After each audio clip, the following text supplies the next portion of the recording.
let's get this over with. Count it down. 3, 2, 1, go. File name today. There could be only one option. I thought about this all week. This is the only choice. Chong Li. Chong Li is your flame champion. And if you don't know who Chong Li is, fuck you. No, I'm just kidding. But if you really don't know who Chong Li is, what you need to do is immediately log out of the stream. Go look up the 1988 movie Bloodsport,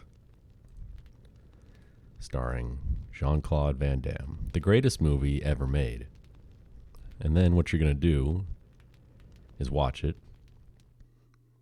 And then your mind is going to be so overloaded with information that you're going to need to take a nap.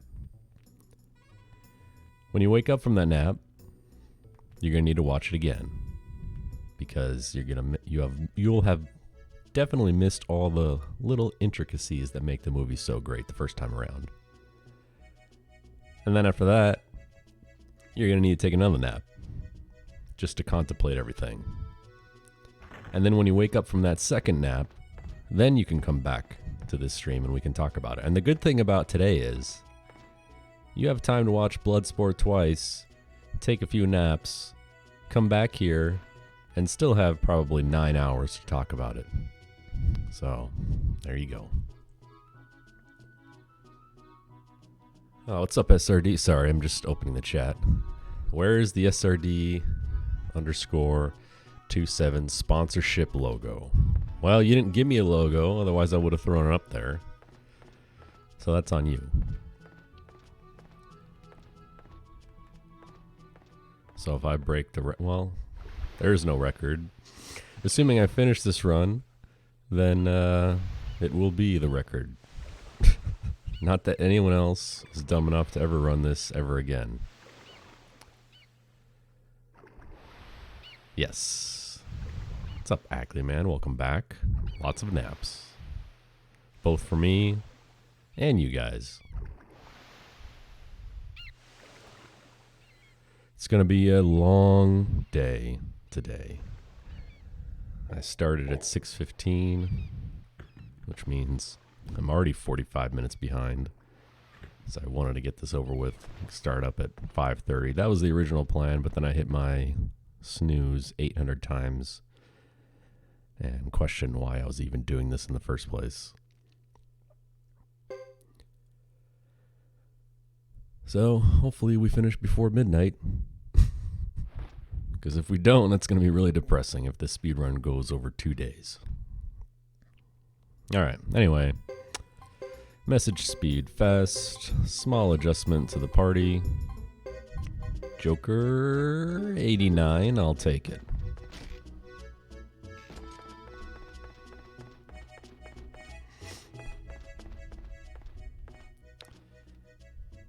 Yes, the best line, of course, is very good. But brick not hit back. Which is a reference to Bruce Lee quote, of course, about how boards don't hit back. But Wiley Bird, you're on point already.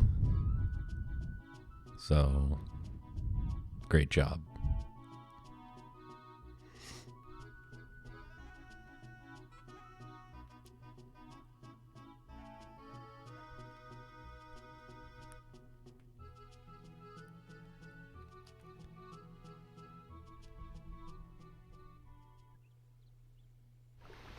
What a great movie. Maybe the greatest movie ever made.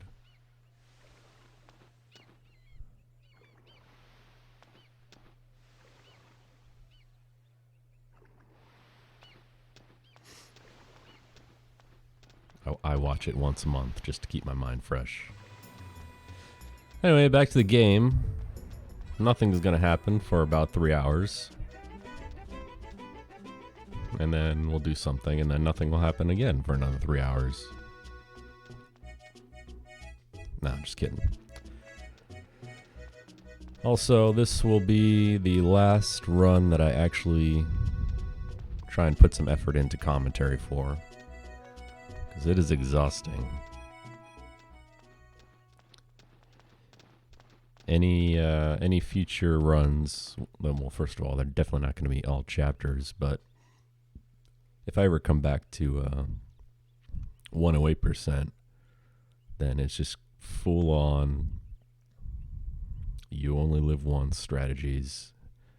No more safety anything, no more safety saves. Going all in. Which is really sad because I think I've done a pretty good job with this game in eliminating anything that's just unnecessary. There's probably only a few minutes of time that you actually spend creating safety strats to not die during a run. So you could go full on, no safety, go as fast as you can, and at the end of the day, your time still might not be that good because the game can say no.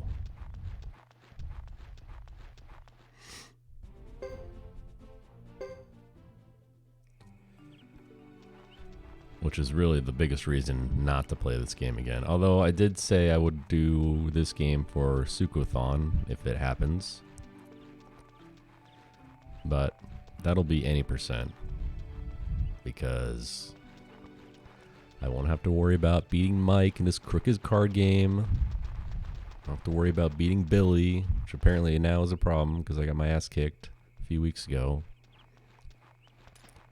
Don't have to worry about resetting to get Rose Brooch. And all the other nonsense.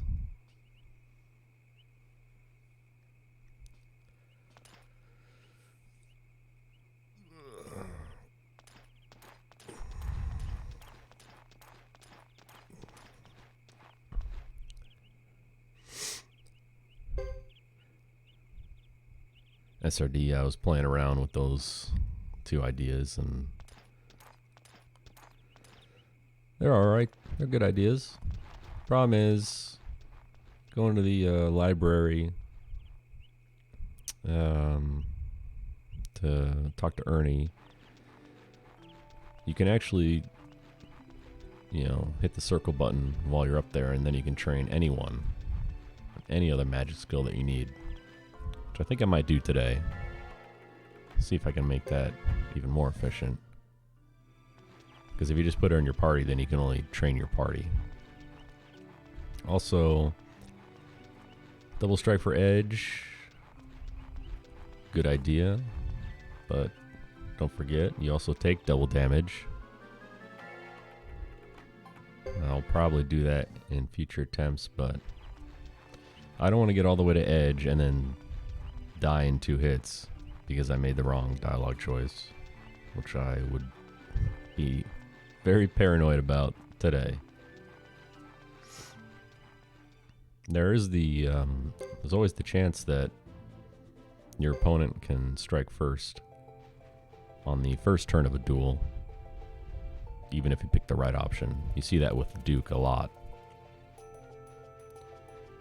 Because the priority gauge is set at neutral, and if they attack and you attack or even death blow, even though that's the right option, your opponent will go first for the first turn.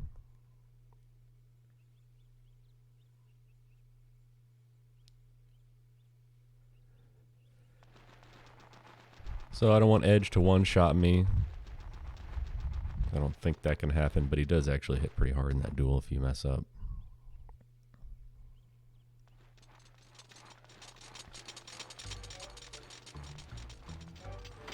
Alright, Great Hollow. Talk to some lizards.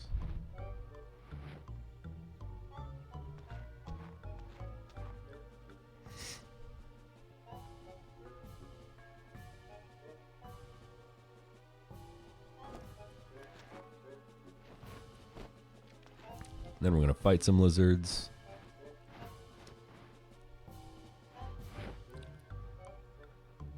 And then this other lizard's going to die.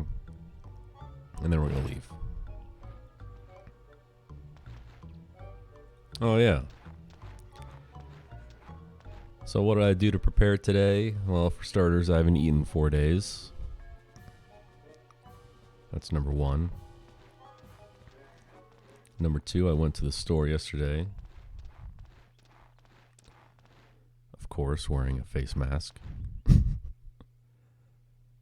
I bought 20 cans of blueberry Red Bull. And then I bought a gallon of water. I took that water, I filled up all my dog's bowls, so she has plenty of water today. And then I took that empty water jug, and I filled it up with all of that blueberry Red Bull.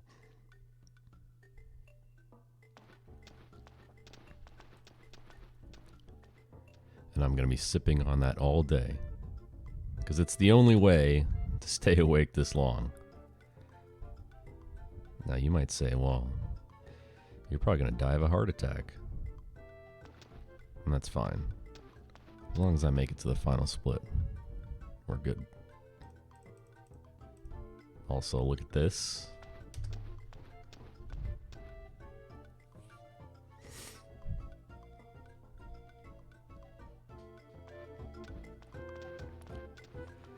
Going in and out of these doors real quick.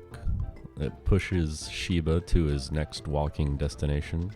Shiba walks very slowly, so it's actually faster to go in and out of these doors and then just run over to where he, where his next stopping point's going to be.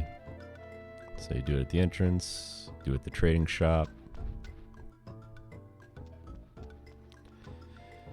and then you just do the same thing again. And he'll be at the main hall entryway.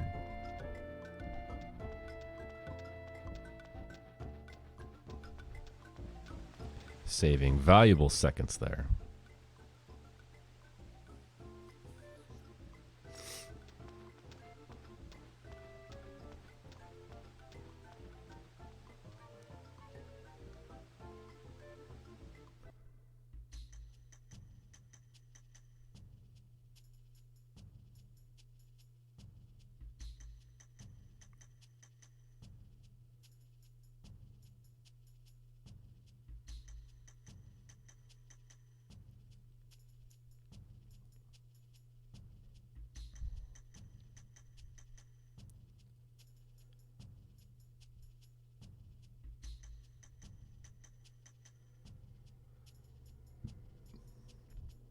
Today would have been a great day to have an exercise bike or a treadmill. I'm not even joking. I would do my stream from either of those.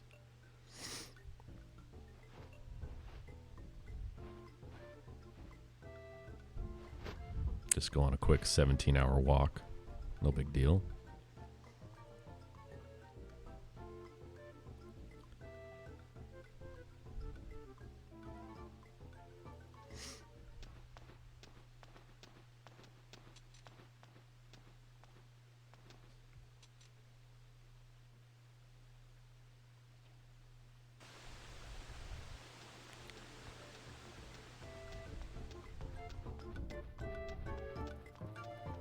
Alright, crisp movement there.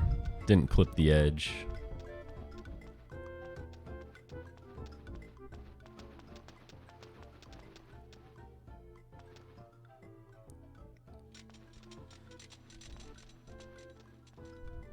Oh yeah, Wiley, you're right. There's a lot of things that bother me about this game. And that was just casually, and then you start learning how to speedrun it, and then you really get pissed off. Why am I doing this?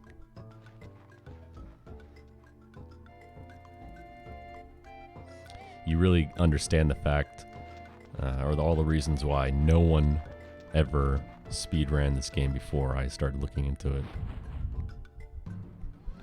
Alright, first battle, lizards. Very easy. Soaring bolt, attack, attack. Okay, terrible.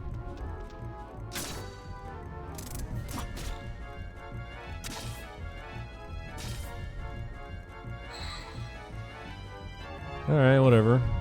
Continue. Defend, defend.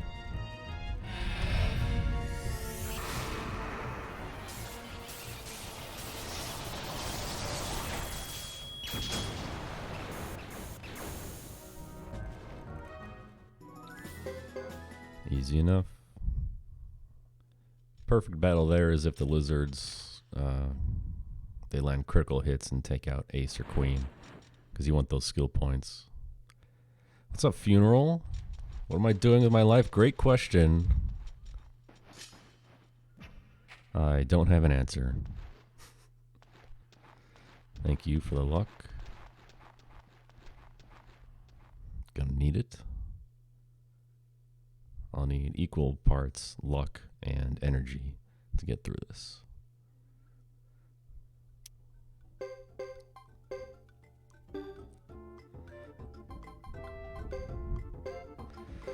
Alright, after the battle, Sheba joins your party. Make a quick adjustment there, and then you de-equip all your party members. Because the thing you want to do in the next battle is lose as quickly as possible. And we'll be selling all that equipment much later. Not really much later. Shortly, actually. And using it to buy a bunch of Jizos.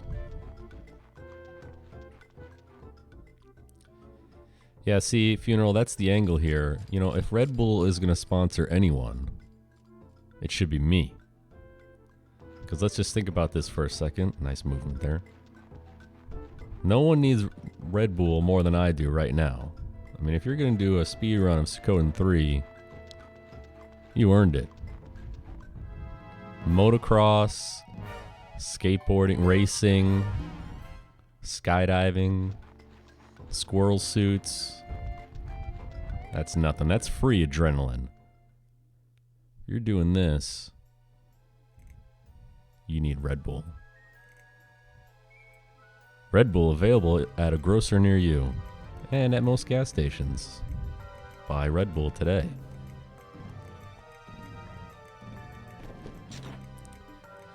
What are the chances that Space Coyote will start Chapter 4 while forgetting to do Thomas? SRD? Don't jinx me. Alright, what you do here is auto battle.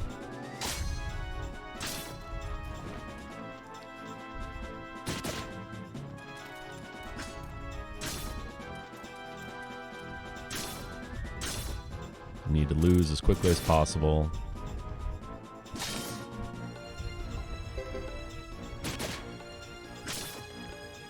Wow. 2 turns without fake Chris using magic. 3 turns. No magic. Wow.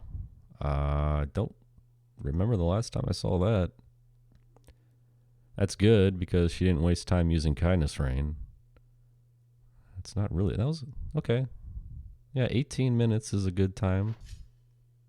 Between 18 and 19 minutes is a good time to finish that battle.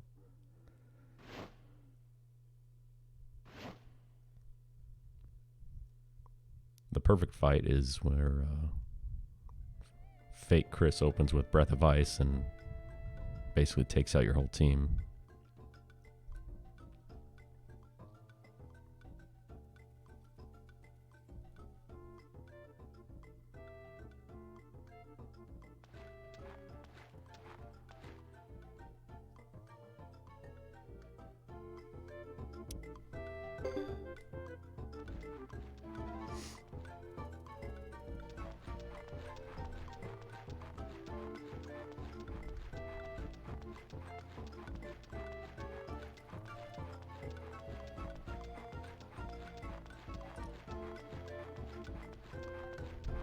You know what I just realized?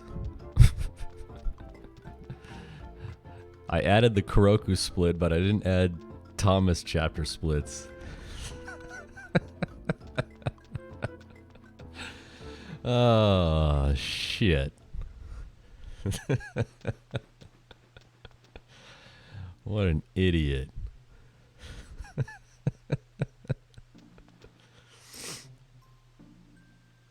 God damn it.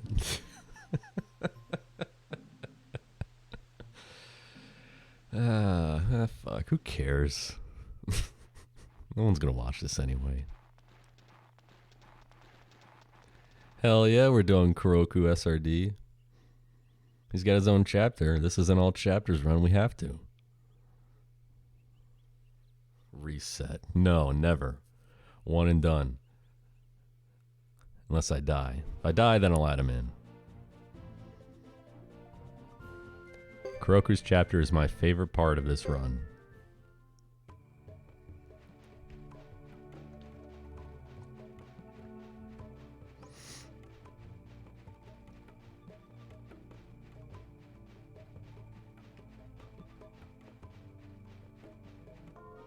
My goodness. That... Okay. Dark hairs. 3 of them. That's a little scary. Man, that Chris chapter 3 to chapter 4 split, it's gonna be like 5 hours. 5 hour split.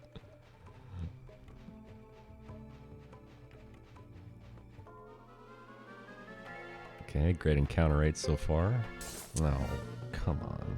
Yeah, thank you. Oh, good.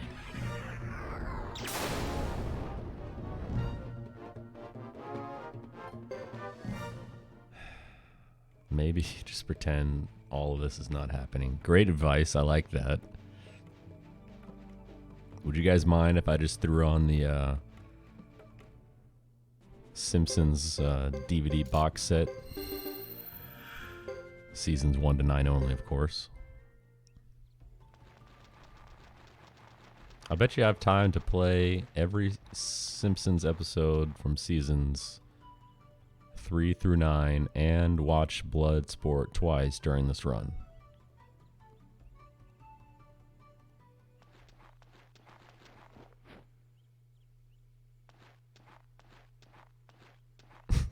Splice.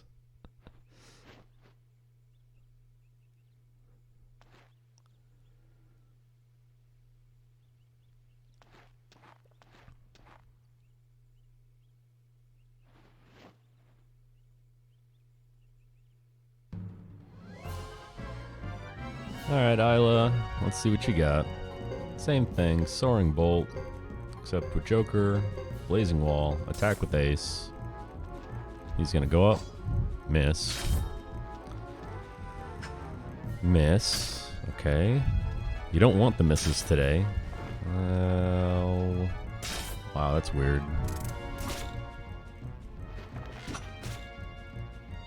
Come on.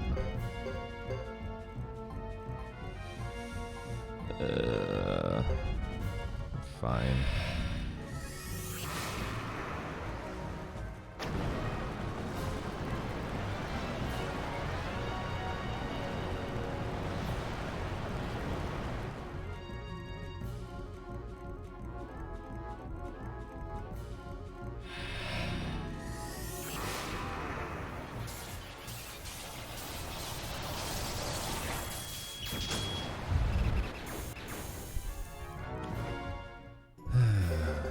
So Queen's alive, that means less skill points for everyone else, which sucks, but whatever.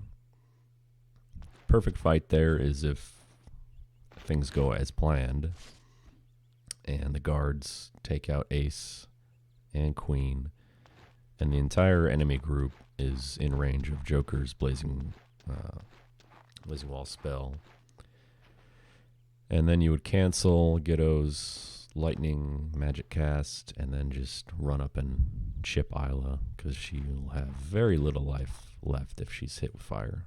So, but that didn't happen.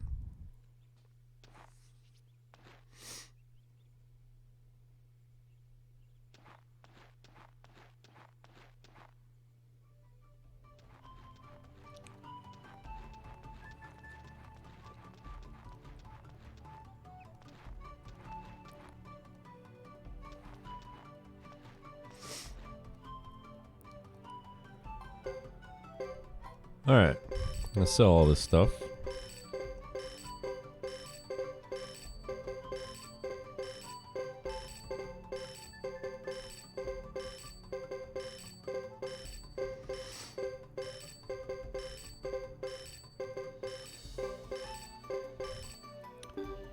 Then I'm going to buy Jizos.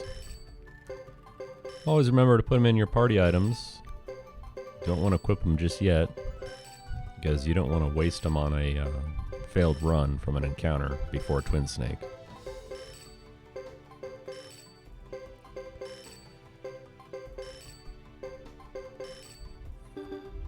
14's a good number. That's what I usually go with. Money management is a little important in the first few chapters, specifically with Ghetto and Hugo. Not so much with Chris, because she starts with a cool 200 grand. But you'll need money later on to buy some wizard hats at VDZ. And those are pretty expensive. So you don't want to spend all your money. Just some.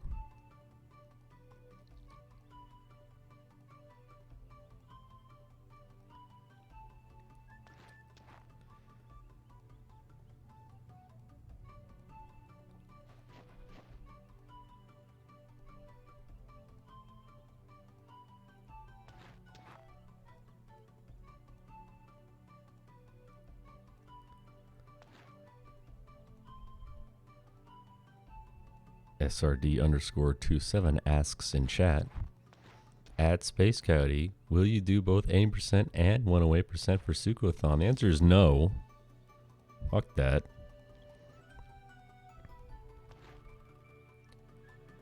I will do any percent only. Two things. One, I need to rescind my entry for 108%. You take that shit off. And two, the real question is, will I speedrun in Suikoden anyway? Because let's all remember that SRD banned me from Suikoden. I log in one day to the Google Docs spreadsheet and see my name just with a line through it. So what the hell is that all about, man?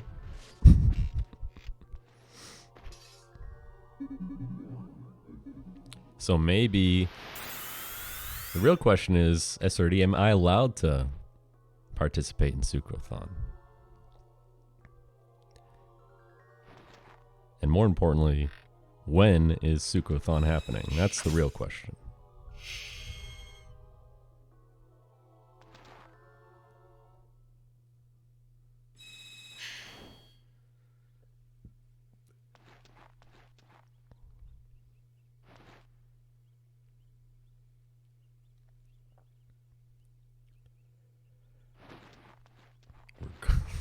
We're glad to have such an esports pro such as you. Thank you.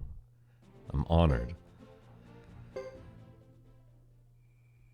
Yeah, July would be ideal for me. Of course, a lot of other weekends are now opened up because of this crazy world we live in, so I'm sure everyone's schedule is a lot more open, to be honest. My only stipulation was that I just need to do it on a Saturday, and hopefully we can work the time slot in to where I can start reasonably early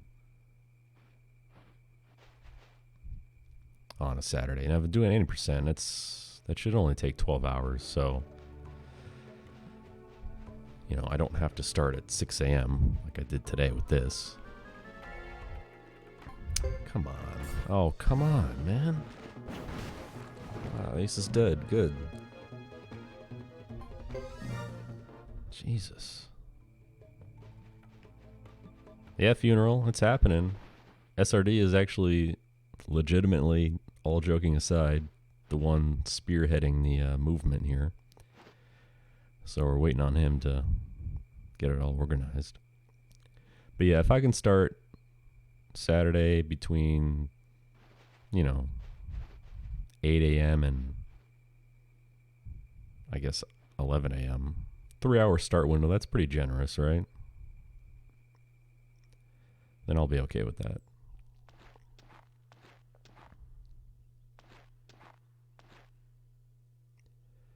So I guess we don't have to go in order of games. You can do it order of Suikoden timeline. You can do it random, just to fit everyone's schedule. And I mean, who really cares?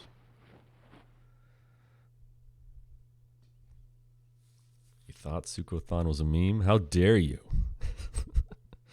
This is serious shit, man. This is for all the marbles.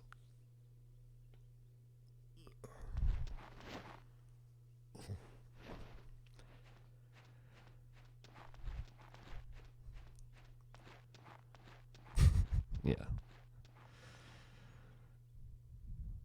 No one really cares. I mean, it would be nice to have a channel like RPG Limit Break host it, just for the exposure. They just did a Wild Arms-a-thon a couple months ago. That was pretty cool. Wild Arms, another great series. My second favorite series behind Suikoden, of course.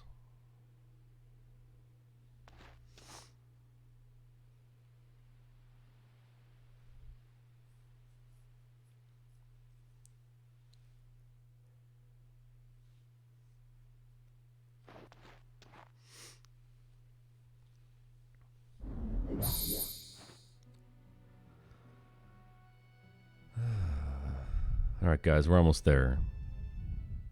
Only 17 more hours. God.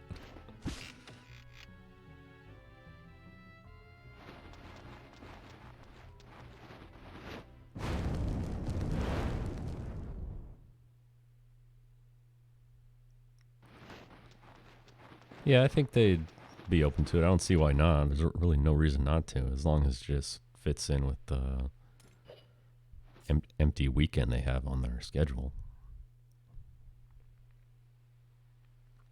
85 hours of speedruns kept by a world record attempt at card stories. The only true finale for the marathon. Card stories.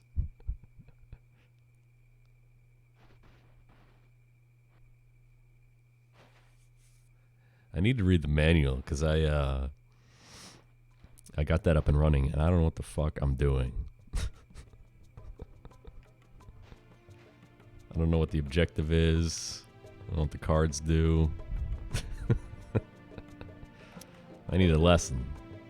I need to get schooled.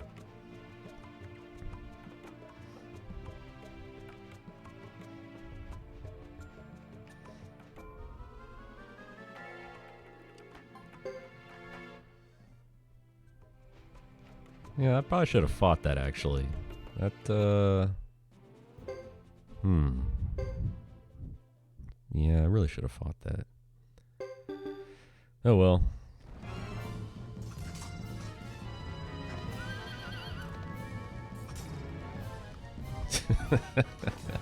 The two people who played it died years ago.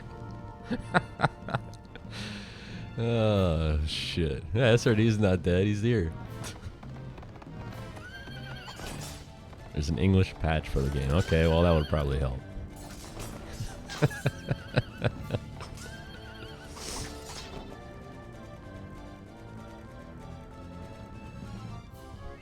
Very important. Option 2. Alright, we did it. Once again, always mash with triangle button. Triangle button will advance dialogue, but it will not choose a dialogue option. So when you know there's one coming up, just use triangle button.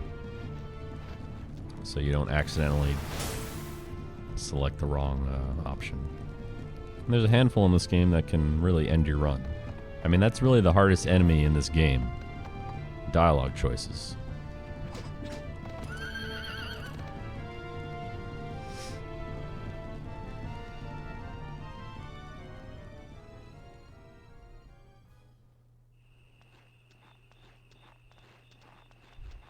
To answer your question, SRD, yes.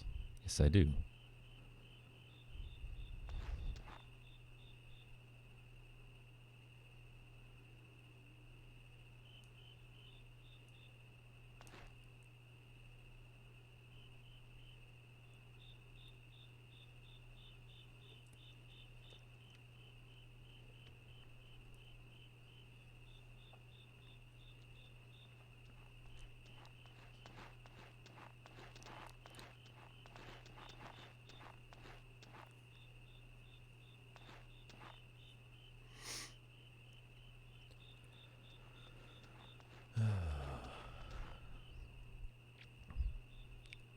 Yeah, so I don't know where you'd start with Suikothon. I mean, I guess Friday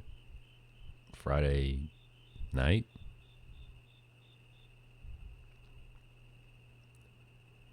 I mean, you do Suikoden 1.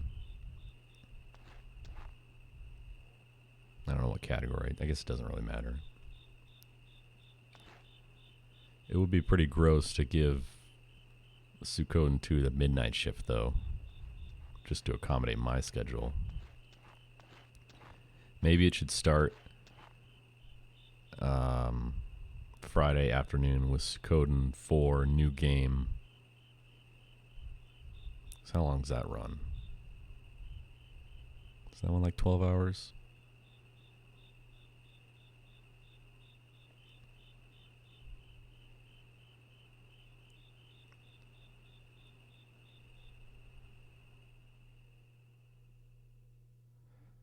Well, SRD,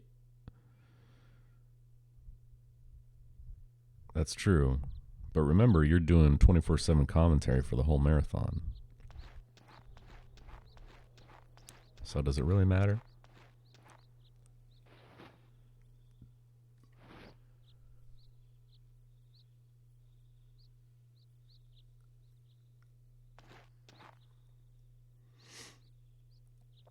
Oh, there's people that are, yeah, okay, doing both categories for the game. God damn.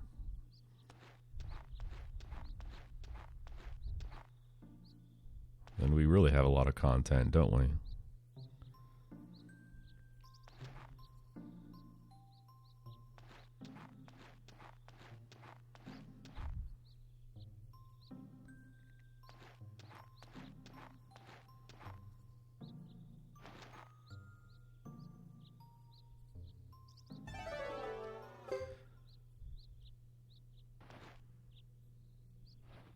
Oh, yeah, I fully expect that, SRD. In-depth analysis from all games. Oh my God, Wily Bird, how dare you? That guy. That guy, he's my least favorite Star of Destiny in the entire series. I hate that guy. Let's do this, and then this, and alright, we're ready. Mountain Path. More important thing here. We need to get an encounter, to level up Joker, to get his magic stat to 101 at least. So that way he has explosion, which is crucial to fighting Twin Snake.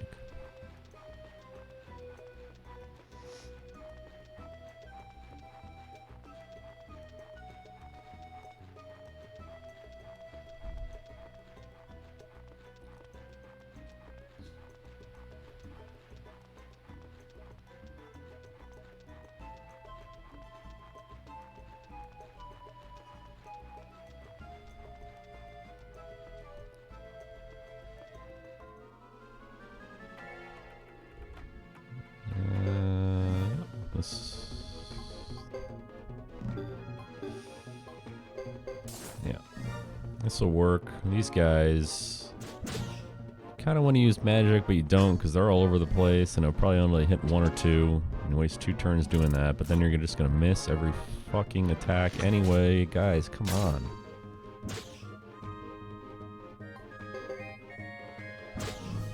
No.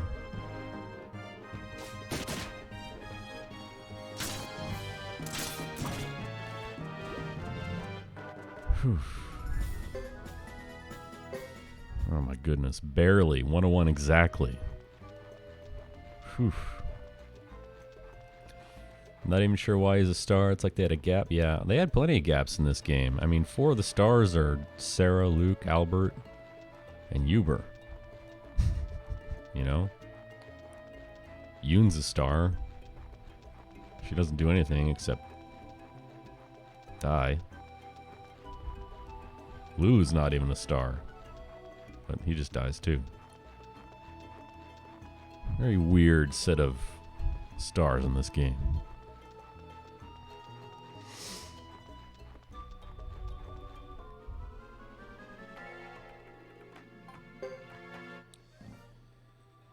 Alright. Come on. So far, so good. This place is weird though, man. You can do this whole walk without ever getting even one encounter. So my advice, if you get an encounter early on that works, you just take it. Of course, using my Excel spreadsheet chart of what Joker's starting magic stat is versus what level he'll be at the end of every different type of encounter on the mountain path, and then you just check off which ones will work, which ones don't. 4 yellow snakes, that'll work for 89 starting stat, assuming everything else goes as planned. And there you go. Twin snake, stop. Equip Gyzos. Again, you didn't equip them beforehand, so you didn't want to waste them to a failed run or a random encounter. And 2 is enough for everyone, but I'm going 3. Safety.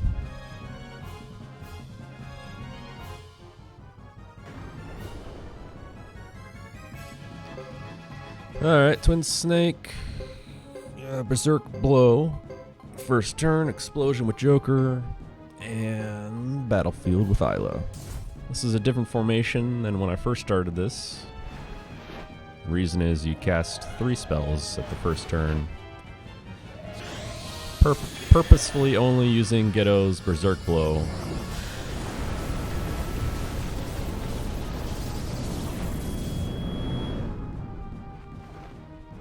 Oh shit. That really sucks. Okay. I'm gonna do this. I'm gonna have to... Yeah. Fuck. Okay. So what I did there... This spell doesn't mean anything. It's just for extra damage. It's not gonna do a whole lot. But it just helps you win the fight a little bit faster. You have to have Battlefield go off before Explosion. Oh, nice tongue attack. Then we can cast Soaring Bolt, Explosion, Battlefield. Oh my god. This guy...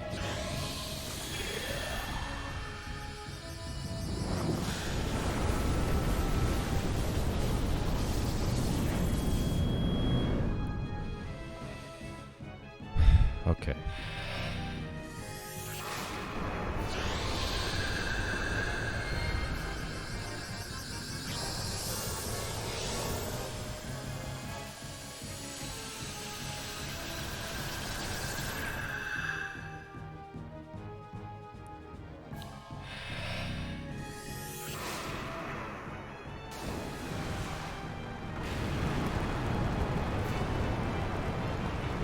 Sorry, Isla. Oops. Alright. Now we win. Because Twin Snake can't do anything. But that was an on-the-fly adjustment there. Nice critical.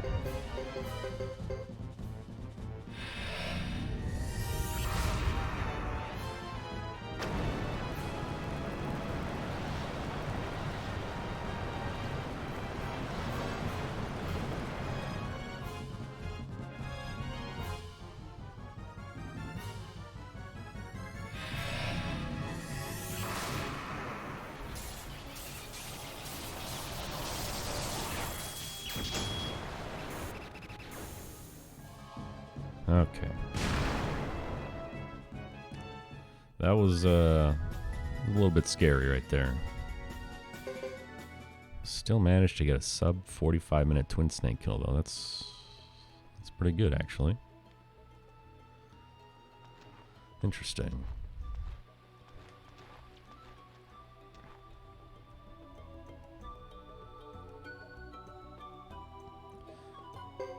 Yeah. Definitely gonna heal after that. Got decimated there. Don't forget to take this chest, which includes money and fabulous prizes, including your S statue, which you'll need later to challenge Billy to his crooked card game. Okay, so what happened there was Twin Snake did his triple combo attack. It actually stopped Isla's chant because she had enough HP to survive that attack and not have one of her Jazzos activated, which means she can have her chant canceled. Now what sucks about that is you need Battlefield to go off before explosion, so on the second turn I actually, instead of continuing Joker's chant, I actually had to recast explosion, which starts it over from 0 again. Because if I didn't do that, explosion would have gone off and it wouldn't have killed the two heads, and he could have just kept attacking me and I probably would have lost the battle. So despite all that, we still won, which is fine. And it's good because everyone else died, so that means more skill points for Joker and Ghetto and even Isla. But it's bad because it slowed it down. But again, I can't believe that was a sub 45 minute Twin Snake kill, so can't complain about that. Alright, we're going to watch a billion years of scenes here and catch up on chat. Seaglance, RJ doing Suiko 1 any percent, Tom doing 108%. So Zero's only doing Suikoden 4. Wow. Damn, shots fired at Zero. Getting relegated to Suikoden 4 duty. Why not have Seaglance race all the games against the other runners? That would be great, actually. Split screen. Hot action.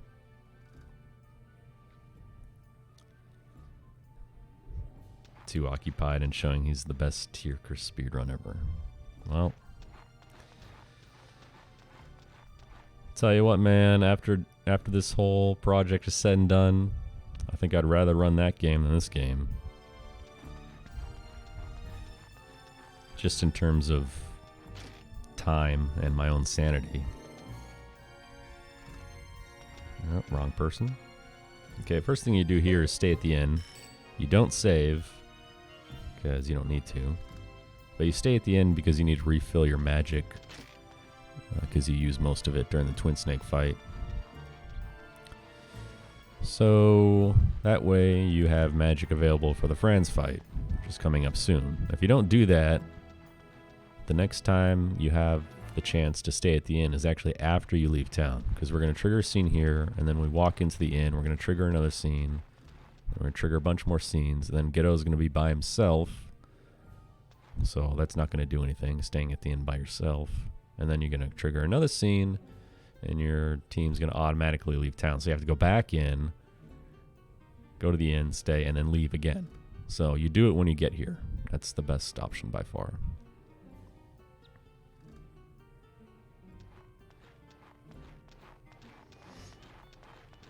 Who's running Centennial Tapestry? Jesus.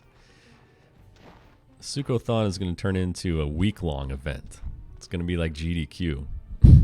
Only with just every category of every game. We'll throw the Suiko Gaidens in there. It'll be nuts. We'll probably raise $7 for charity. $1 a day. You thought this was a weekly thing now? You thought wrong.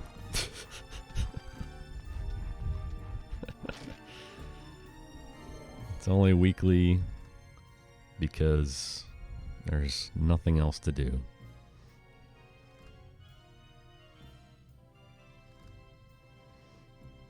This is my retirement stream. My Suikoden 3 retirement stream. For now, until I unretire to come back to this game once again. I'll be like Rob Gronkowski, just unretire and say I'm back in the game. I've got the playbooks of all my opponents, and I'm ready to attempt more world record runs. I which means nothing because I already have the best times. Yeah, he's got sponsors already to do this weekly. Yes.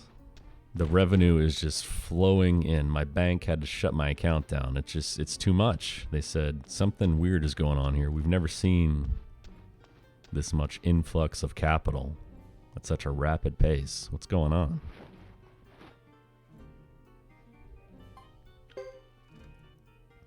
You thought wrong would be twice a week? Oh my god.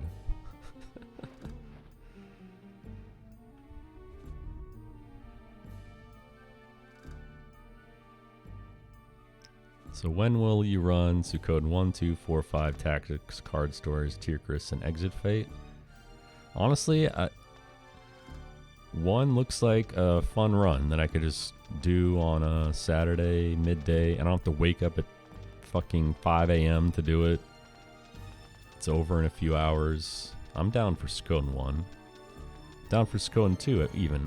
So I'm keeping a close eye on Connor's streams because I don't have a PS TV. I do have the PS2 90K model, so that's what he's using. So, you know, I don't have all this advanced alien technology that Zero does, so I'd have to make do with what I have. And I'm glad to know that Connor's doing this on a 90K and that it works. So, it means it's doable, so I'm interested in that as well. 6 hours is nothing, dude. 6 hours is nothing. 6 hours is Hugo Chapter 3. That's it. I could do that easy. Suikoden 5 might be a fun run to do because you actually do get breaks because of all the voice-acted cutscenes that you can't skip. And I do really like that game. So that might be fun just to do one casually of. Just to get my name up there. Card Stories. You gotta teach me how to play Card Stories and I'll do it. Tierkris, if someone can explain to me or give me the alien technology to allow me to capture from a Nintendo DS, which I have no idea how to do, then I can do that. Exit Fate's all you, though. I'm not going to steal your Exit Fate title, SRD. That's yours. You earned it.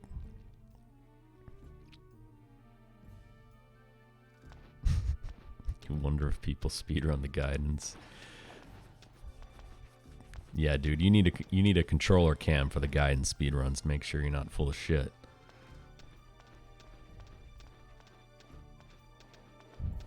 That's where those milliseconds that you see right now, that's where those come into play.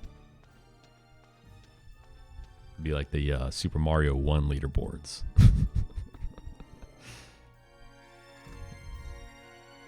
Aren't those down to the thousandths of a second now?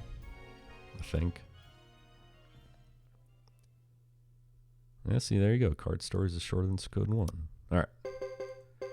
Everyone leaves. And there we go. 53-minute G1. Damn, dude. I might turn this into a 108 run.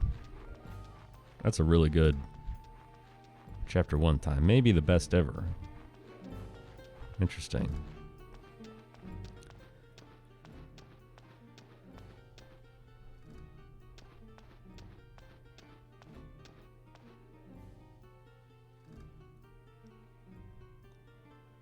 All right, SRD, maybe that's what I'll do next Saturday, assuming stuff hasn't gone back to normal yet in this world, since I'll be stuck at home once again. Maybe I'll boot up and do a Card Stories learning stream.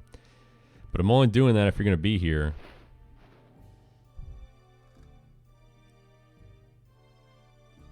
Ah, shit, you're right. I got the Kuroku split. I can't skip it. No, all chapters it is.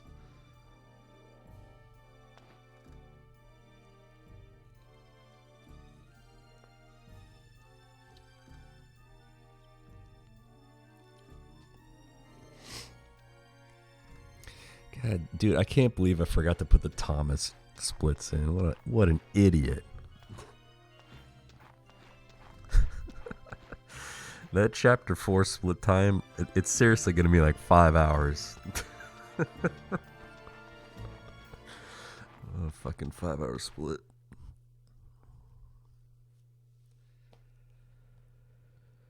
Oh, man.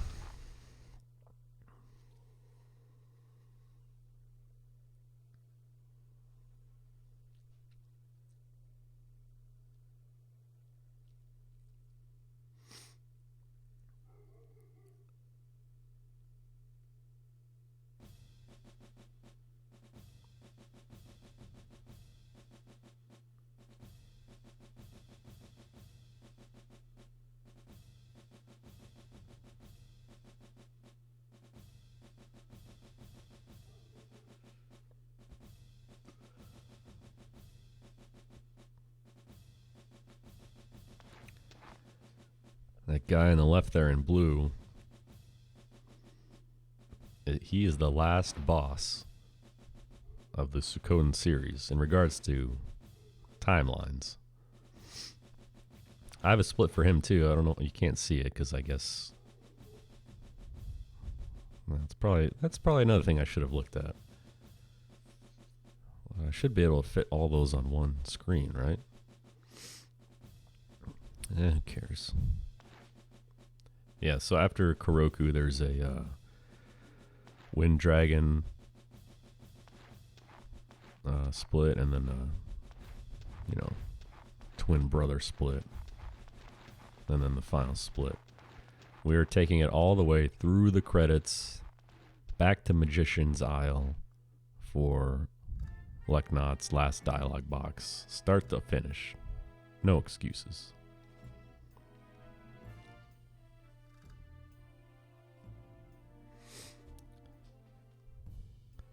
Also, thanks everyone who's here and who's hanging out today.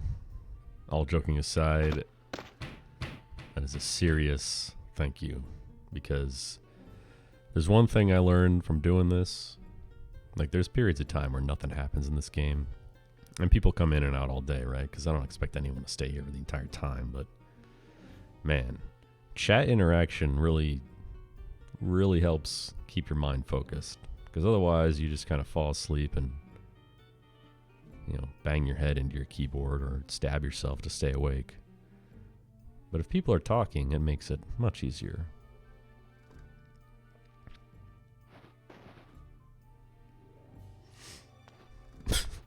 I delayed my wedding for this.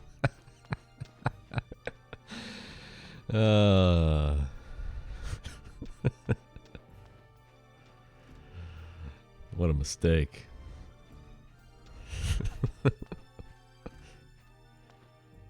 Just live stream this during your vows.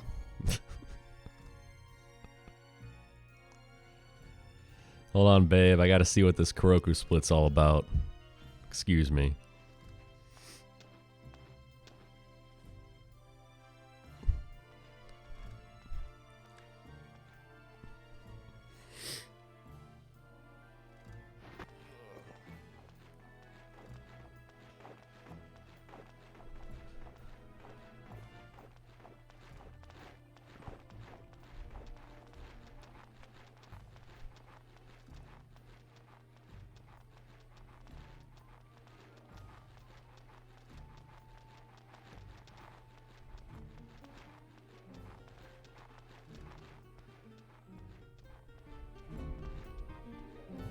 Just imagine the game dialogue as Twitch chat. Oh, that'd be very boring.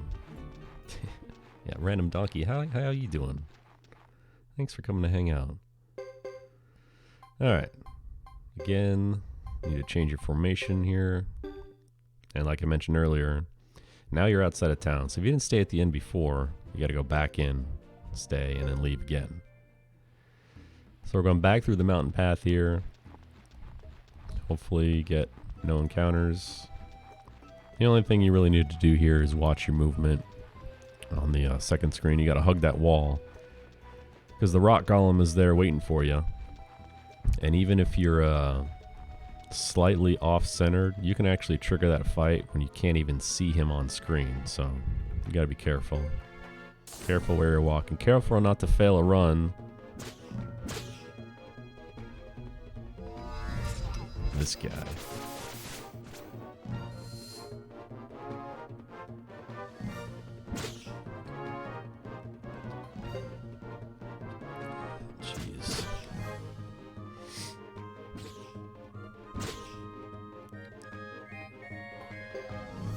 Come on, guys.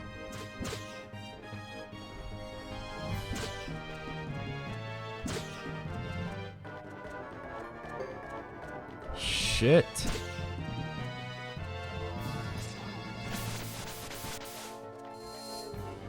Oh.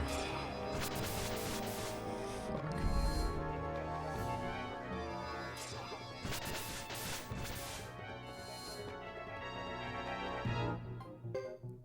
Oh my god.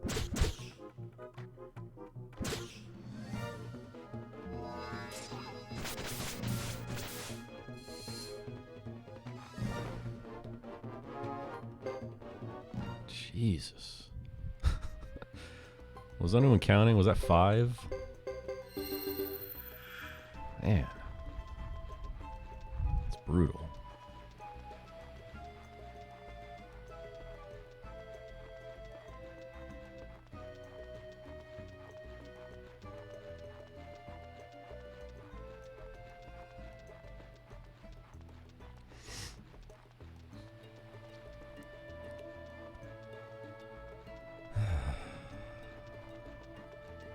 The only good thing about that is it was at least it was just the yellow snakes. If it was this guy, it would have taken 5 times as long.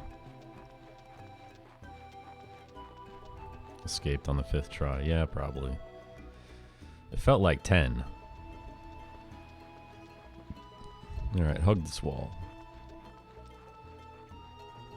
Alright, we did it.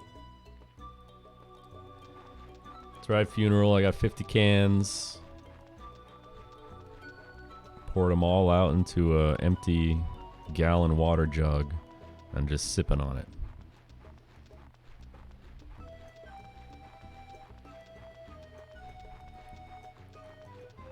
Sipping on Red Bull for 17 hours.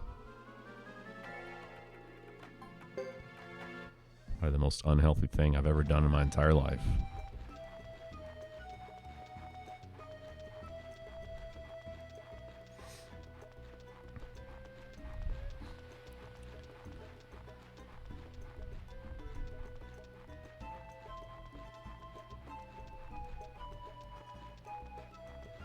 Except for that one time when Dunkin' Donuts had Oreo donuts. And I said, well, so much for my diet. And I bought a dozen. And I don't know how long it took me to eat all of them, but it wasn't that long.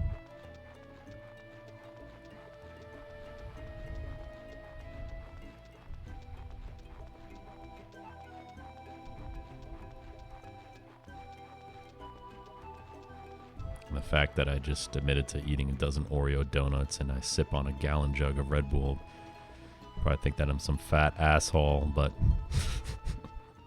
actually in pretty good shape. Just every once in a while I'll splurge and eat like an idiot. Alright. Heal your party, because you need everything you can get here. This fight can go wrong when the enemy units get critical hits on you. Franz casts thunder magic and you don't get to stop his chant, and the Manters stay back and both use their optic blast attacks.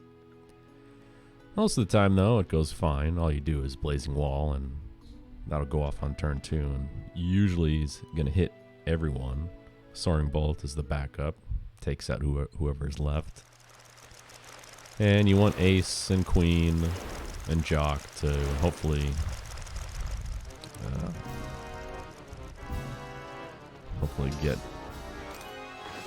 take a dirt nap at the end here, but we'll see. Also, after this battle, you're going to check your skill point total for Joker, and we'll see if we need to fight any extra battles or not. So, Soaring Bolt, Blazing Wall, attack Franz. See, Franz casting lightning. So you really want to hit him and hopefully stop his chant. Oh, shit. Okay, that's fine. That's actually really fine. This not so much though. It means they're all going to be out of range.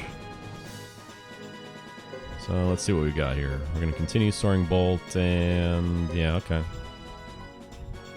I thought it'd be worse than that.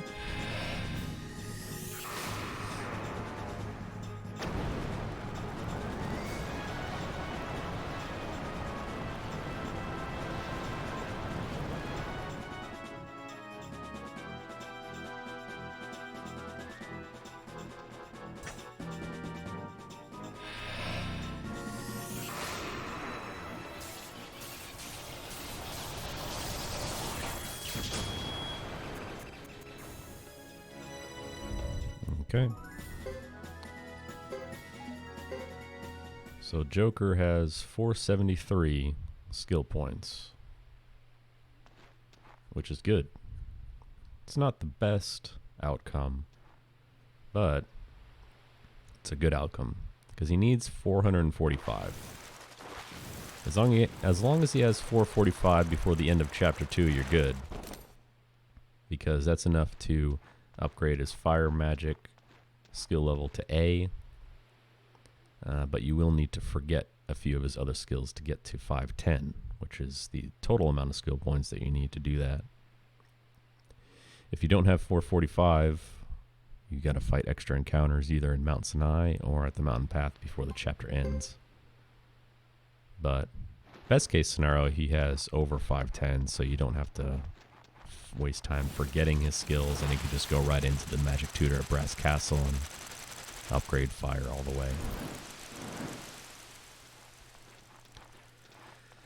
So Ghetto Chapter 1 is all about Joker, really.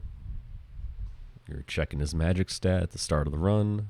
You're making sure you get the right encounter so he can get a magic stat of 101, so he can get Explosion. And then you're also watching his skill point total along the way. It's nice to have Ghetto alive too. He usually is. He's, your strongest character.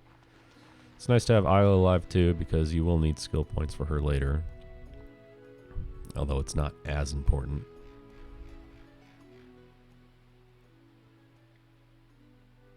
But we're good. We don't need to fight any extra encounters. So I don't need to worry about that. Now we're going to hang out here in this village for a while and then head over to Mount Sinai. Walk all the way to the end. Pick a dialogue option and then walk all the way out. And then walk through the mountain path again.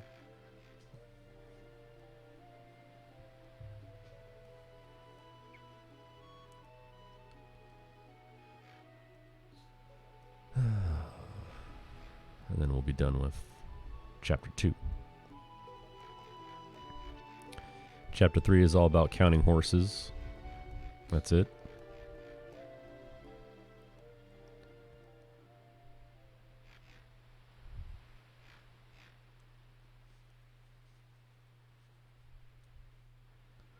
There's Sarah. Isla's going to leave and chase off after her. You're supposed to go over there and follow her and trigger another scene, but you actually don't have to do that. You can just skip ahead to the next scene. Isla will just come back later on her own.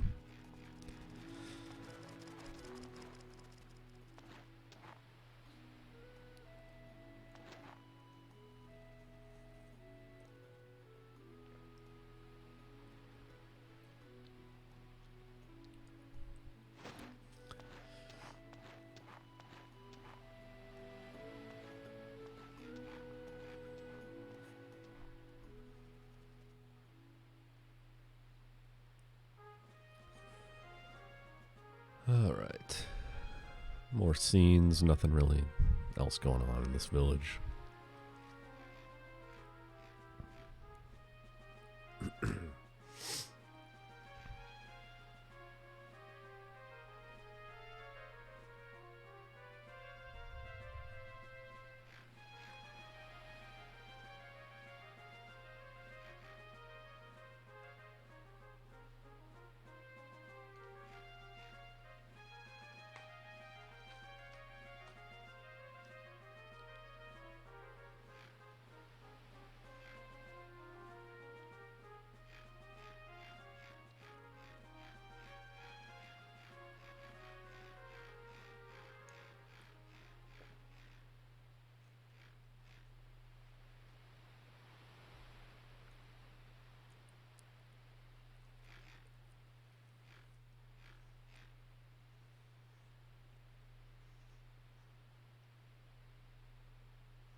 Sorry, I'm eating breakfast. Professionalism 10 out of 10 right here.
Option 2 here skips some scenes.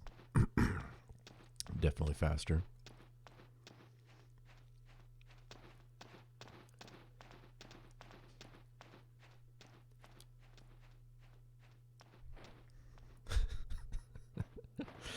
On a 17-hour one, I probably wouldn't cry on professional if someone told me they were peeing in a Gatorade bottle.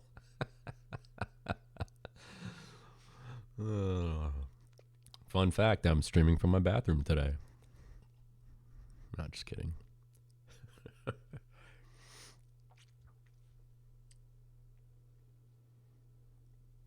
Although I haven't eaten in 4 days, so hopefully that won't be an issue. Worst part about Suikoden 3, no real breaks. The best you get is a little under 2 minutes at the intro to Chris's chapters. Get a little over a minute or so for Hugo, his intro, and you get another few breaks for Chris during the scene at the guild hall in chapter 2. Some auto-scrolling text, only important in the game where it does that. Ixay, when you approach the windmill. Immediately after that, you talk to Nash, and then you get another break during the amazing cutscene where the lizards attack. And then after that, it's really just 30 seconds here, 40 seconds there, you know, right before the fire dragon fight. It's 45 seconds after the war battle in chapter 4 at Duck Village when you guys are all getting your ass kicked and walking back. That's 45 seconds. When the True Water Rune activates, the Sindar Ruins, that's 40 seconds.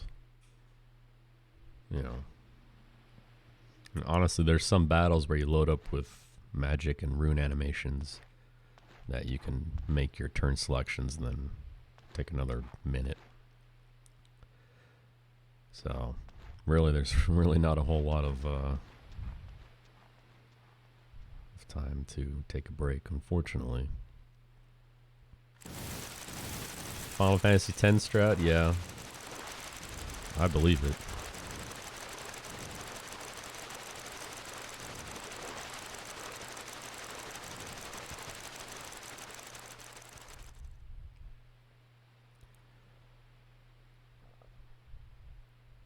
Not really a huge fan of that game, to be honest.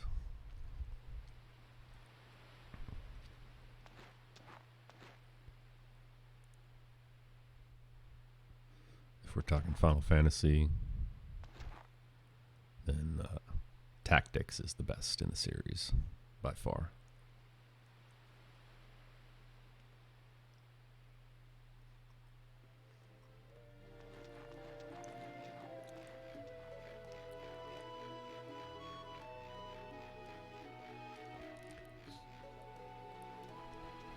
Another Twitch streamer, Claude, currently doing runs of Final Fantasy Tactics. I think 80% Japanese version, no math skill. Pretty cool to watch.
Alright. Here we are, Mount Sinai. Now you'd think that this would be a great place to use an escape scroll after you reach the end, and choose dialogue option number 3 to skip the battles. Don't forget to heal though, you're probably pretty beat up after that battle with friends.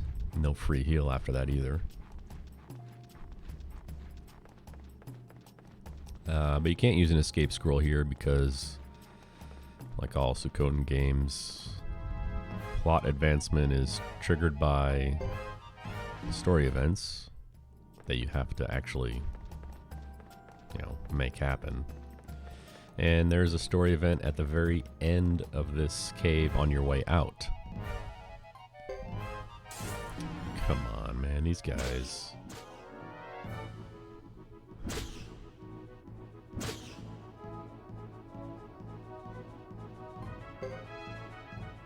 Alright. So it'd be nice if you could use an escape scroll to just get the hell out of here once you reach the end, but you can't do it. Jeez.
Alright.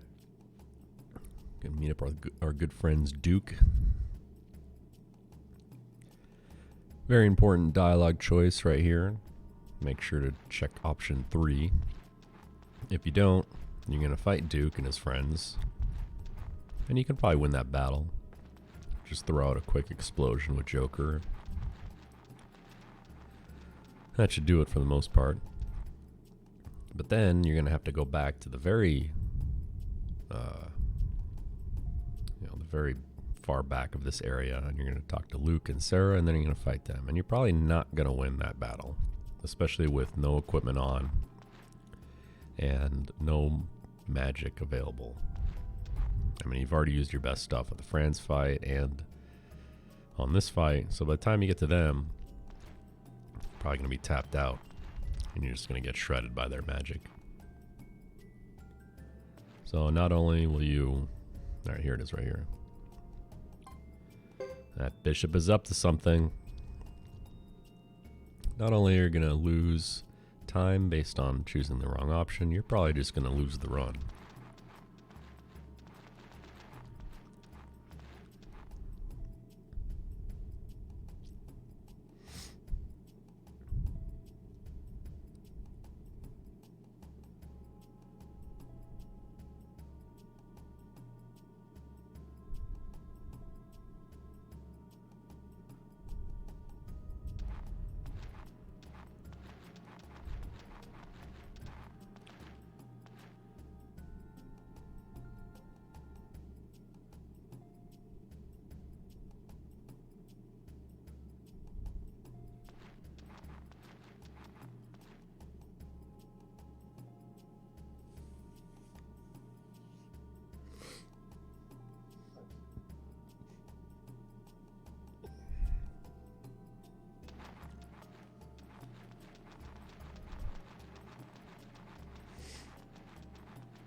So you think you just pop an escape scroll right here, but no dice. Can't do it.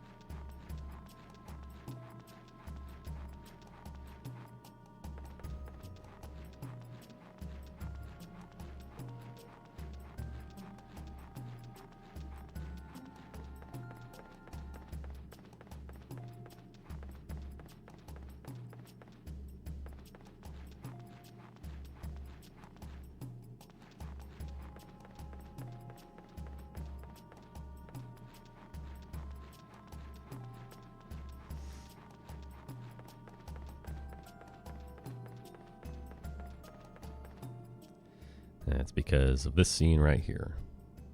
Very important scene.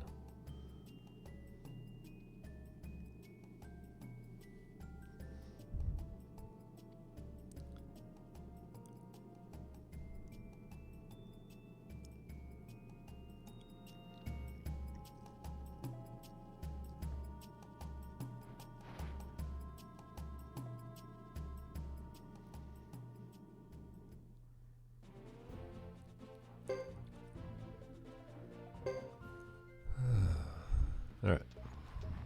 Mountain path, we're going back to that intersection, and that's the end of this chapter.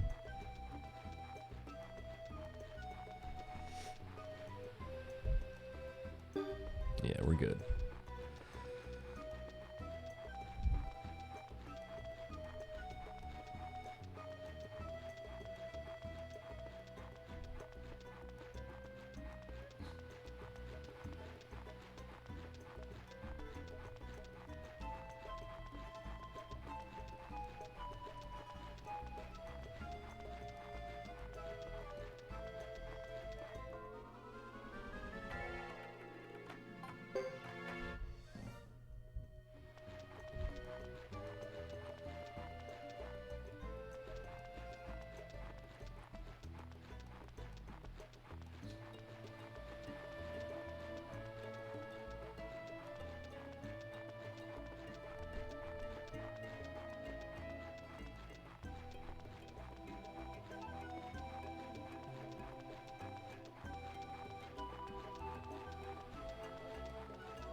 All right, 128, G2, that's solid.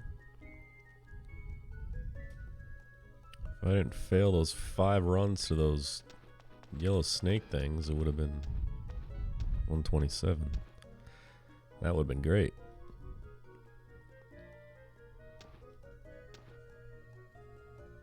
So here we are at Brass Castle. I'll do a few things here.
Alright, first stop, blacksmith. Take Godot as far as you can. Here it's going to be level 8. The reason you do this is so you do more damage in the duel with Duke that's coming up. Because if you don't do this, and he gets stuck in one of his defensive loops, you're sitting there chipping away 1 damage the entire time. So this way, it's at least 3 damage. Most of the time, anyway. Hopefully he doesn't do that, though, because it's really slow if he does.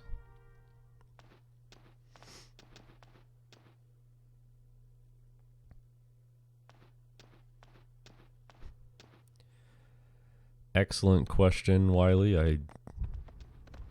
I personally don't know. But yeah.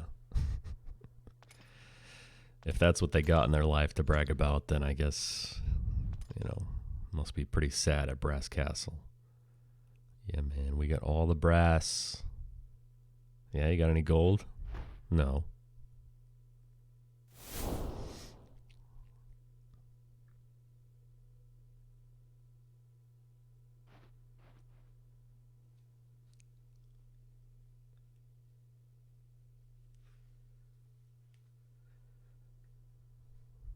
Only our resident Suikoden lore master, SRD_27, can answer that question.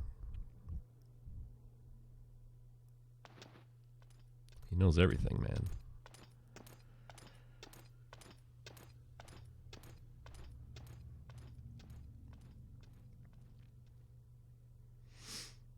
Alright, so quick scene there. Gotta go back a bit to the magic trainer.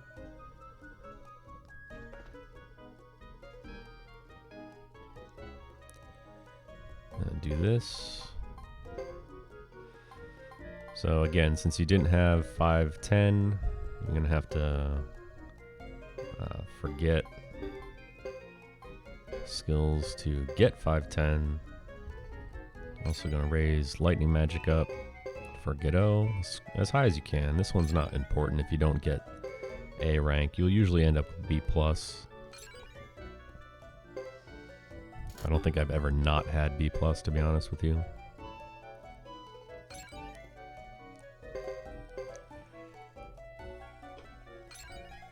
So sometimes you may actually have to forget accuracy as well, just for a little bit extra. But we did it with 3 left. Then we go to Isla, max out her earth magic, because we'll be using that much later. And the reason you don't use shield magic is because we actually want Battlefield to go off at the beginning of turn 2 at the Water Dragon fight instead of turn 1. Because Battlefield, the turn you cast it, it's active and it counts for one of its turns. And it goes last. So you don't want to waste one of its turns at the, at the very end of the turn where it's not going to do anything. So we keep that as it is for now. And you may consider bumping it up 1. I forget exactly what rank you need to go at the very start of turn 2, which it does anyway. Nothing really outspeeds it. Anyway, Suxon Forest. We're on our way to VDZ. You can do some shopping there. Get some stuff that we'll need for much later.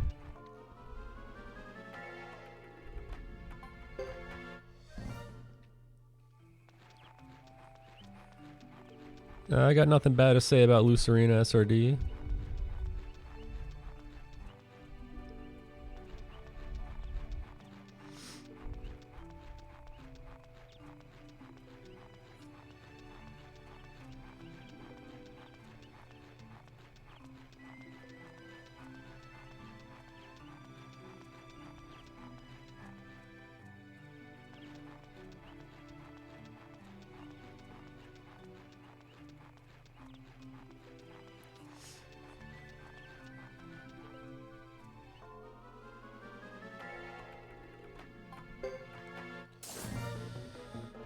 Damn it.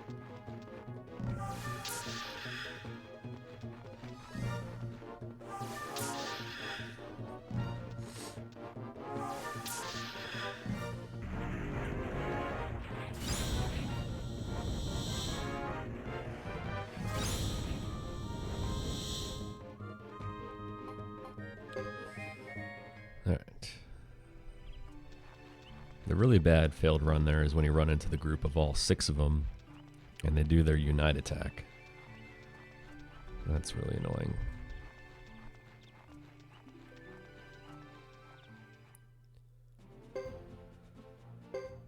All right.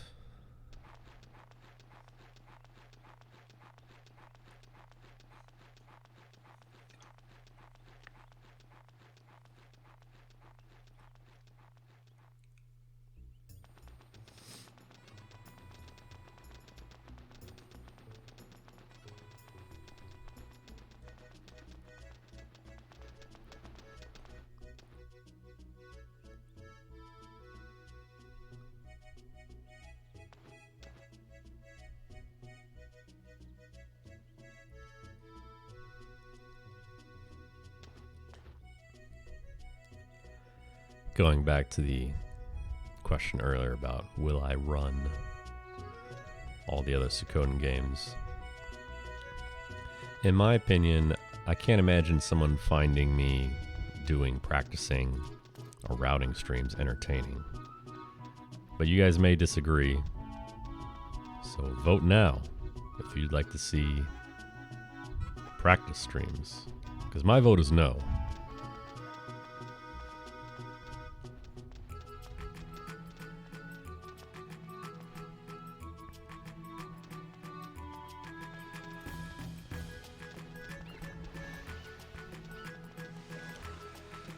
First stop, let's get our stuff appraised, make it official. Question mark statue, Hexstall S, that's what you need to recruit Billy. Calarian Urn. Alright, we're going to do something with that later. No spoilers.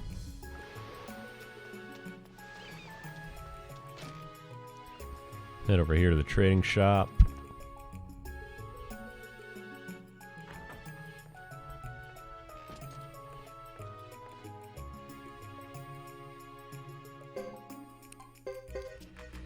Gonna need a deer antler and a grape C. What does the C stand for? I don't know. Next up, go to the armor shop. Talk to this guy. Buy a wizard hat for Godot. Buy a wizard hat for Joker. Buy a wizard hat for Hugo. Put that in your party items. It'll get transferred to your vault at the beginning of chapter 4, and you can just grab it there when you make your vault stop. Wow. And just equip that to Hugo immediately. Doesn't really save any time because you come here anyway. You could always just buy the rose or the wizard hat then. But I just do it now so I don't forget. SRD votes yes. I still vote no.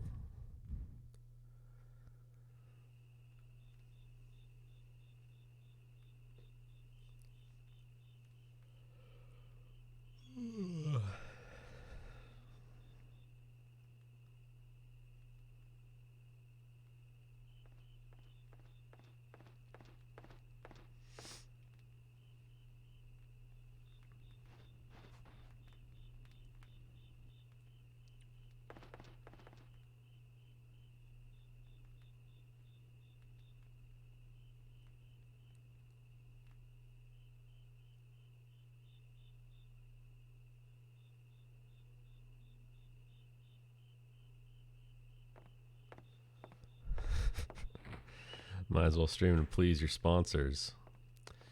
Good point. Listen, I'll go full sellout mode. I'll get a camera. I'm not going to be on camera. But my Red Bull fridge will be on camera. Along with the Red Bull, you know, the giant Red Bull can that also acts as a storage unit for all your Red Bulls. They have at the gas station sometimes. Red Bull flag. I'll put a mannequin there and, you know, dress him up in the Red Bull hat, jacket, pants, gloves, shades.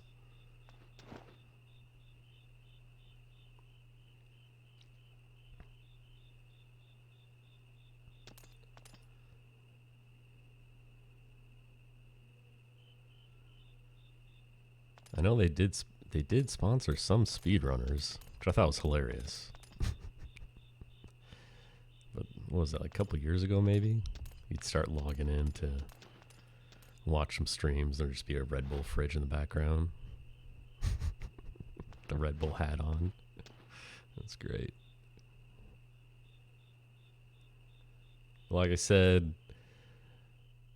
there's no more appropriate sponsor for me than Red Bull.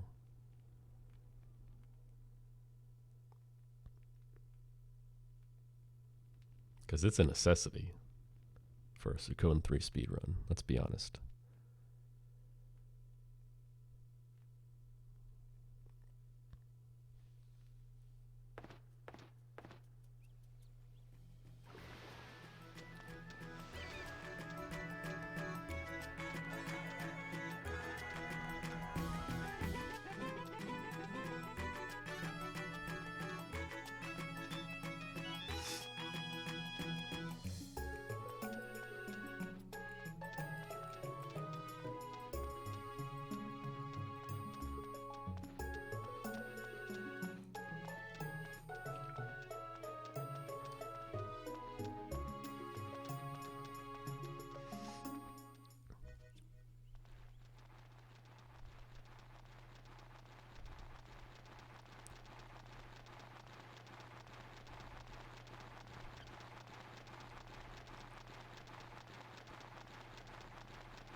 Ace running out with his pants around his ankles.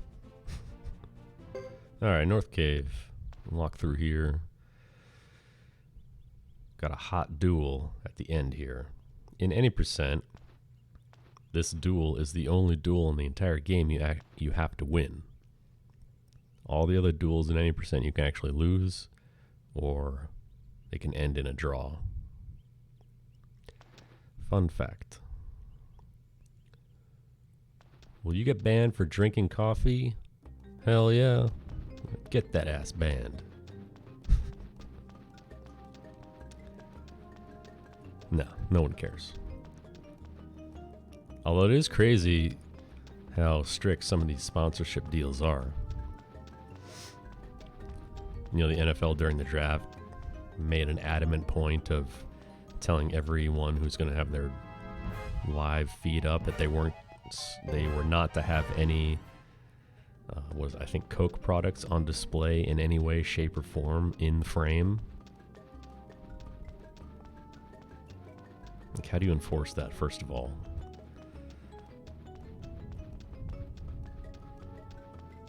I think if Joe Burrow was drinking a Coca-Cola, they just immediately give him a 4-game suspension.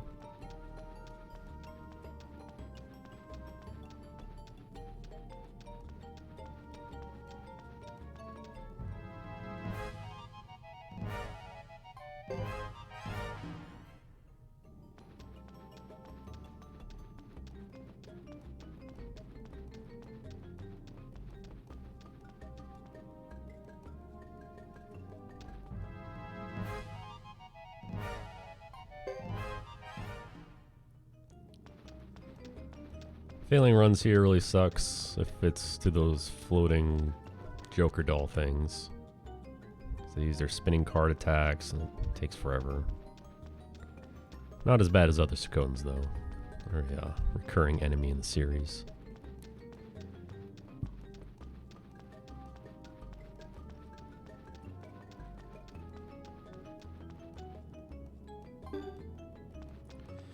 Make sure your health is good.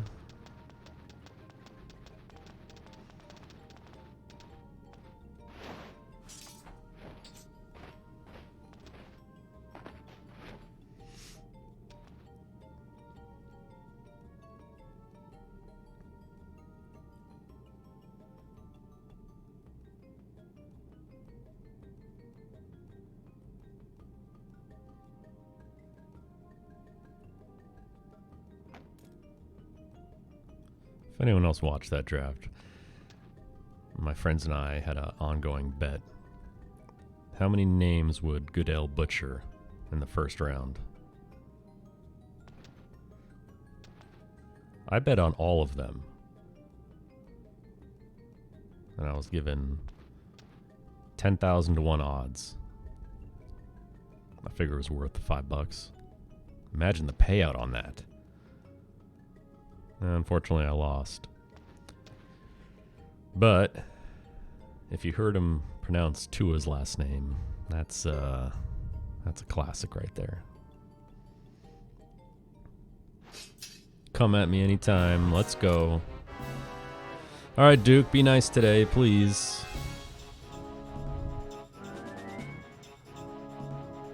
Let's see what you got.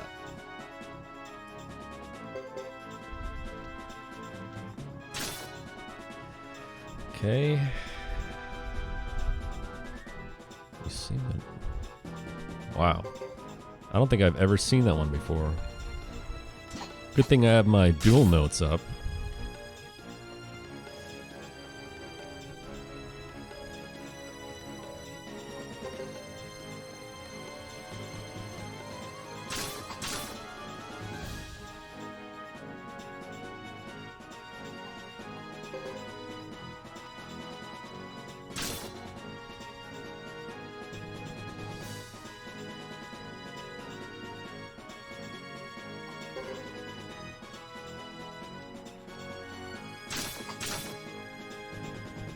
Please don't defend.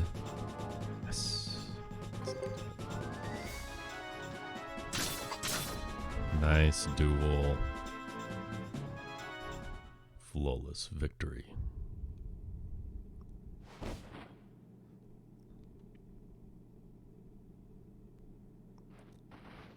Damn, I couldn't even touch you. So, Duke has a different dialogue depending on how badly you beat him. If you get the flawless, he says that. I think there's a few other options as well.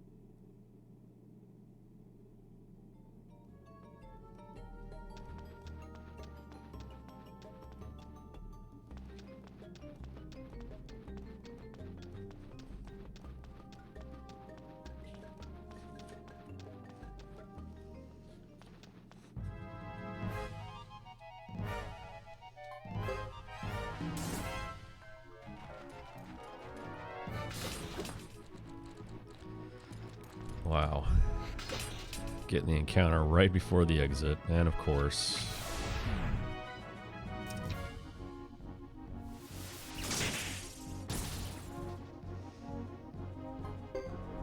Alright, well that wasn't that bad actually.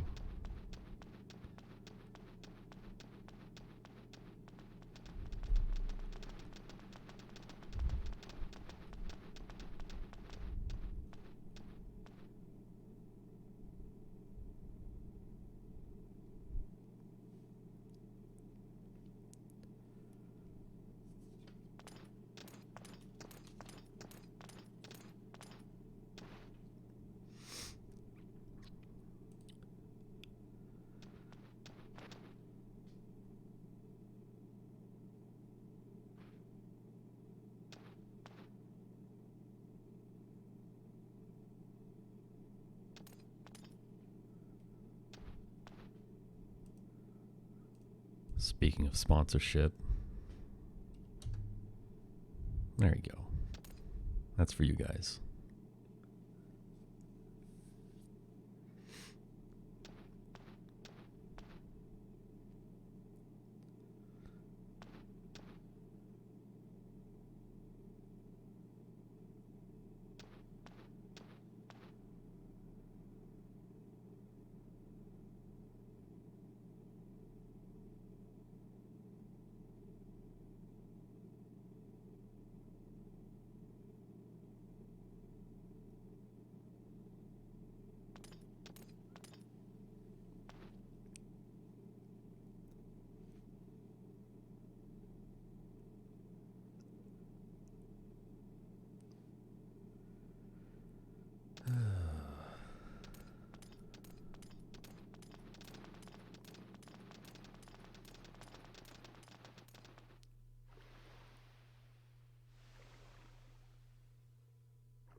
Damn right I did.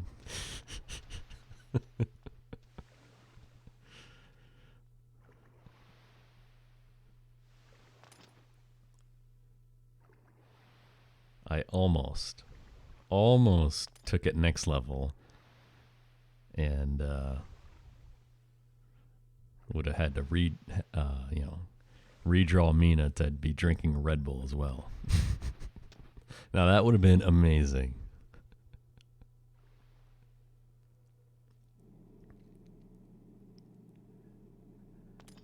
But there wasn't enough time.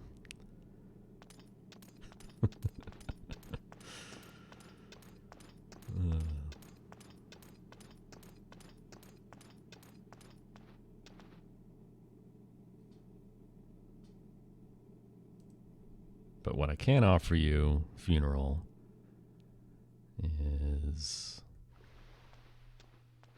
this. Now, this is awesome.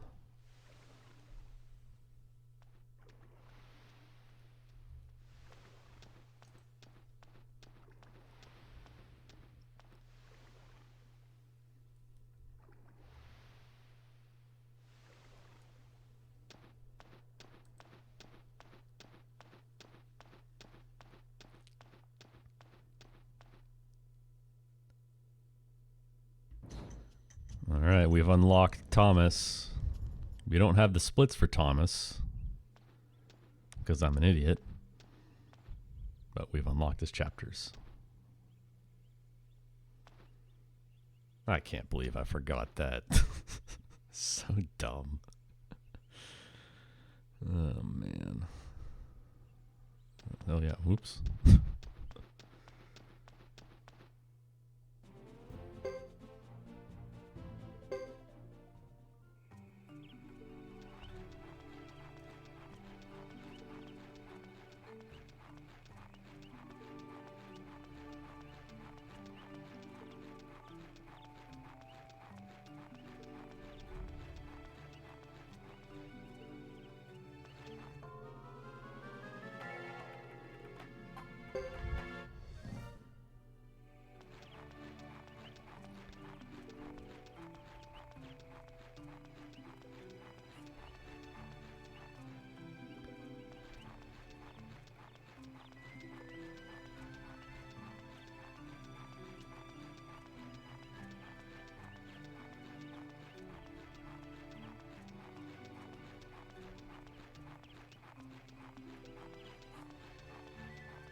Alright.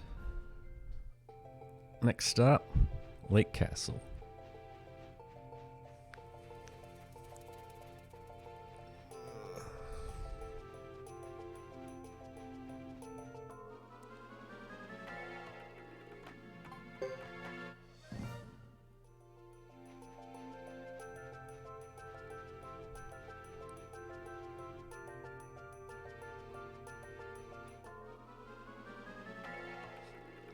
Alright, we got a Peckle sighting.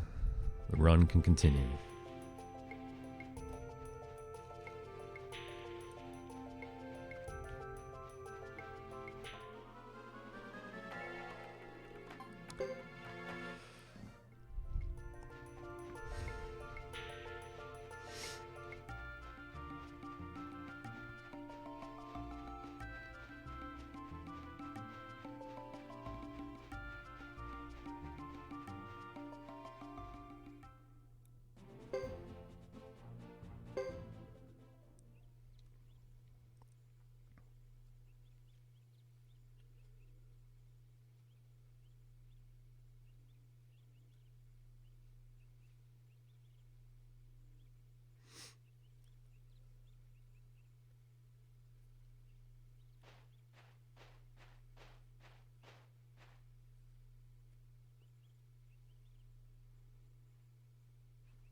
Okay, we're doing something a little different today. I'm going to drop this safety save right here.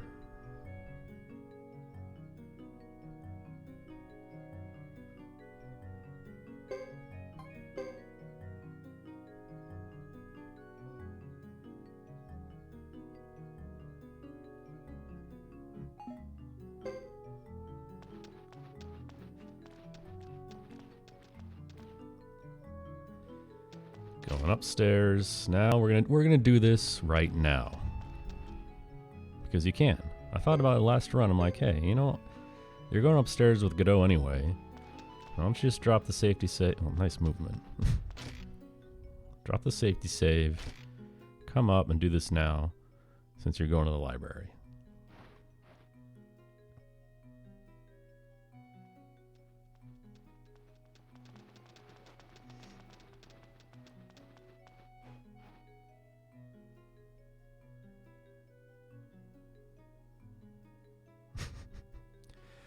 I actually am crying right now, Wiley.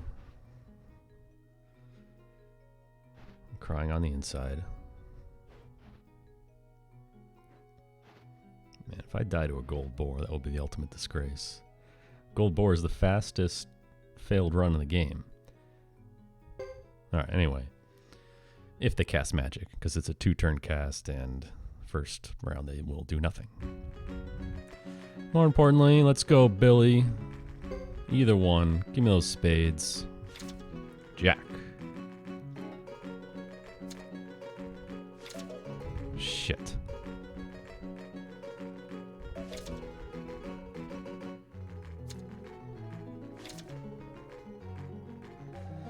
Okay, he really wanted that 3. Don't care about the ace. Uh-oh, it's a tie.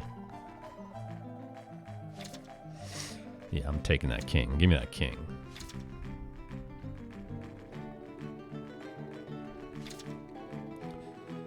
Five. I need that 5. 6. I want that 6. Okay. 7. I want that 7 too. Alright. It's fine. Don't need a 2, no one cares.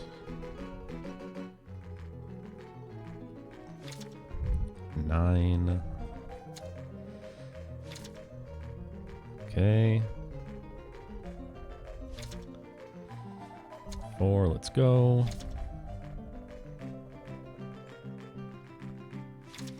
10. Yeah, 10. What did I use? A 10 or... Okay. Shit. Shit. Shit. Oh my god. No. Fucking Skynet.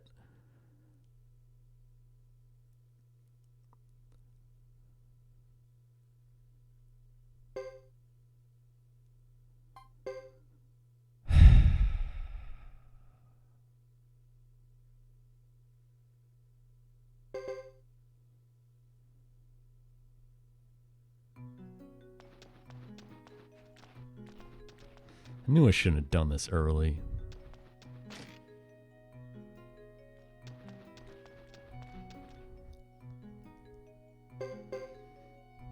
If I lose again, it's over. God damn it. What the hell happened there anyway? I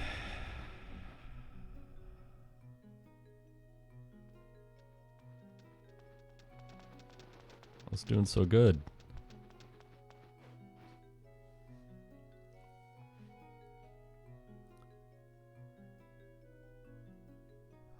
Okay, come on. Full concentration now.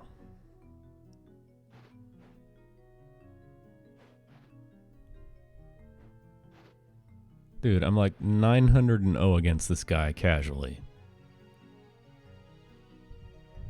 I start speedrunning. I won one. I won one. I lost one. I won one. I lost one. Okay, come on. Alright, good. I never lose with hearts, right? Okay.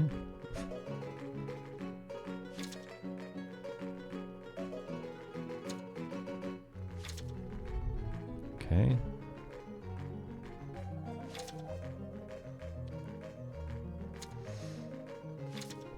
Alright.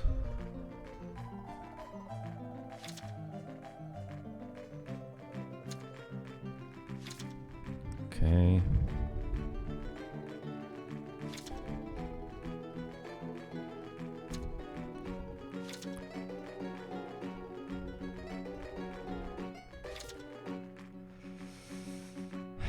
I need that queen. Okay, well, I should have bet a queen. He better not screw me on this one. Okay, alright, good. We win.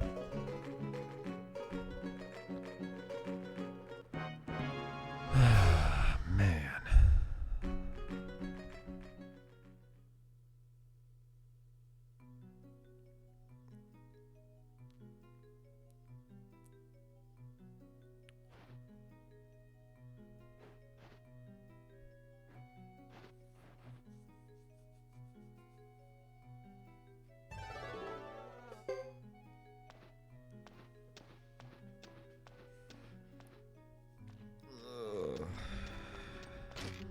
we will continue.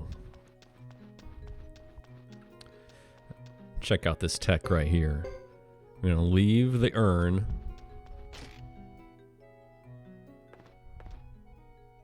And then come back and get it later with Thomas. Yeah, Wiley, the game's dumb. I mean, really, you just get the highest score after all the cards are drawn. But if you hit 46, you know, each face card has a value. Numbered cards are the value of the numbered cards. The goal is actually to get 46 exactly, like playing a game of darts, you know, get 301. But just recruiting them casually, just, you know, high score wins basically.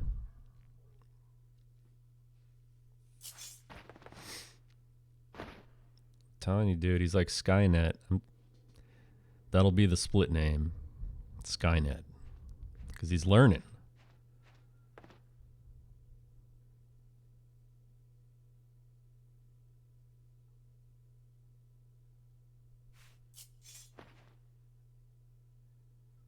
He's learning. He beat me with Chris as Flame Champion. I beat him with Hugo, and he beat me today.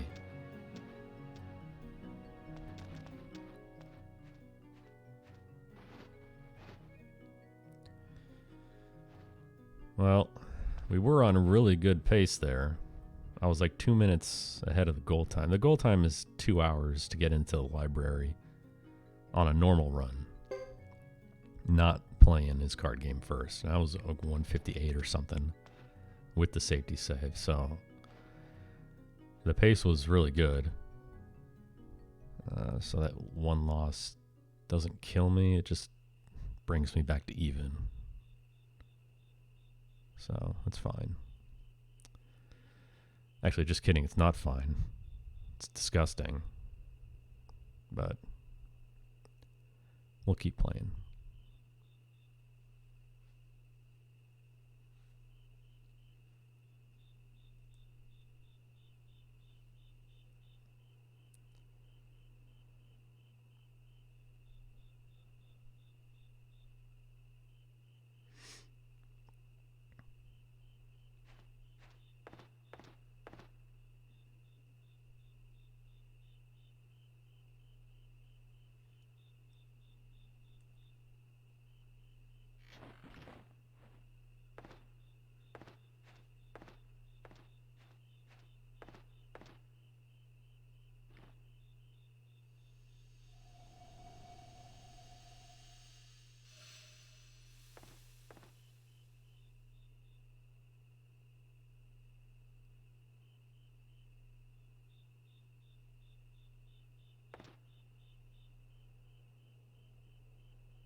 Alright, 3 quick battles here.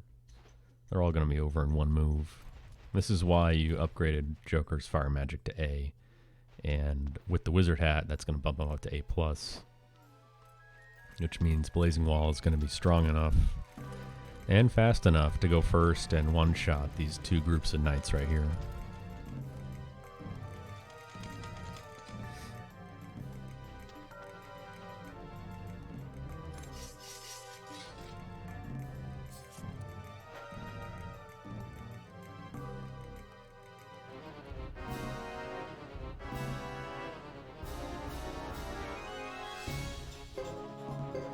So you just defend, throw out a Blazing Wall, and defend.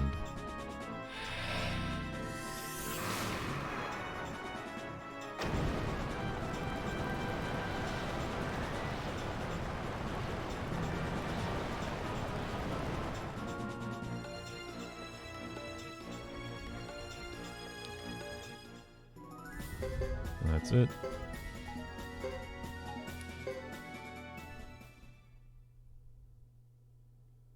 Really don't want those drops because they just clog up your inventory, and if you get overloaded, you can't mash, you gotta stop and decline, and it's annoying. Anyway, there's the first one. Second one's coming up right here. The third one, we're gonna use Ghetto's True Lightning Rune.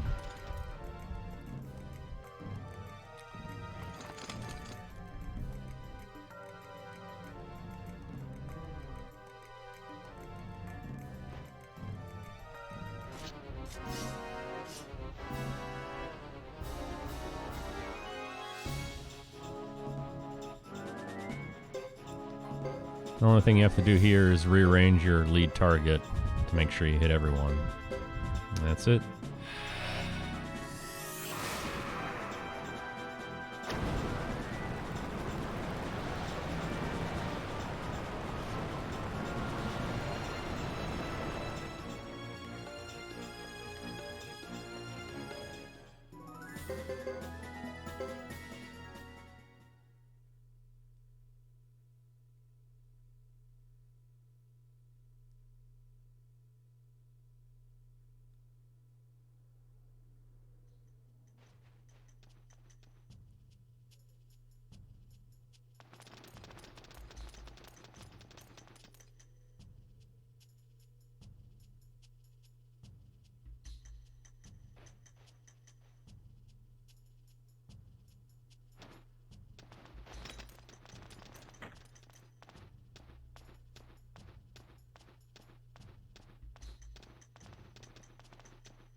What's up, Sea Glance?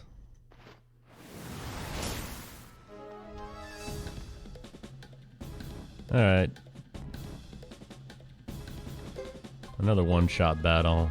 True Lightning, Thunderstorm. And that's it.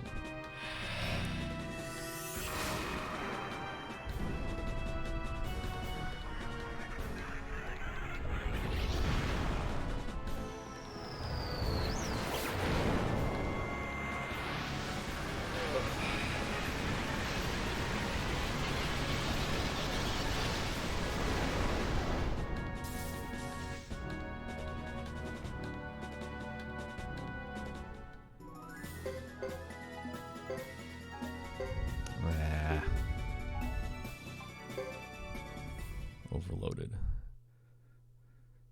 Sea Glance, if you just arrived, you missed us losing to Billy once again.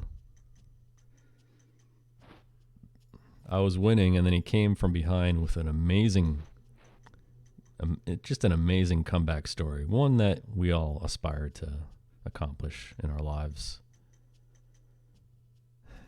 And he destroyed me. But we got him on the second try, so we're still playing the game. I did it right when we got here. Just dropped a safety save in the lobby on your way in and go upstairs, get it over with.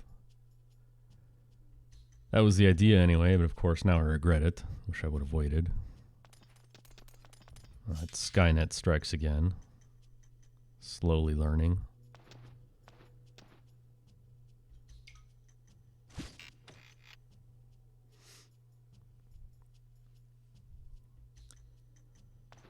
Also, please add the all chapters category as its own main category, because everyone needs to see this. Let's be real.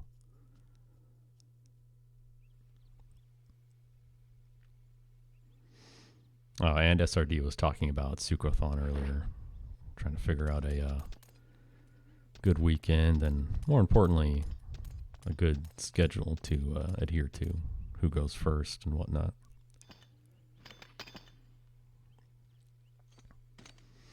He said Zero's run should all be taken away from him, and he can only be doing Suikoden 4 new game only.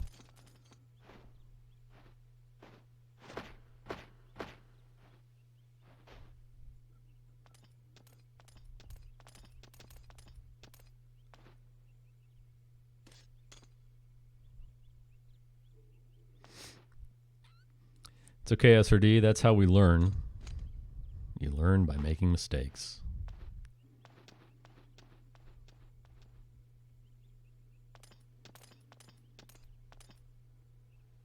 Nobody's perfect. Except Mina.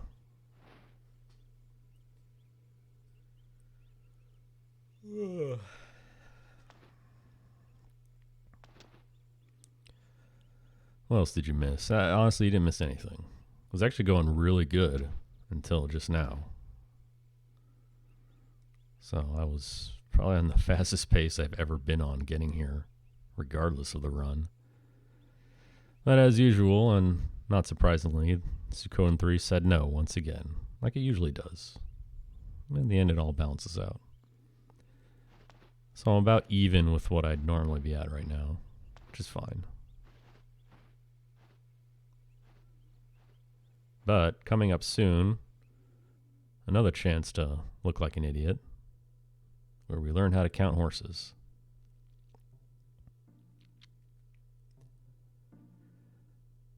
Oh, and also, I forgot to put in Thomas's splits, because I'm an idiot. So the Chris 3 to chapter 4 split is going to be like 5 hours long.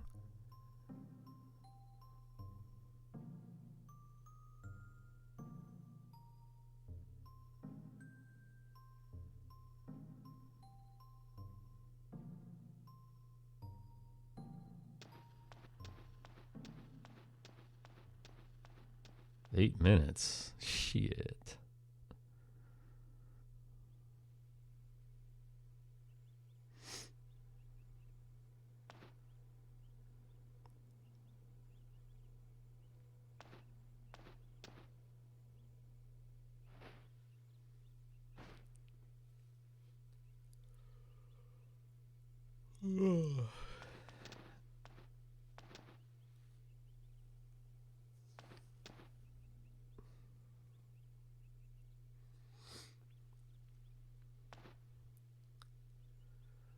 Also been watching the tape on your Suikoden runs since you only stream during normal business hours.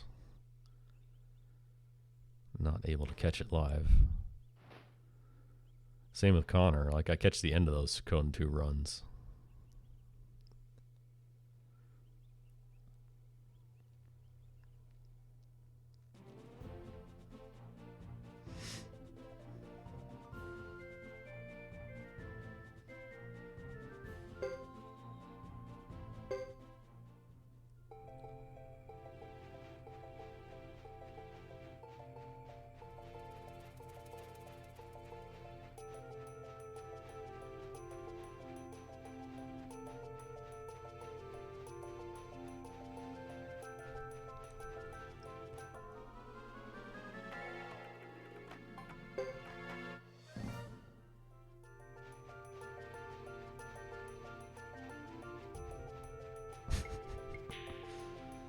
Zero hours are good. 0 hours are good.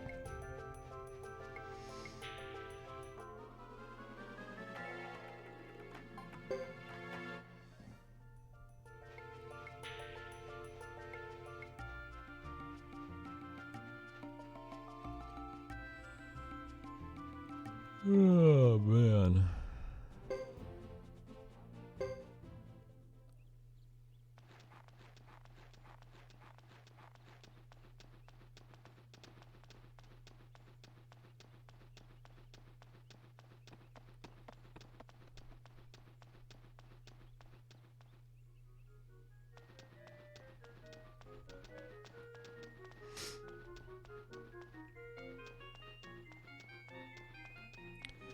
All right, now normally you'd go north on the Yaza Plain exit because it's faster. It just allows you to circumvent Brass Castle altogether.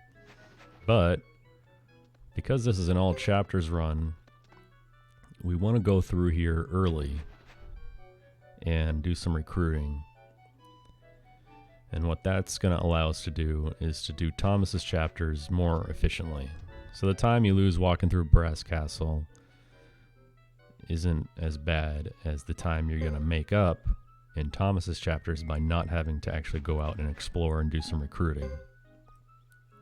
So that's why we do this now. That's why we bought the, I mean, you buy the deer antler grape seed anyway, but we use it much faster than we normally would by coming through here. Because in Thomas's chapters, you have to have a mandatory minimum number of shop support units in order to proceed with the story. But if you already have those units before you even get to Thomas's chapters, then you can just basically skip all that and save yourself a lot of time. So we got Scott. I'm gonna grab Gene.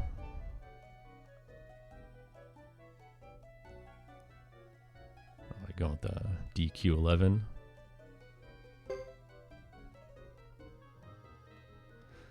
Haven't played that one myself. Looks alright though.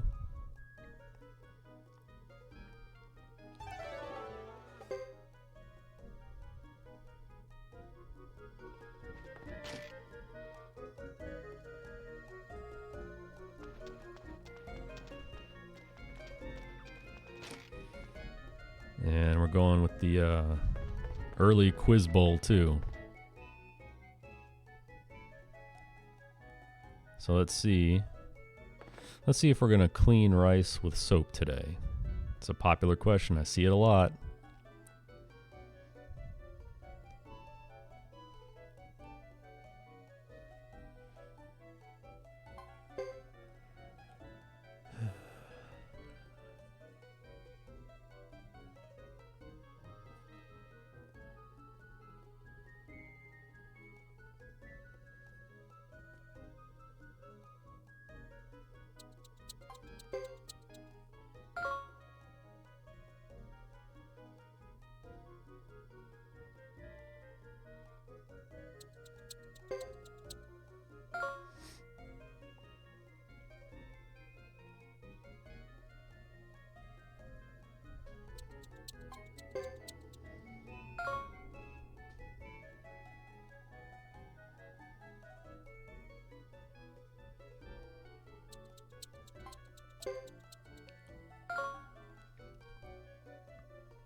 Alright, so the trick to that game, because the questions are timed, but they're only timed when the answers come up.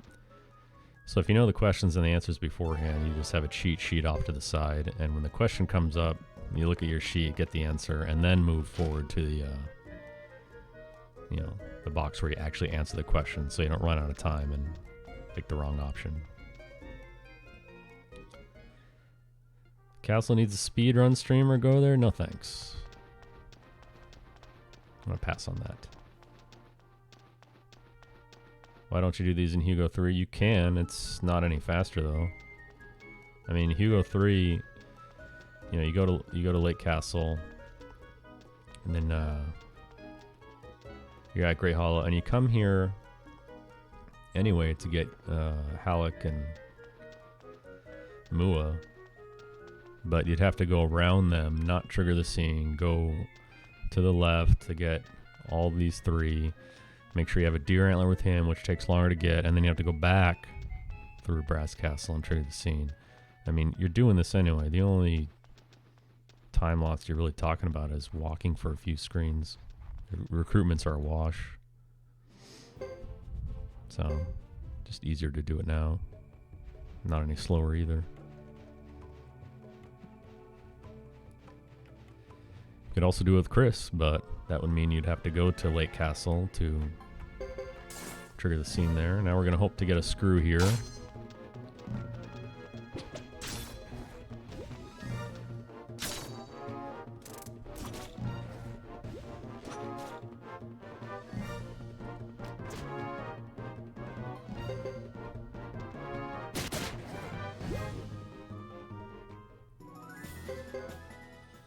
No dice. Anytime you're here on the plains and you run into a group of dark hares, you should consider fighting them. Because they drop the screw that you need to fix Gadget.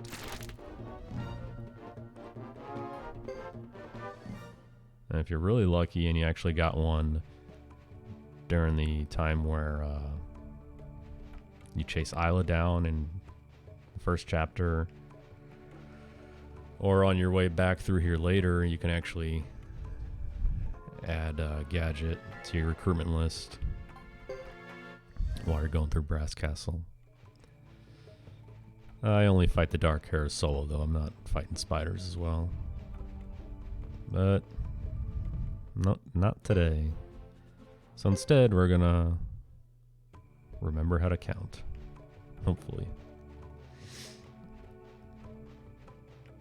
There's no safety save here, so if I mess this up, I'll be very upset. Honestly, even if you do mess this up, she'll be back later at certain time intervals, and you're walking through here plenty of other times too, so you got more chances to get her.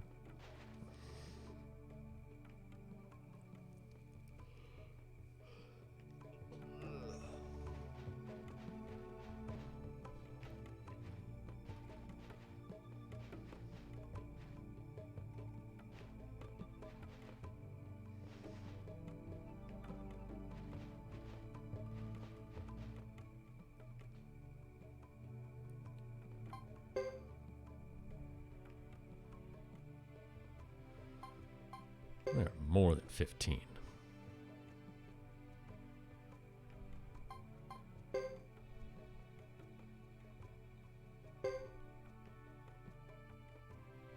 Nice try, SRD. I'm not falling for your tricks.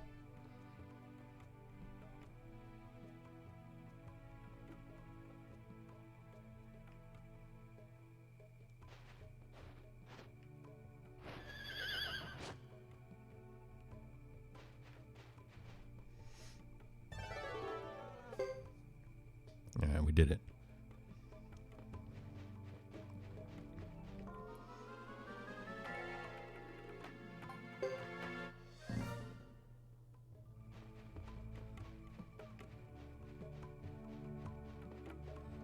A true YOLO speedrun would just go right into the menu and guess. And if you got it wrong, you'd reset.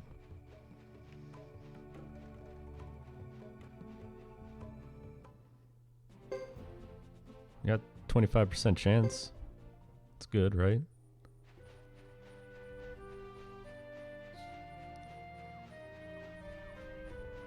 You can't actually count the horses before you talk to her. It changes.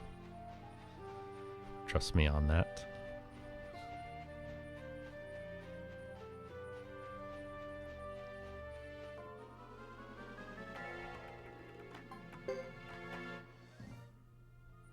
Yeah, that's true. But I don't think I've ever had it be less.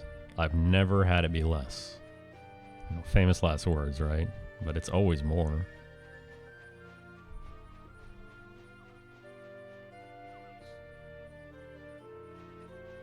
If I was really going that hard on it, I would just guess more. And then just guess randomly. 17 is the number it usually is in my experience, so I just go with 17.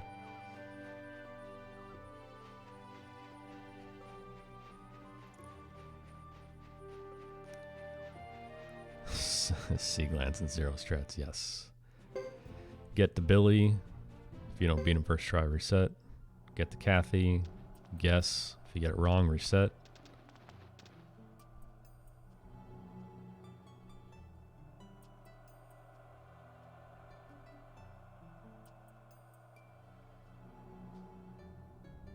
Finish the chapter. If your time is over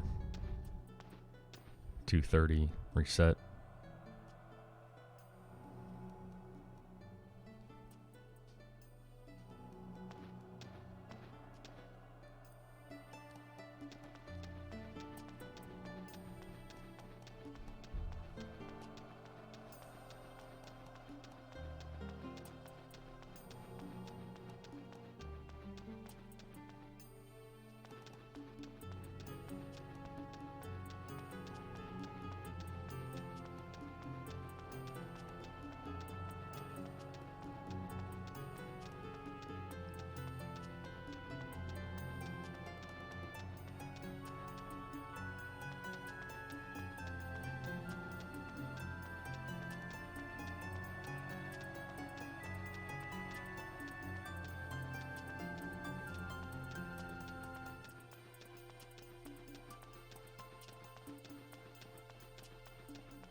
All right.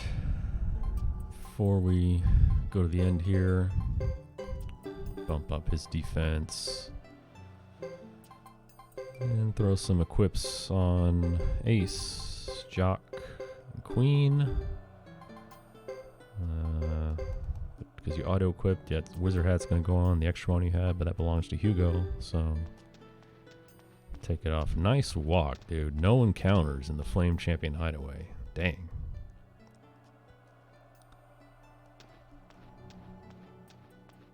And honestly, that almost makes up for losing to Billy, because if you get to a encounter with those Copper Suns, like a group of 2 Copper Suns and a group of 2 of those Demon Ladies, I mean, you could lose 2 minutes on a failed run right there.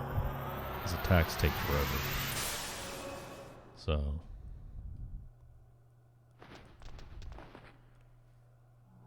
I'll take that all day. And Chapter 3, time looks behind, but remember, we did Billy, we got Scott, Gene, Ernie.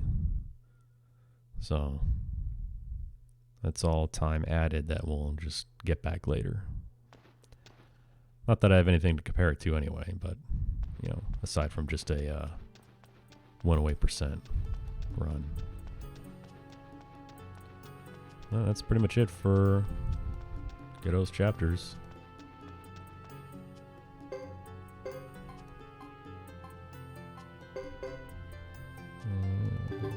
Alright, I already had everything there. My bad.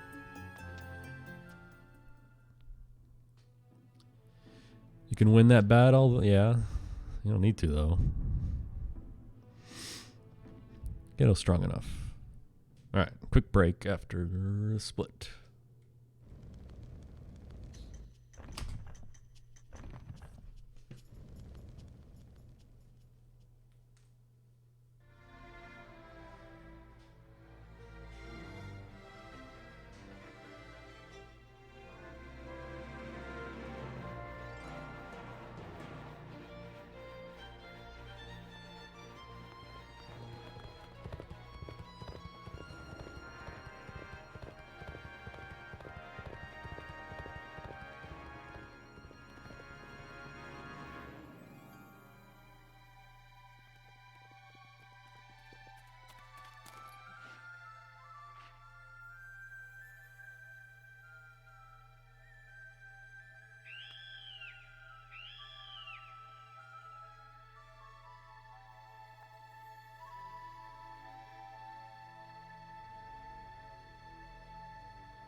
Did you hear that?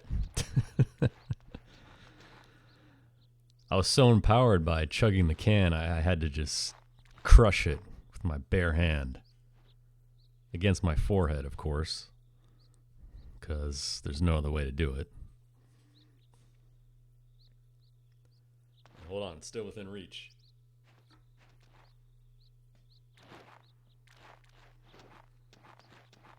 All right, here we go.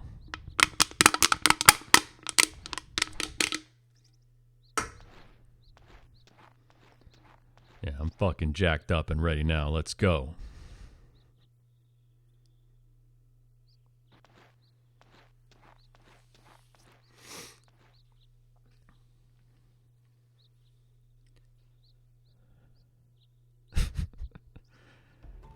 I should make it an alert every time someone posts a message in chat. That would be awesome.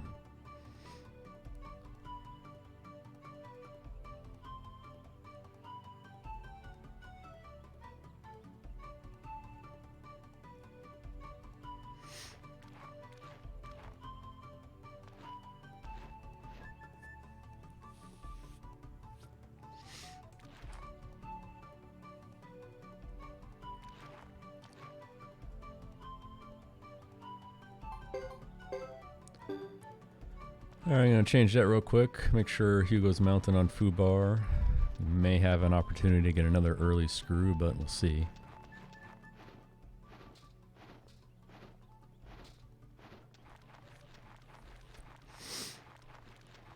Read the dialogue out loud. No.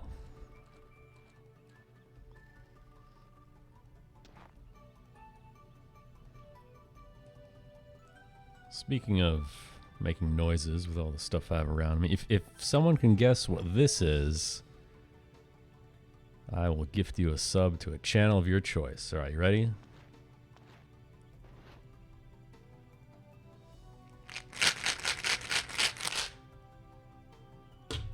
There. What's that? Voice acting percent? God damn, that's a 24-hour stream right there.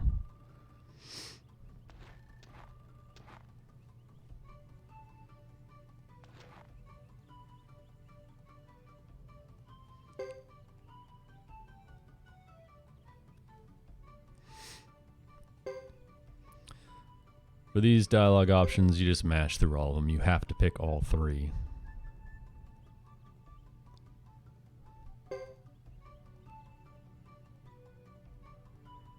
Sound of my dog. Nope.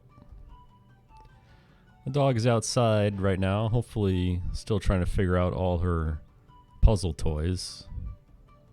Which there's 5 of them. They're all filled with treats. And they're all annoying, even for the smartest dog. You gotta work hard. A bag with the bones of all the previous Suikoden 3 runners. Oh. Oh, shit, that's funny.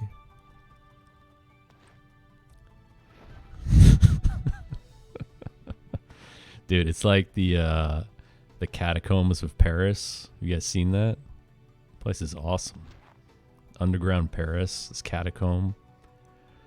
Just tunnels lined with bones. Very creepy. They have something similar in the Czech Republic too. It looks pretty cool. It's like a chapel filled with people's bones. Great answer though. Unfortunately, it's not correct.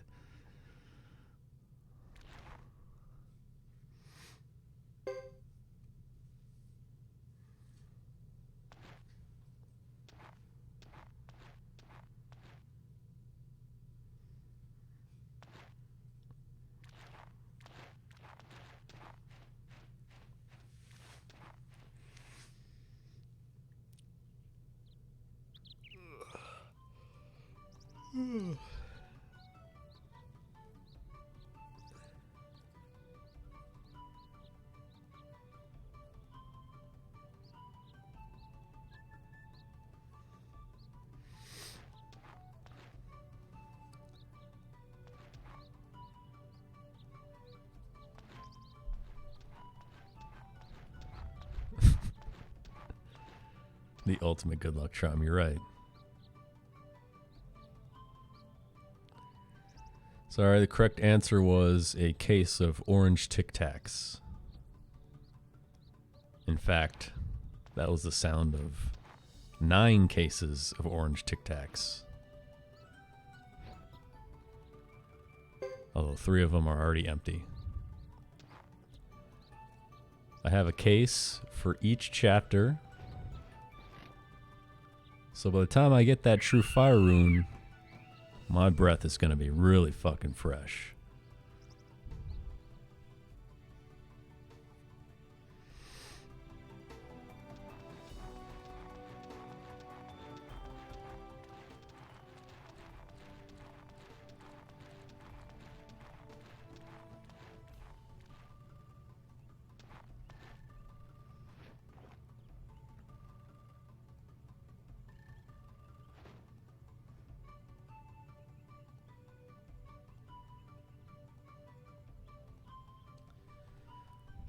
No problem, Jimbo. You can count on me.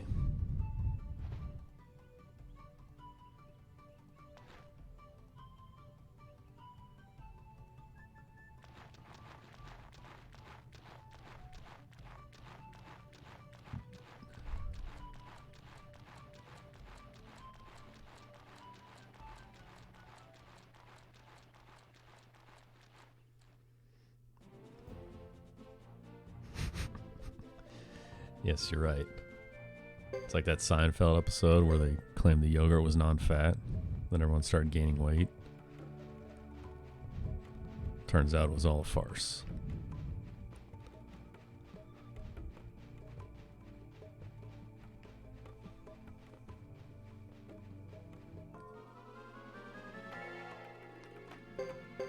All right. I'll take this.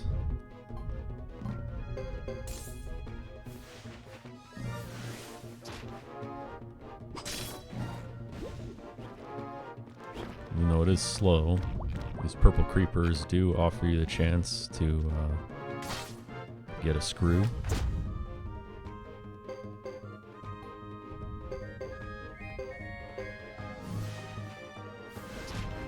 Oh, come on. It's just dumb animation watching that happen.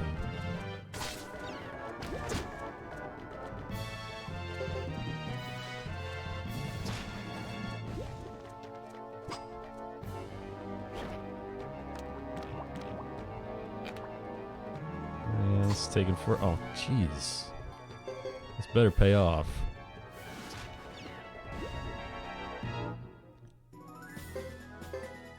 Shit. All right, well that was a waste of time.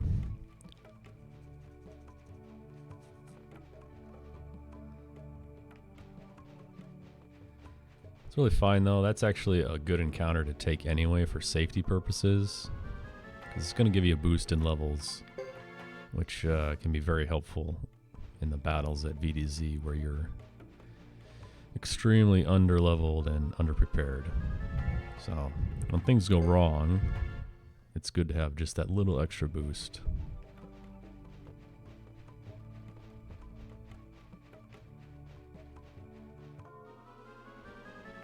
Oh shit, right before the exit. Let's go.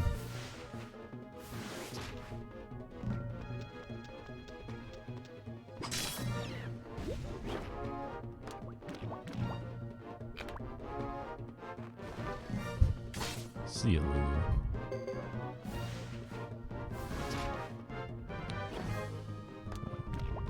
Nice accuracy, guys.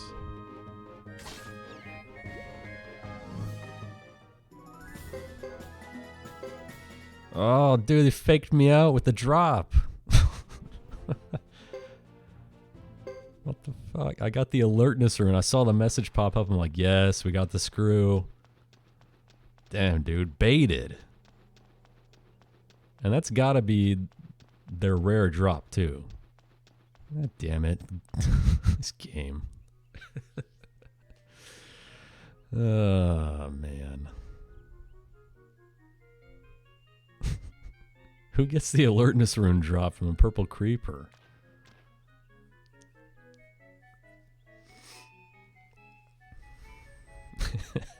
Now we have to use it. Yeah, I think you're right.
How dare you?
Alright, first stop here, Magic Tutor. I'm going to take Wind Magic up only one level. That's to manipulate the turn order in the upcoming battles. Then we're going to bump up Sergeant Joe. That's all we can do is take his Water Magic to B, but it's fine.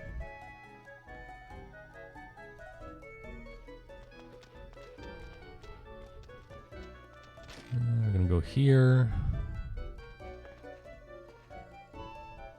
Now, it's interesting that Jean would normally be here, right? But we already recruited Jean. Remove the Sword of Cyclone rune. I should have attached the alertness rune there, honestly. But anyway, we recruited Jean, but at this point in the game, she should still be there. Because we recruited Jean in Get Out Chapter 3. Which means, again, if you're looking at the timeline of events here, she should still be there, but she's not. It's that weirdo guy instead.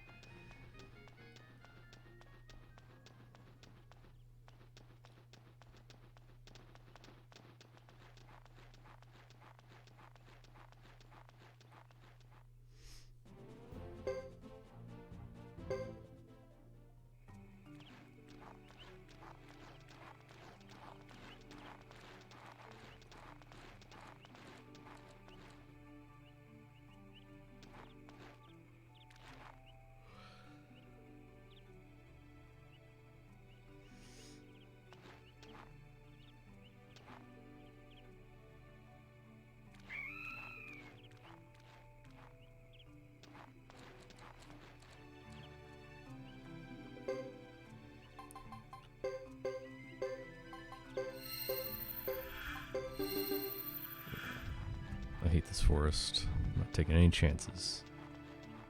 We'll be playing more safe than normal today because, again, this is a one and done type of thing, so anything I could do to not die, I'm gonna do.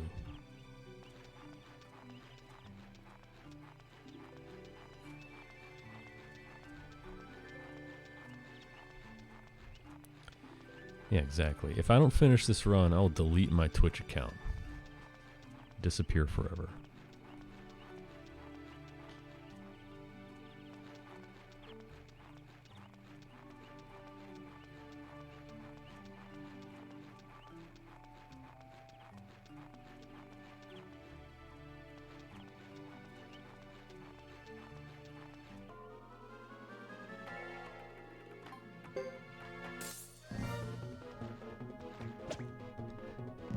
Yeah, exactly. Imagine losing to a bunch of Leafs.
I think the only way you do a Suikoden 3 speedrun at a live, in-person event is to do a relay. Because you gotta have one person take over at the halfway point. There's no running to the bathroom while you're on camera. Excuse me, I gotta go.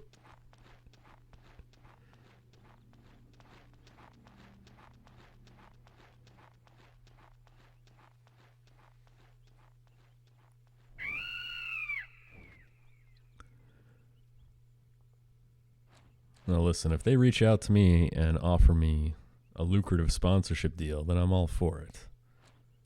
I ain't doing this shit for free.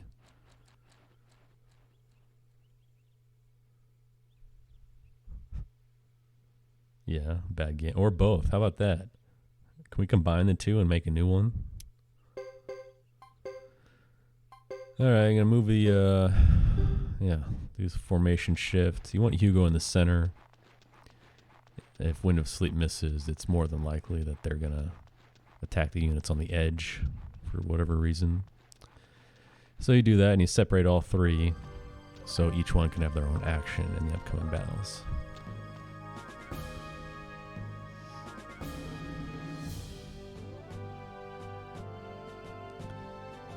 Hell yeah, dude. I'm about to jump on that train, the Octopath Cash Grab train.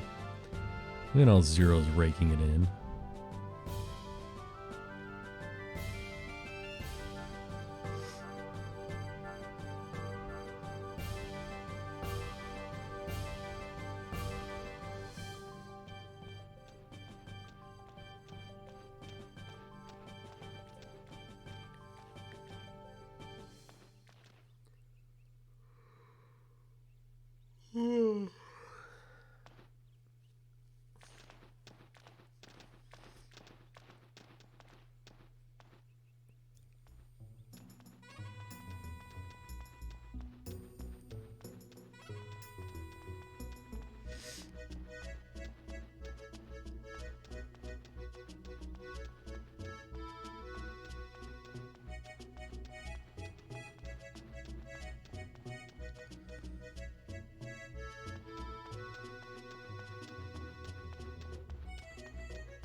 First thing you do here, though, is head down to the waterfront. Go to the armor shop. I'm gonna sell some stuff here. Lose equipment. Don't need that. And Solar Cyclone. Yeah, I'm selling that alertness rune. I don't even want it. That extra cash.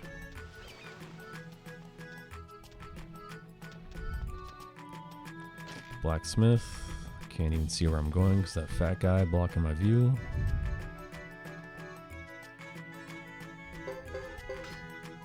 Bring Sergeant Joe all the way up.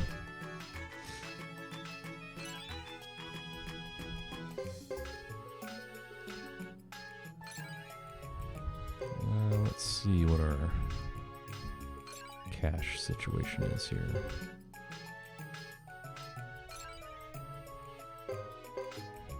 Hell yeah. There we go. See, I didn't tell you this before, but I manipulated that alertness rune drop to get the extra money to bring Hugo's weapon up to level 7. Got him. Nah, just kidding. Nice movement. Thanks, game.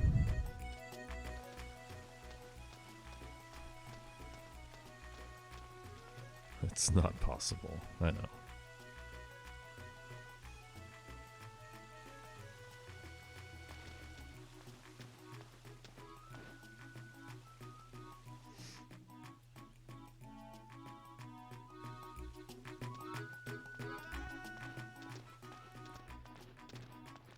So here's where we go to the council building and get denied.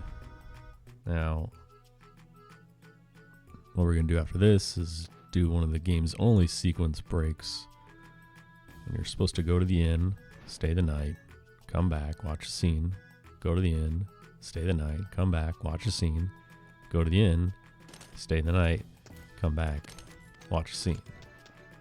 But you can just stay at the inn 3 times in a row and move on with your life. Let's skip a few scenes there.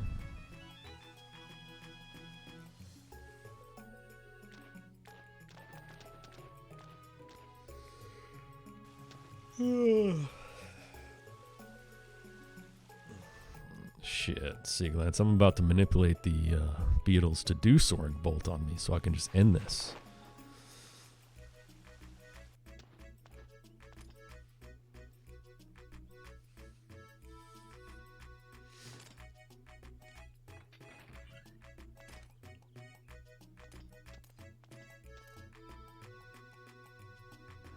Yeah, I know. Don't remind me.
Come on, game.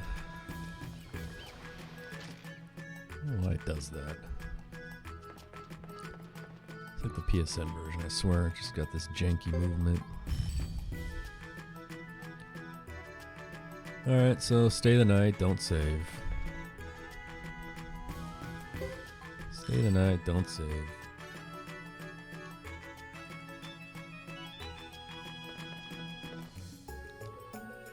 Stay the night, don't save.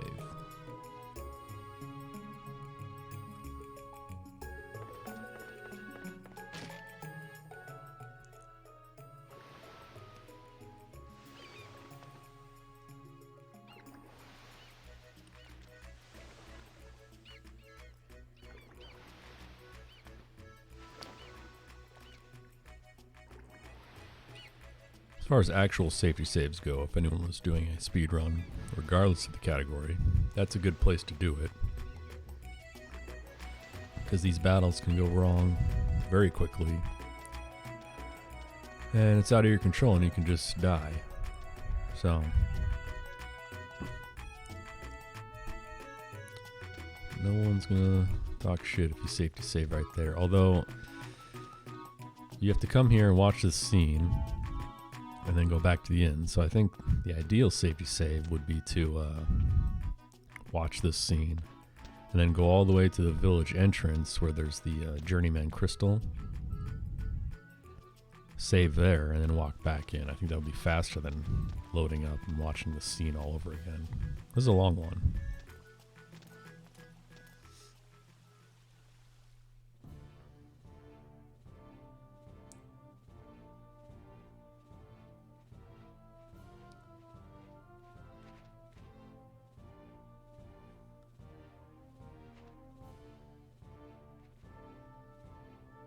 But honestly, from here on out, no more safety saves in any future run attempts.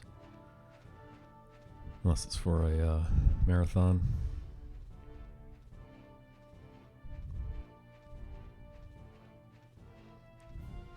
I think it is that long. Let's see.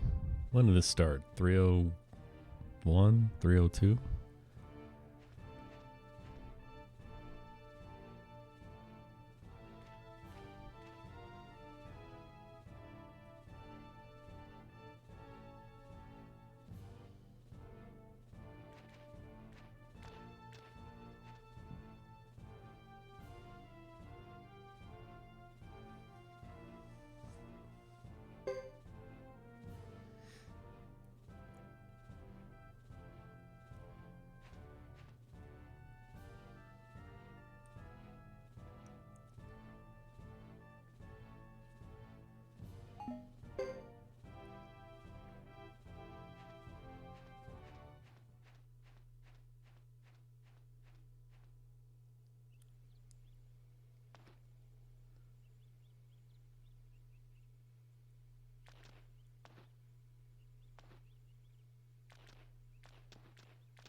Yeah, that's 2 minutes, easy. I bet you can walk to the village entrance and back in less than that.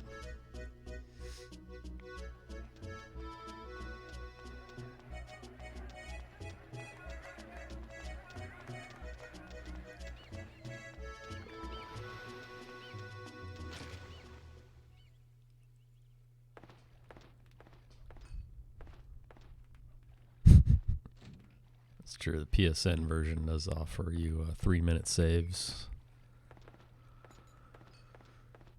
Thanks, game. You think it would be faster, right? I guess not.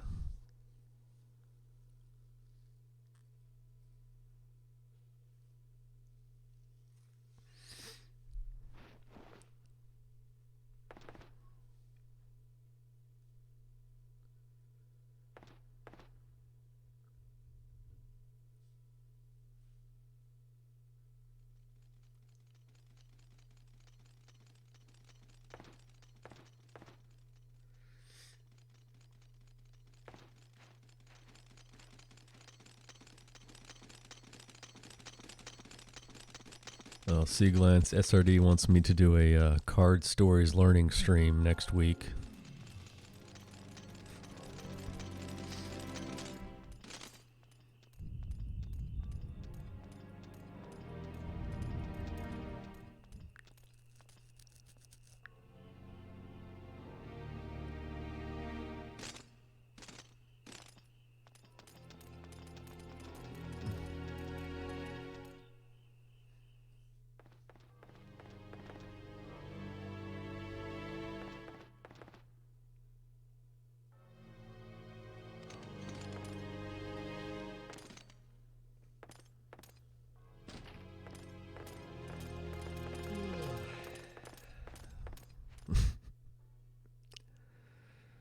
I'll take it into consideration. We'll see. We'll see what happens. We'll see what state the world is in next week.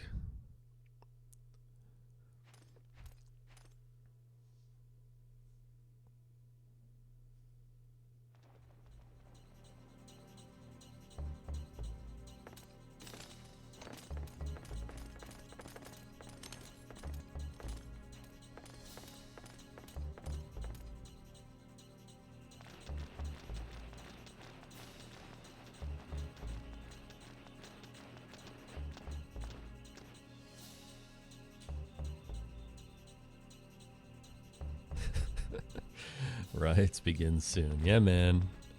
No more chicken either. Can't find it. It's like gold. It's going to be the new currency. Alright, back to the game.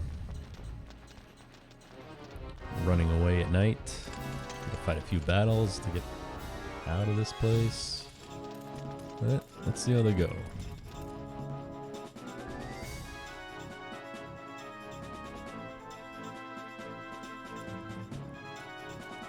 3 hours and 7 minutes to get into these battles. I'm content with that. Alright, defend. Wind of Sleep. Defend with Lulu. Let's hope it hits all three. Probably not. Never does.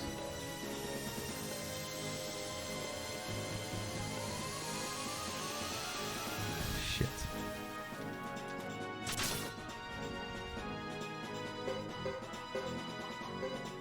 We're gonna do it again.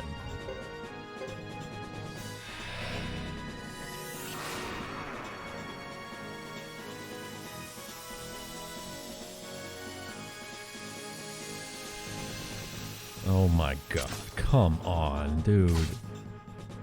Okay, thank you for the critical hit. Nice double crit. That saved me right there. Whew. No. Nope. Okay, good.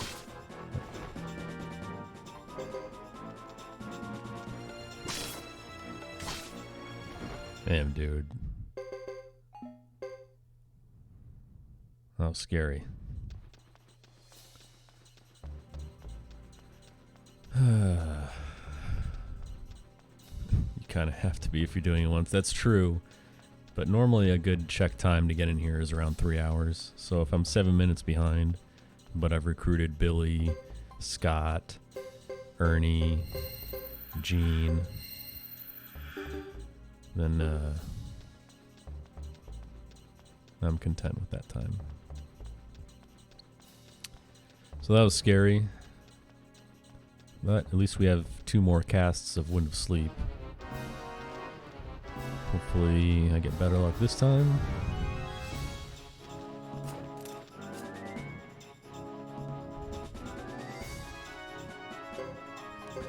Of course, this time we're going with Breath of Ice, and the good news is he has 2 casts of it. Depending on his magic set, he may have 1 or 2. The fact that he has 2 is good. And we're going to win this regardless. Let's just see how clean it is.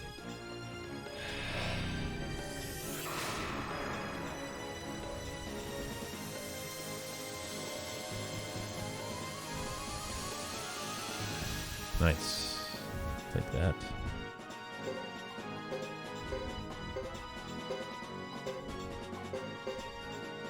Kind of weird that the one who didn't get put to sleep didn't do anything though. It was kind of strange. I think he would have attacked.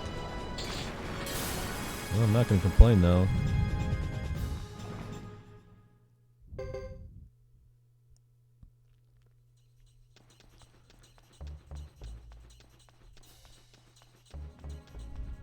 Shit, the worst hacker of all time. Still can't even beat Billy.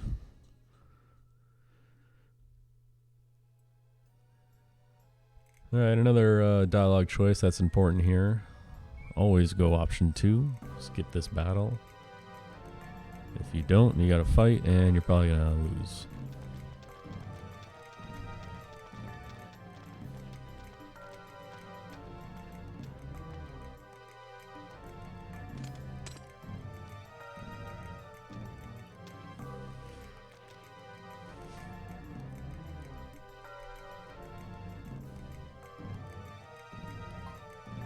There's no reason to believe you.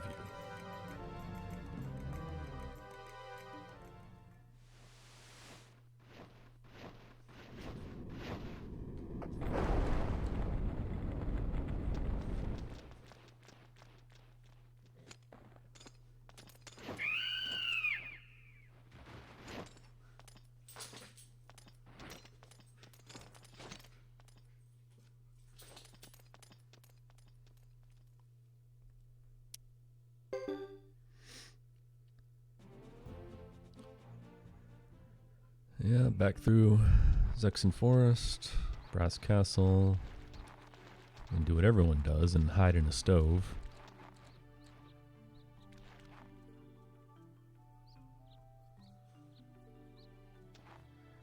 Escape through the hidden passageway, and then back to our village to watch Lulu get sliced open.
Oh yeah, I forgot to mention I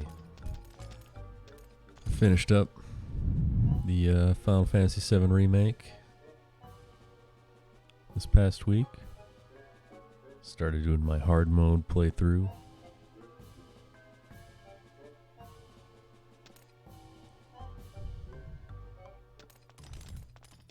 So we have 14 hours to discuss everything about that game. Because no one cares what's going on in this one, let's be honest.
That's right, Seaglance. We're in there. So close to getting that elusive platinum trophy. Just need to beat the game on hard and fight the what's it called? Top secret boss fight, I think. I've done everything else.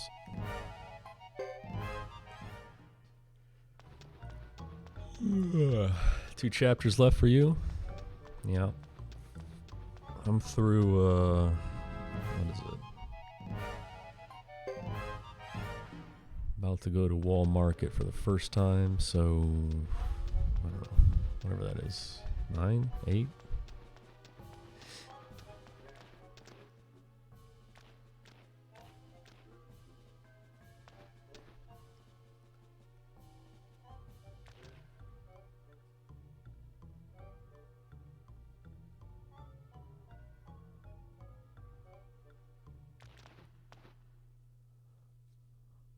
Probably check out a speedrun of it when I'm all done.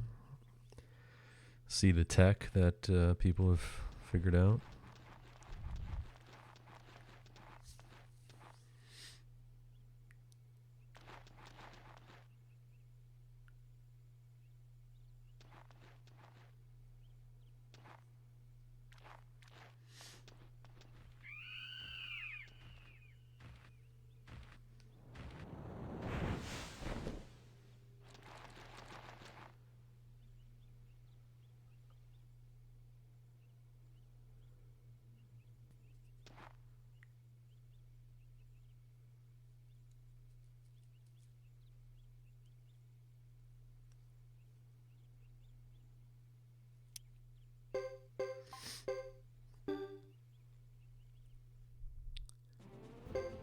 Alright, back to Cry Village.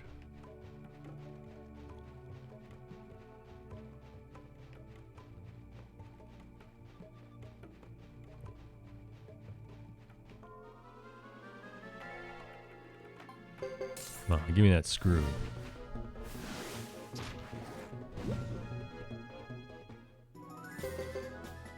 Shit.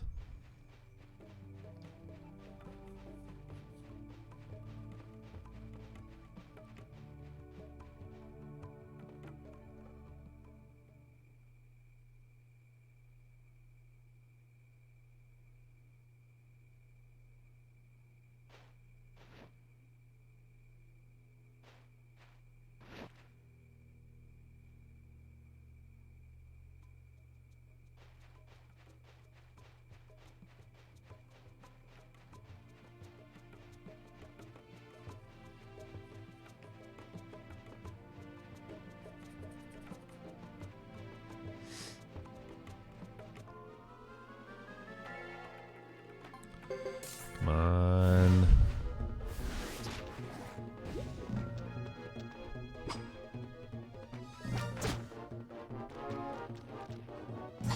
Oh, come on, guys.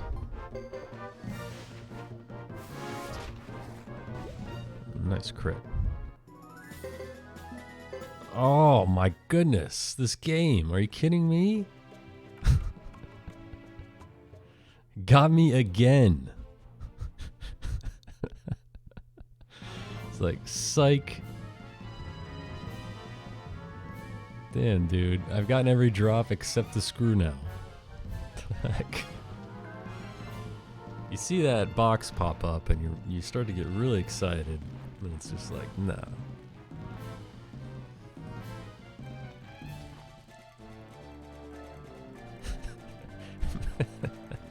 Maybe it's a painting of a screw. That would be the ultimate insult.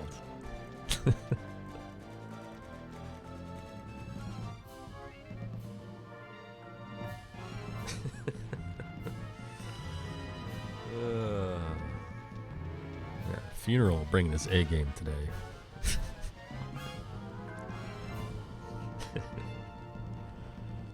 Alright, just in time for everyone's favorite scene. Along with a 45-second break.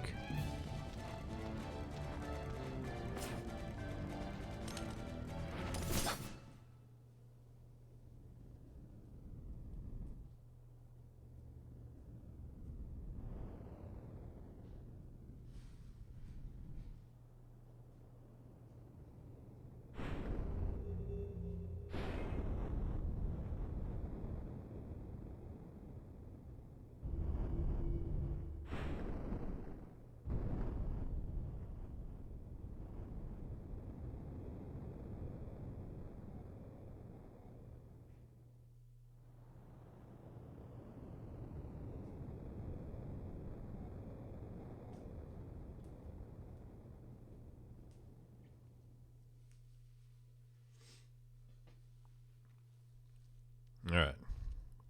I had just enough time to go put an English muffin in my toaster. Now, unfortunately, it'll probably be done in a minute or so. And I won't get to eat it for another few hours.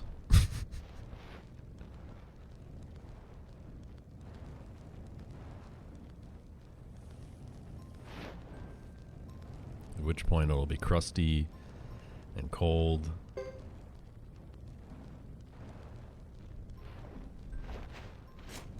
Who cares?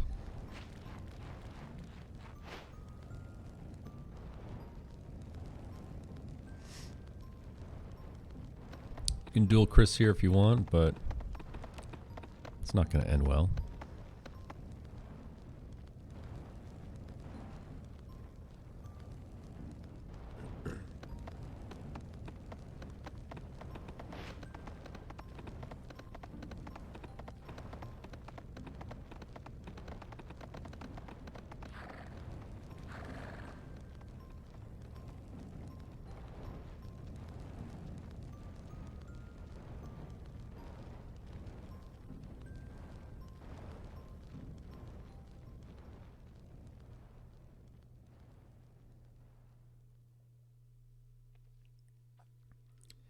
Imagine if I actually got that painting of praise and put it up in the castle. If it was just a hanging painting of a screw. That'd be amazing.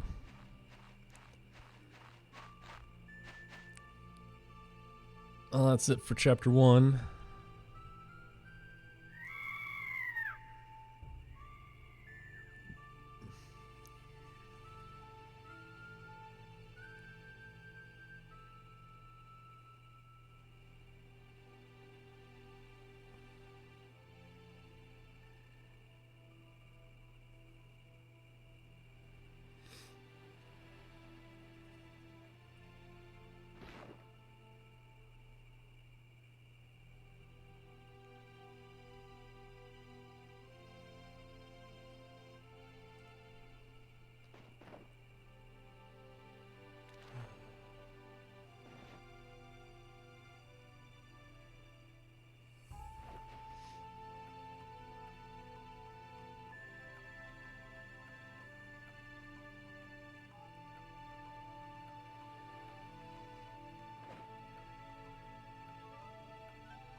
328. No idea if that's good or not.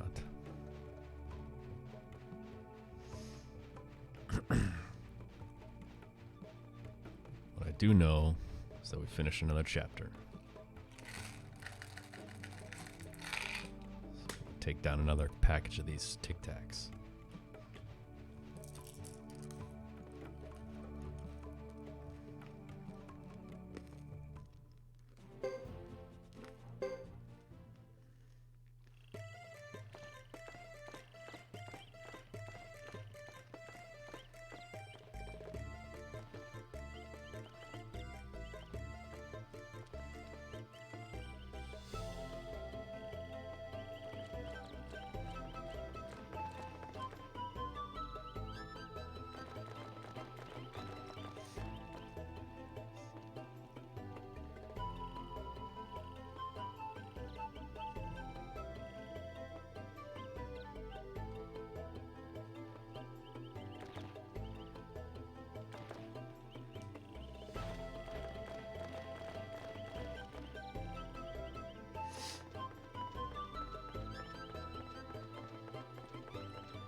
I'll meet up with Lily here. She's all grown up.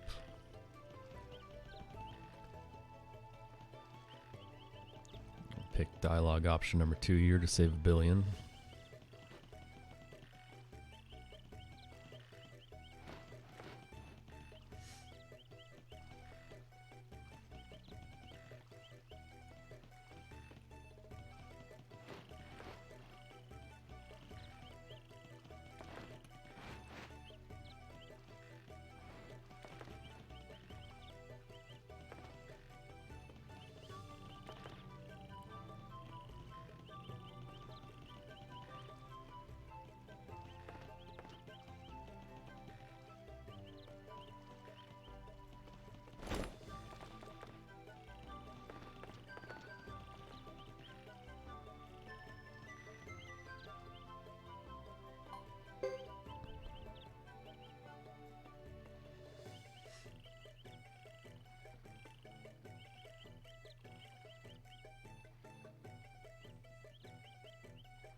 You don't actually do anything here. Again, welcome to Hugo Chapter 2, where you literally do nothing.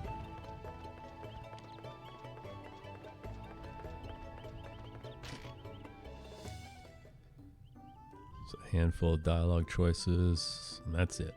No battles.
first this place, and now we're off to Lizard Land?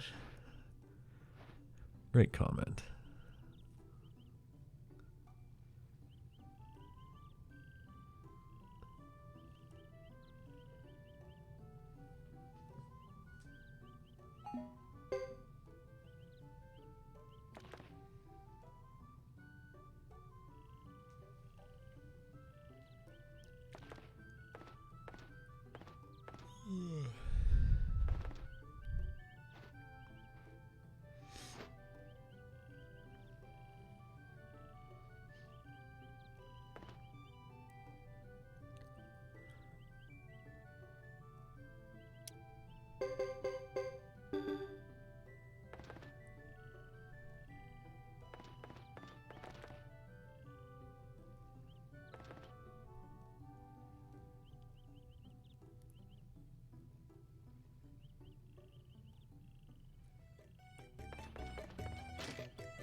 I wish this would have made a perfect break if they would just auto scroll the text or do something here. It's a long scene where nothing happens.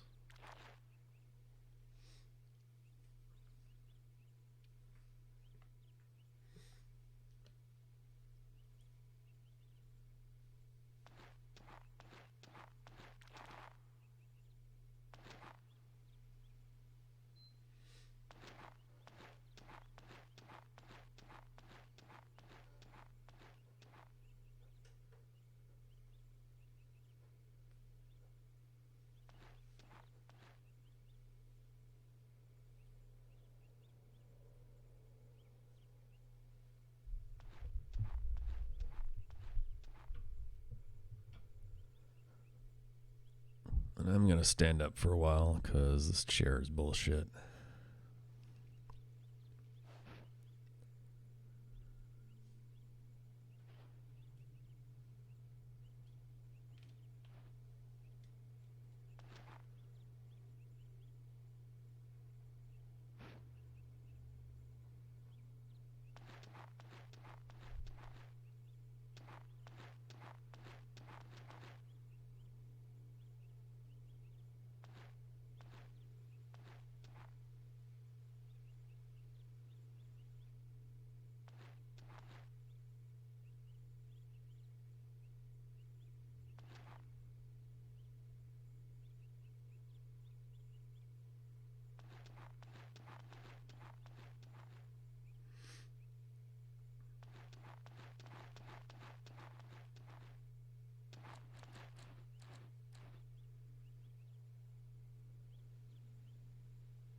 So the only thing we do here is walk, run from all battles, choose the right options to skip the fight with Uber, choose the right options to skip the battle with the Zexan soldiers,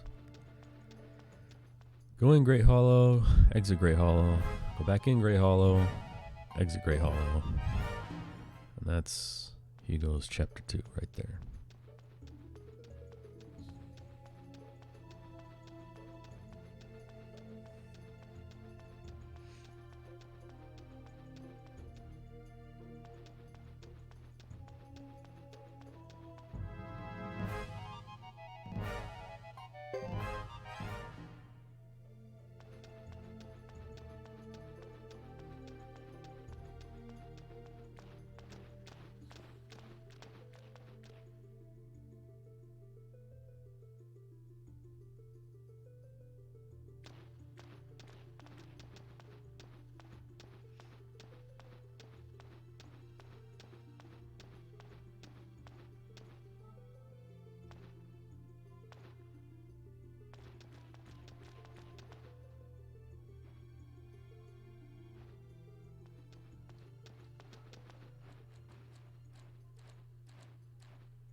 frontal assault.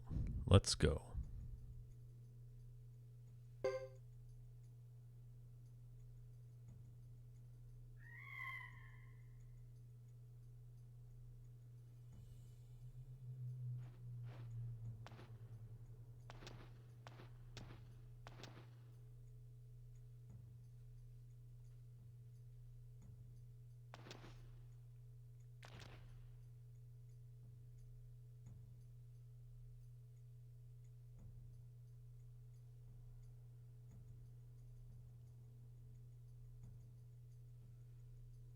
Bad move, boy.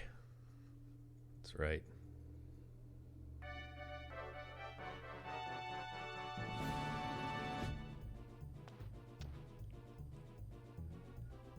Sergeant Joe has my favorite dialogue in the entire game. Hugo Chapter 3, when you arrive at Shisha and the Manters attack you and they're landing. Sergeant Joe drops the greatest line ever. Permission to land denied. Amazing.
That's true.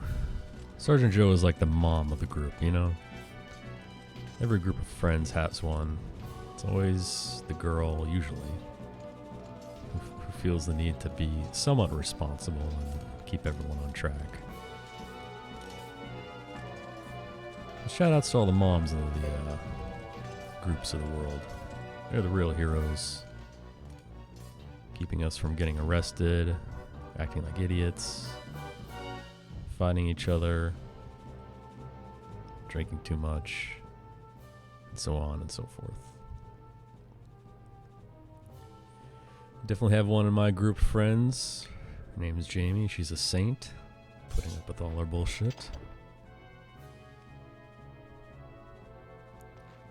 But yeah. Joe's like, God damn it, Lulu.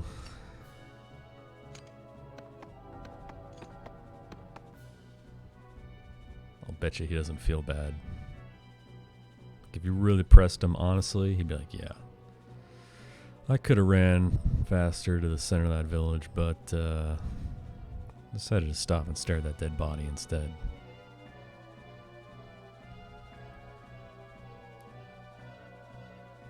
And yeah, Reed and Samus, the two biggest pushovers in the entire series.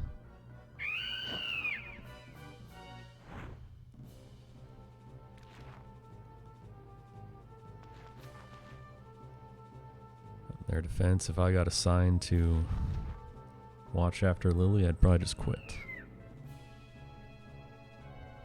I'm not putting up with that attitude, I'll tell you that right now.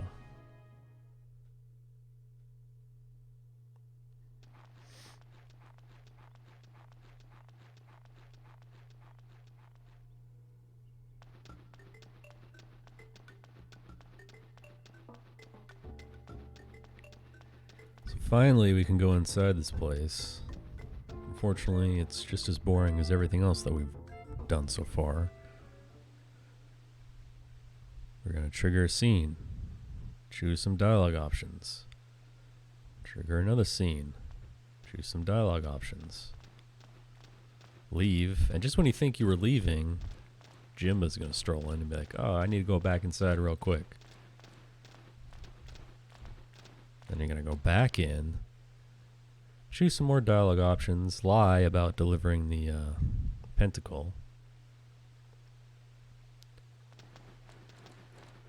Throw Fubar back in your party because they took him out for some reason. And finally, you can leave.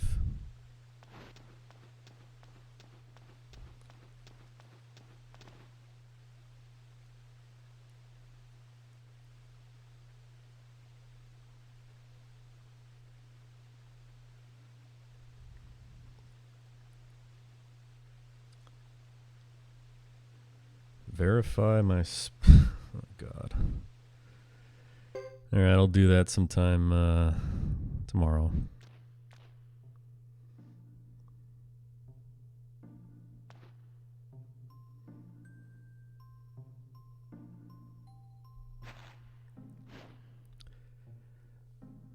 I may also fall asleep for 24 hours. Might also be dead at the end of the stream.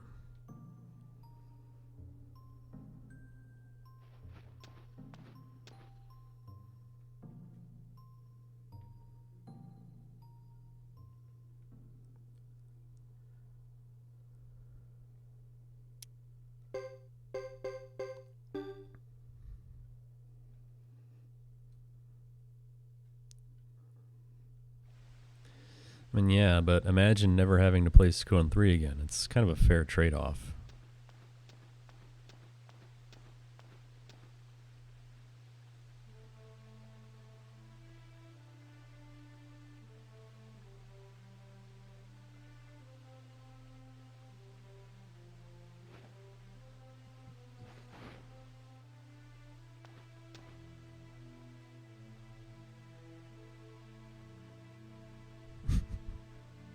I'll think about it. We got around 13, 14 hours to decide. So we're not short on time here.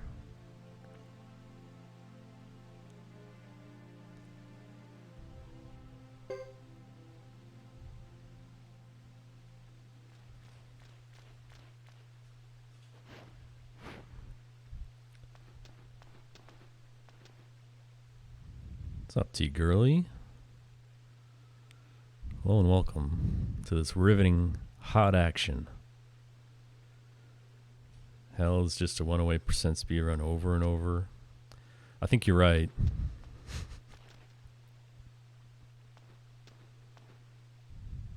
God, if this was your life doing this every day. Man, I can't imagine.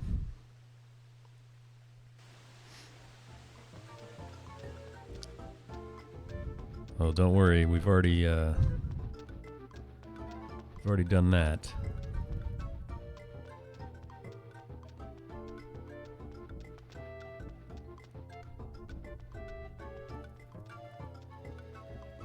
So while we're coming up here, we're just going to grab this hammer real quick. Be using it later to recruit Peggy.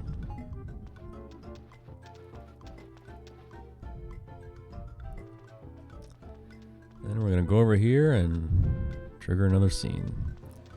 S3 is your least favorite of the series. Yeah. Yeah, I can see the argument for that, honestly. It's a very divisive entry. A lot of people like it. A lot of people don't like it. And a lot of people like some of it, but dislike other parts. I think I'm in that third group, honestly. There's a lot about this game I do like, but there's stuff about this game that I definitely don't like.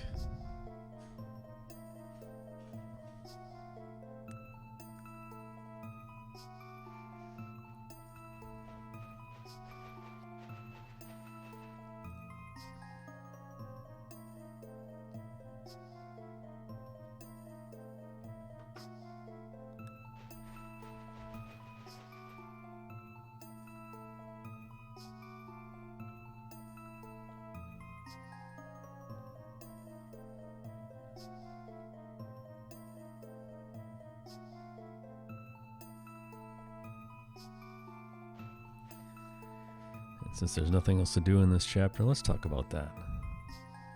What I like. Let's think about this. I do like the Trinity sight system,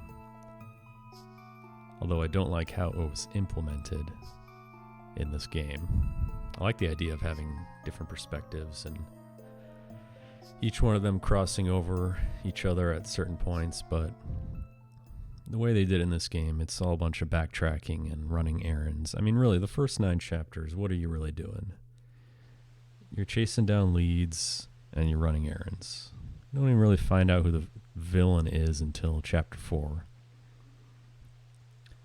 So, I mean, you know, it's just a very, very slow start, very slow build-up. And then it kind of ends very quickly. You know, after Water Dragon, we see that scene at the end of chapter 4. You know, things fall together pretty quickly. I like the duels. Duels are good. I do like the priority gauge, and I do like the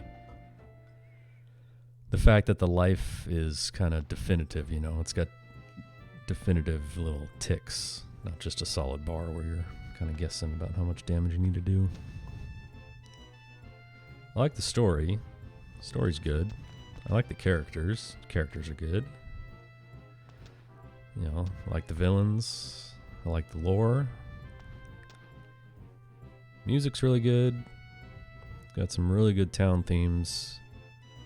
Battle themes are pretty weak. There's one that's really good. Yeah, Path Destroyer, I think. Skill system is the best in the series. I don't really think that's up for debate, honestly. And the fact that your choices actually matter and can make a huge difference. I mean, obviously, you get to choose your main character. I like that.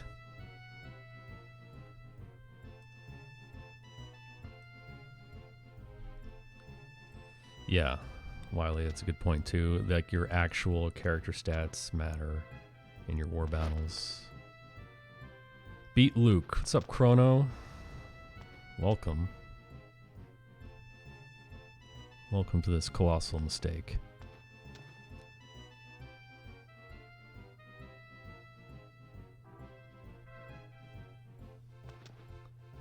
What else do I like? That's probably it. And what don't I like? Alright. I don't like... In a speedrun setting, I hate the war battles.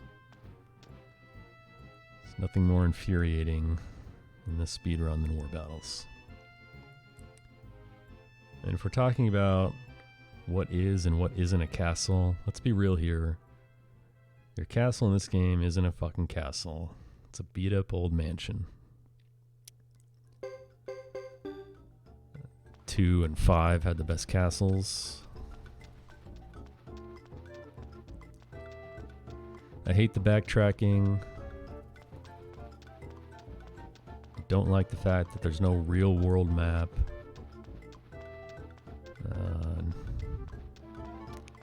Regular battle themes aren't very good. The camera perspective I don't like. Should zoom that shit out. Can't bribe. Can't do rune unites. Don't exist. And grinding for rare items is also pretty lame, because all you're doing is soft resetting while you're looting dead corpses. That's a pretty quick synopsis. Back to the game. Okay, nothing's happening still. Cool. Thomas is the main character. Well, technically, you're right. But not today. Thomas wasn't even good enough to get his own splits. Colossal mistake. I didn't know this was a Seagland stream. Damn. Chrono always firing shots.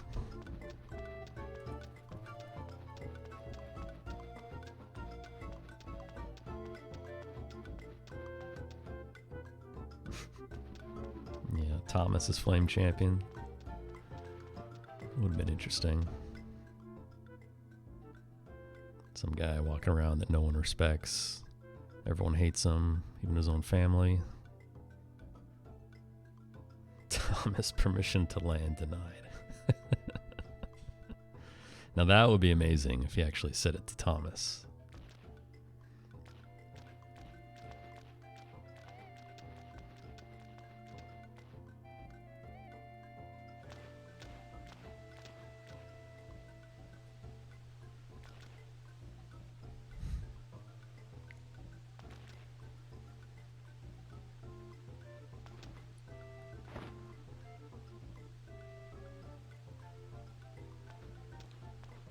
Elijah Wood as Thomas. Yeah, I'd buy that.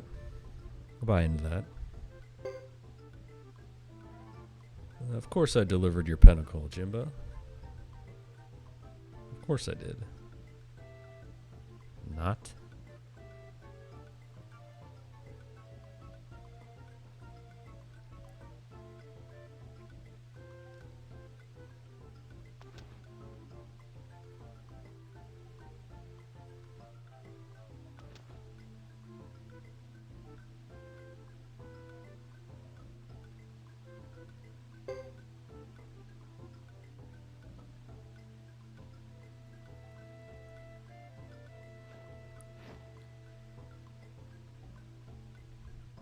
Lily invites herself.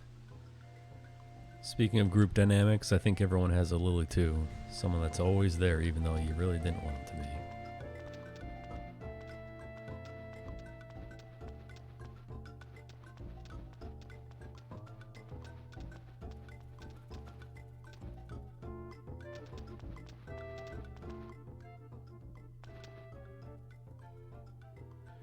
Alright, of course, don't forget to talk to Anne. For whatever reason, they take Fubar out of your party. I guess because they don't want you to be too strong. I have no idea.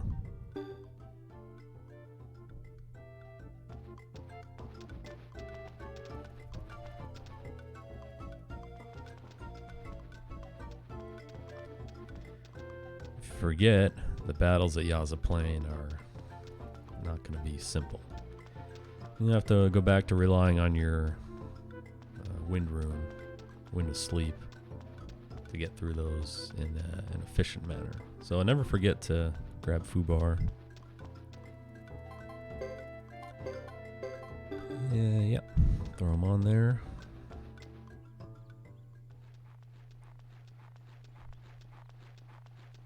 Finally.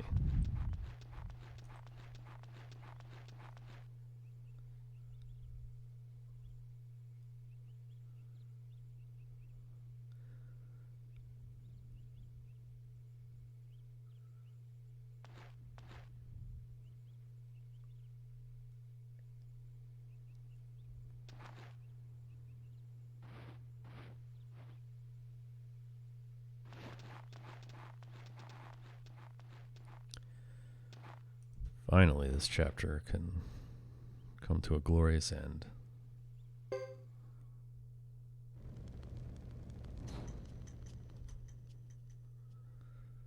$402, alright. Assuming we would have beat Billy in his card game first try, probably would have been sub 4. That's fine. Nobody cares.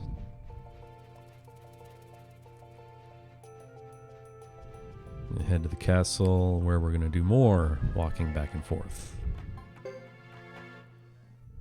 Choosing dialogue options. And then recruiting some random guy wearing Adidas warm-ups in the fields, who for some reason only becomes available after you count horses.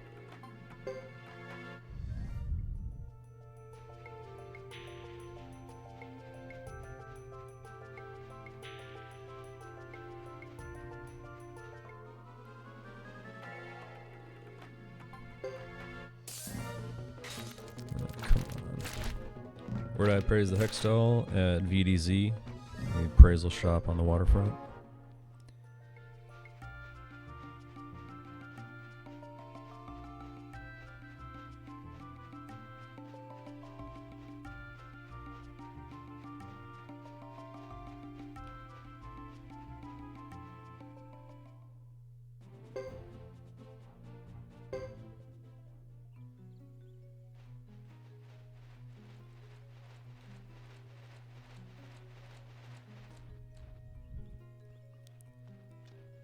Yeah, I'd say so. I mean, you're going upstairs anyway.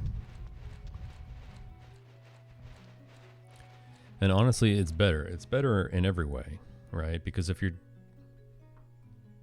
talking about doing serious attempts, you've got the S statue, you get it appraised. You're not going out of your way to get it appraised. I mean, the shop is right there. You're going to have to do it at some point anyway. It's the only time you're going to go to an appraisal shop, so you might as well do it. Then you go to Lake Castle after that by default, so you're already here. Then you go upstairs by default anyway, because you're going to the library. So you might as well just make a quick left turn, get the Billy game over with, and move on with your life. And if you're really taking this next level to where you were just going full on YOLO strats and no resetting, then if you lost ability, you'd reset. And I think that was about, 2.5 hours in? Whereas normally I used to do it at the start of, well, not really at the start, but after you get your castle on Chapter 4. So, for every single possible reason, it's better to do it in Ghetto's Chapter 3.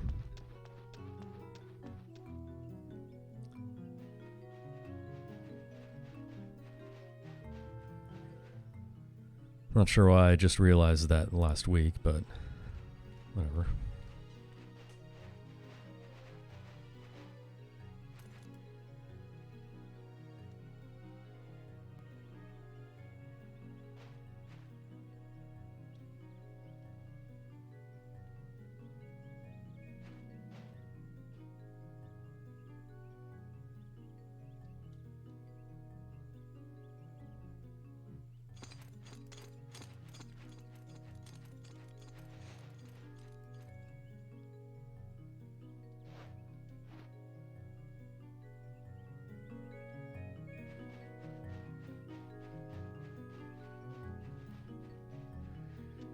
And this chapter is all about going back and forth and back and forth and back and forth.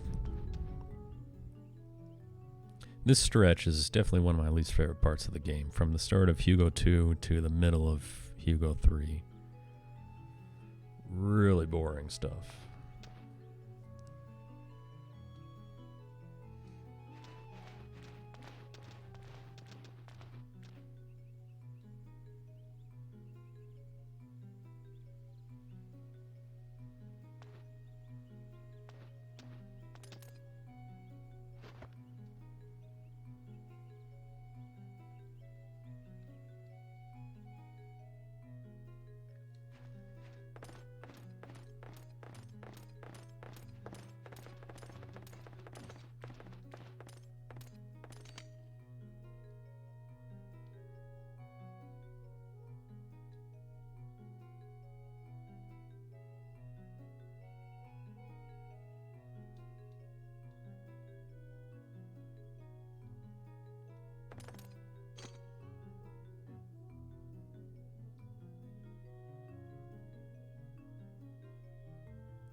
take up this guy's offer to stay for free. Because we're a bunch of cheapskate bums.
So you see what's interesting here, because we did all the recruitment in Godot's Chapter 3. You already see the some of the scaffolding going up for other buildings.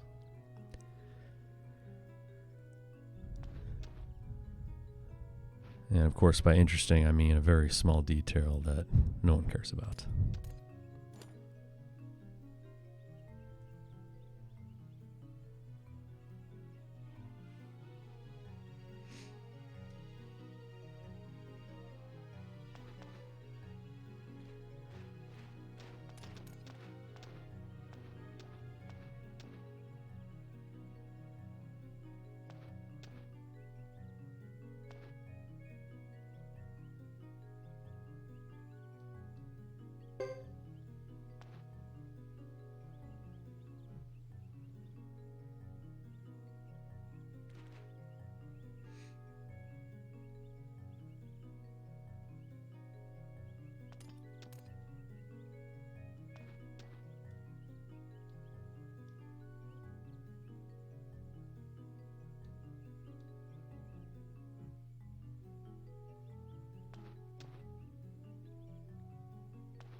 That one actually does make a bit of a difference. Option 2 there saves, a not insignificant amount of time.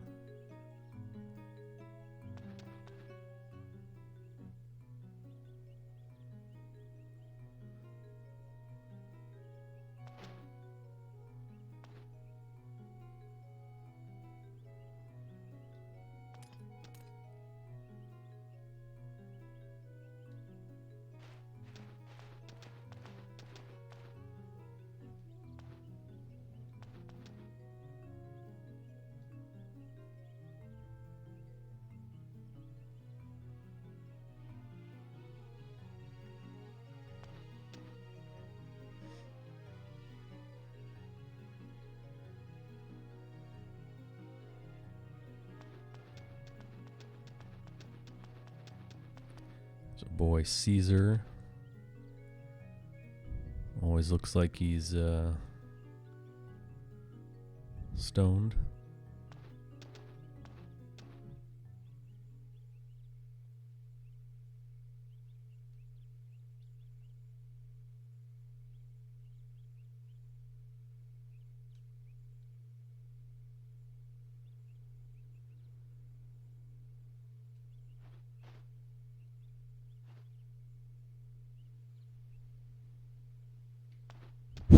Good point. I agree. You got nothing else to do but to come up with weird shit all day, so really, it's a nice fit.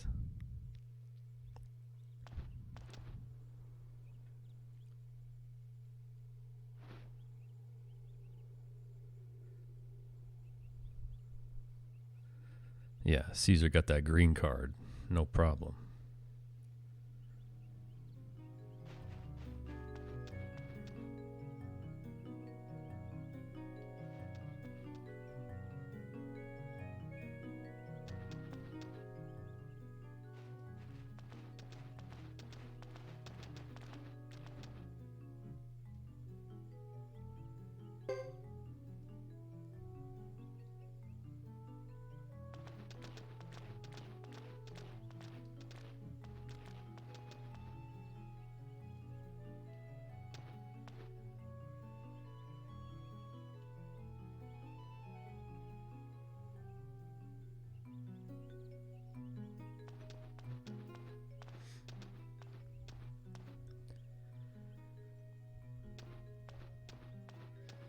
Yeah. Hugo's all set to run a marathon. As long as that marathon is just running to one wall and then back to the other one over and over again.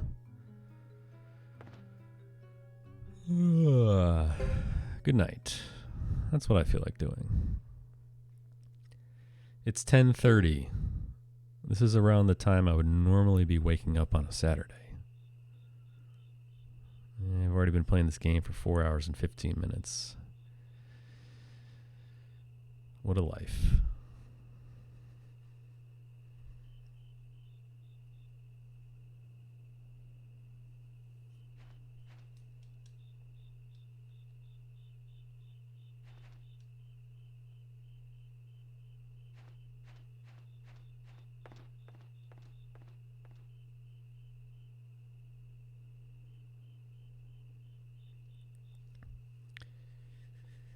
Yeah, started a little after 6.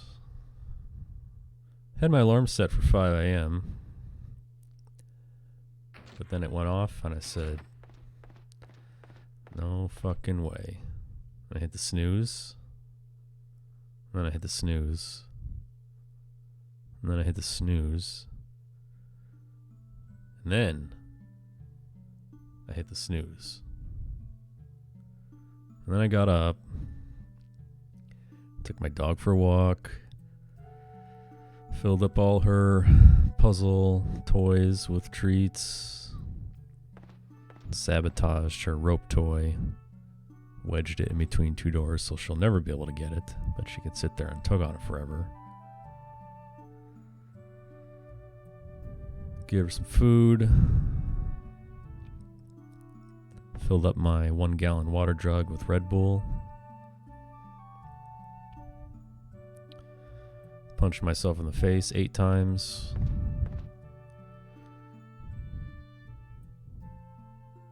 Threw out that hot Discord message. And then booted up.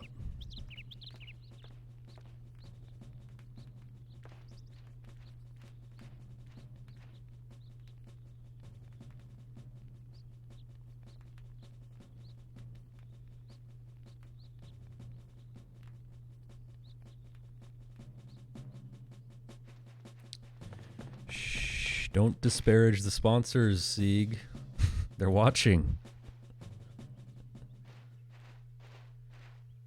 Drink Red Bull. Available now. Everywhere.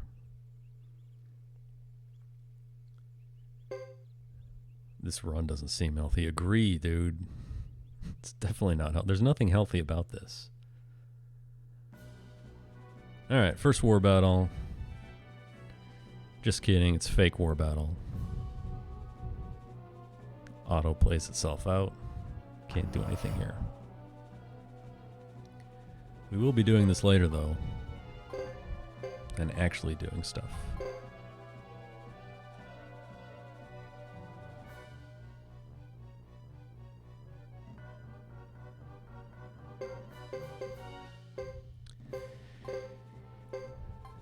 Yeah, that's true. If only you didn't have to mash, this would actually be a really, really good break. But no, they had to throw some text in there for you.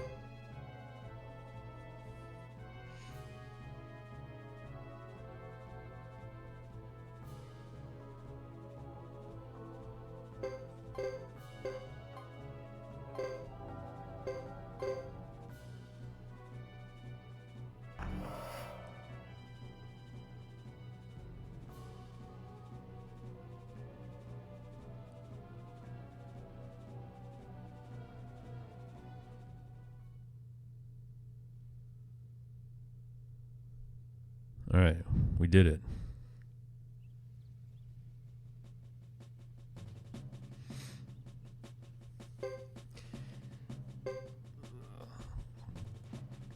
Do you guys know that Red Bull cans are even smaller in other parts of the world? It's basically like a shot glass in Cambodia. I mean, they're really tiny. They still cost just about the same, though. And we see our boy Kenji off to the side there, exercising.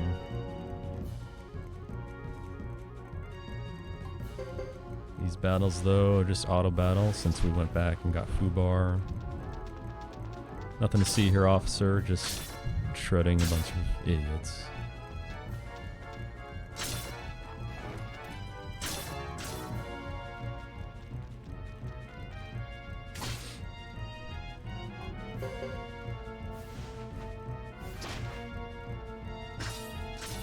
Nice block. Dude, the double deflect and the kill. Damn. That guy needs a promotion right there.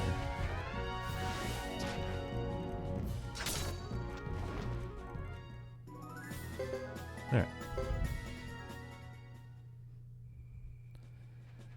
People dying in that fight is fine because it just means more skill points for Hugo and Fubar, which we'll be using much later. Speaking of sponsorships, look at this guy. Tell me that doesn't slightly resemble the Adidas logo on his chest there.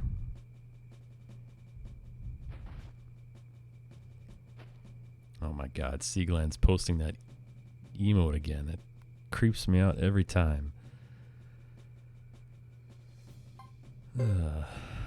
I want water. Need to change that option. I want Red Bull. You got 6 different sizes over here. Yeah, we got, what do we got? We got the standard.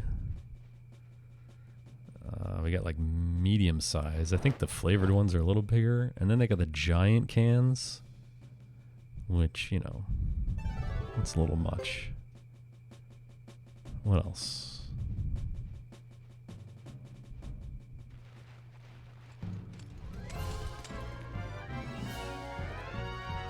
Alright, again, second battle. This one's even easier because you leveled up a bunch. You only need to heal if it's Hugo. You need him to stay alive. Don't care about anyone else.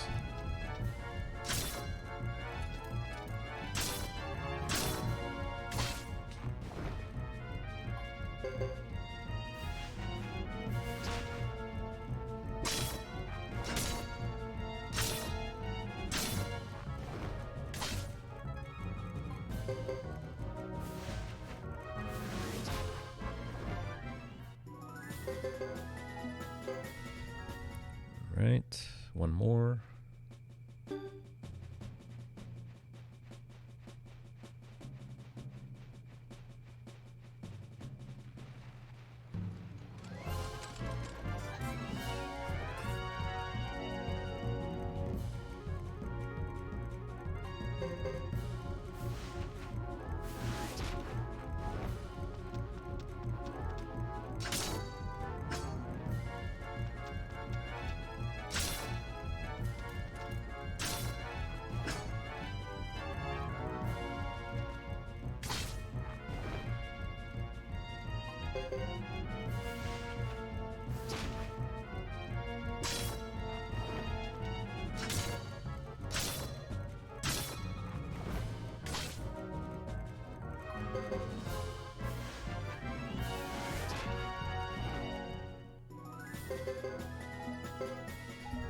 that's it. Easy enough.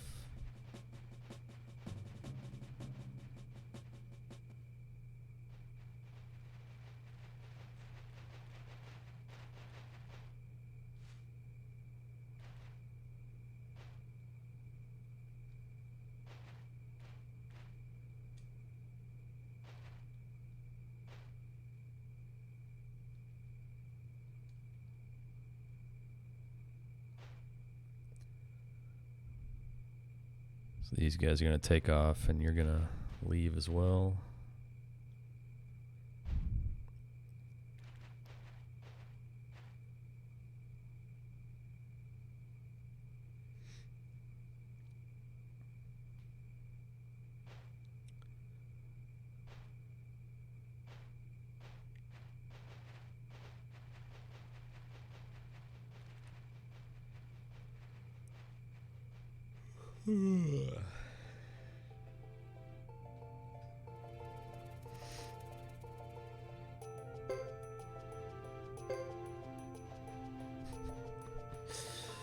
Yeah, well, some of the designs in this game are crazy. The one that creeps me out the most is Lewis, Chris's assistant. His eyes are just way too big for the size of his head. They're massive.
These guys are gonna ditch your sorry ass and not even pay you to boot. So we gotta go track them down.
Good news, everyone. We're about at the 25% mark. God. Oh, man. Never again.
Another excellent question, Funeral. Since SRD is all about 100%, I bestowed upon him the gift of me delegating true 100% to him. And that'll probably be actually a 24-hour stream. Because you're going to have to do all battles, all side quests, all recipes, all books, all medal sets, all plays, and acting out all the plays. What else? All dogs.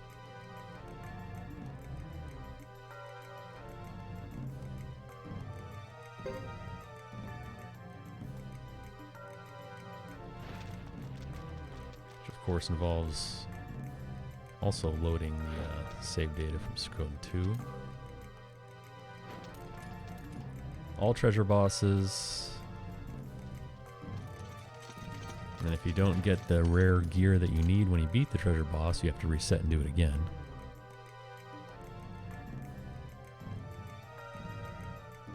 And probably a bunch of other stuff that I'm not even remembering because my brain is already fried at the moment. So stay tuned to twitch.tv/SRD_27 for the Suikoden 3 True 100% Speedrun coming soon, TM.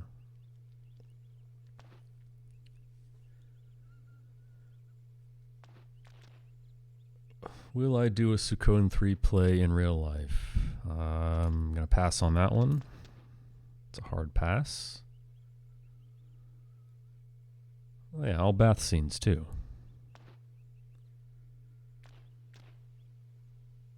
Yes, that's correct, Wiley. You gotta load that data. Which means really you should be doing the entire playthrough starting with Suikoden 1, into 2, into 3, so we can really make sure you've done it correctly. Let's be honest here. Now we're talking 36 hours. Have fun.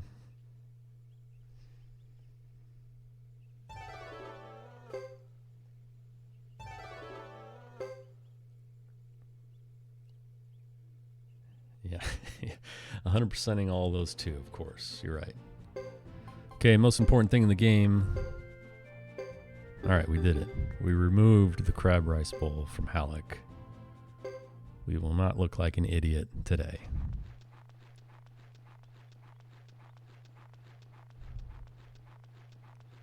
Suikoden Trilogy 100% speedrun by SRD27. That's right. Coming soon. I mean, that should be... That's another thing we can do for Suikothon. Just draw it out as long as possible, including the 100% trilogy speedruns. There you go.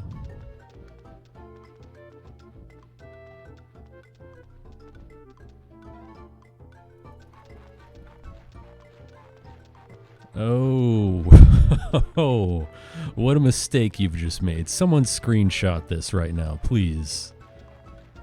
Someone screenshot this.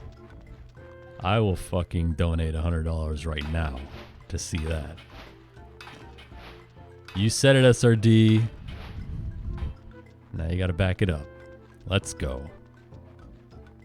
That was a huge mistake. You left off a few zeros. Suikothon a charity thing? Good question, Wiley. We don't really know yet. We're still in the initial planning stages. It could be. I think it would be a good idea, but, you know. There's a lot that goes into that. My vote, of course, is for the snow leopards.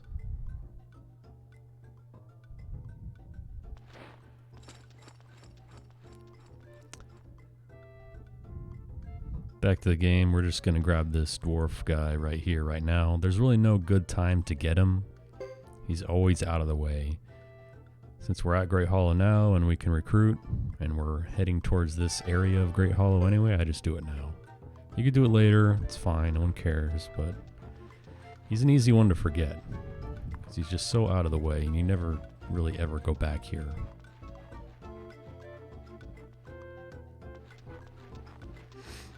Donate to Red Bull, they need your support. They need your support so they can offer more sponsorships to the people who need them the most.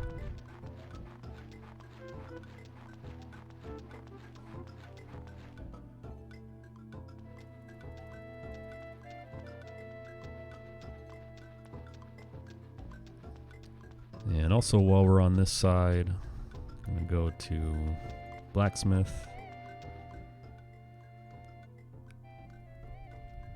Drop this recruitment here and also sharpen my weapon real quick. And while I'm mashing text, I'm taking my phone out and I'm taking a picture of this chat log so I have proof in case no one screenshotted this. All right, SRD, you're locked in.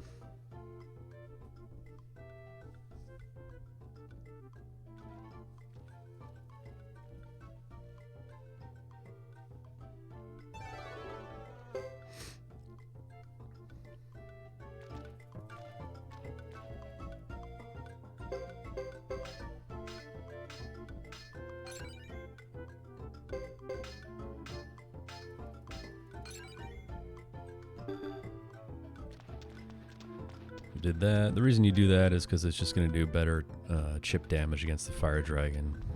And if you land some critical hits and get lucky, it can end before Ghetto's lightning magic goes off for the fourth turn. Probably not going to happen, but I mean, you're standing right there, so you might as well do it anyway.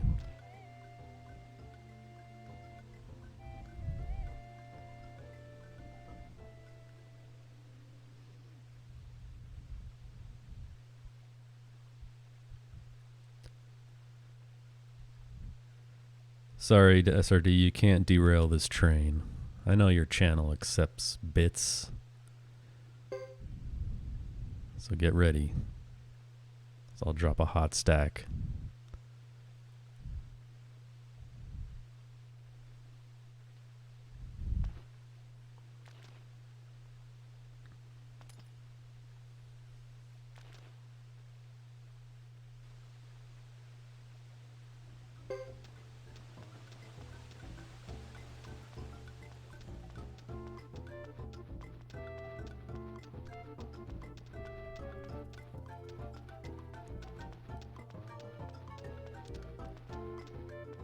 This is also a very easy thing to forget and miss.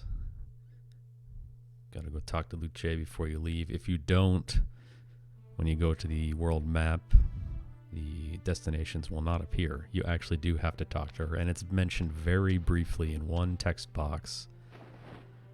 So don't forget to talk to her before you leave. Because if you do, you're gonna look like an idiot. You have to come back in and do it again.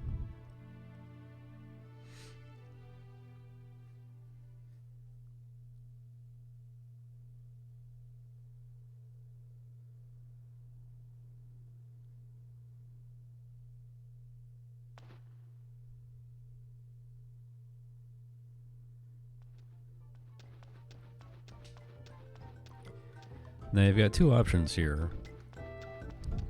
You can head through the ancient highway, which you might think, well, that's got to be faster, right? Or you can take a detour around the plains.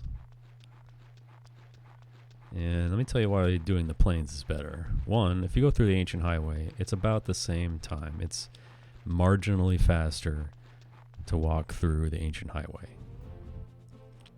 Problem is, if you get into an encounter there, you can't let them go. You have to, run away. And there's copper suns in the ancient highway. If you fail a run, that's a costly failed run. You don't want to do it. You lose time. If you go through the plains, it's there's two benefits. One, it's almost exactly the same time to go through this way. But the real bonus is more dark hairs. course, you miss. And this is where we get the screw. Or at least we hope to get the screw. This is really the best time in the game to get the screw. That's because of this right here. You can let go all other encounters on your way through here. So really, this is the ideal time to get a screw, when you can let go every other encounter, except for the area boss, and then just fight dark hairs until they finally give up the screw.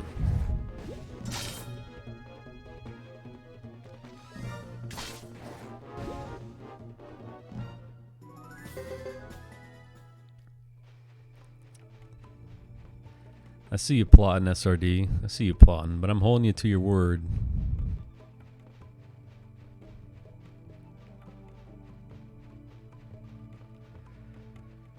Okay, so 440, 30.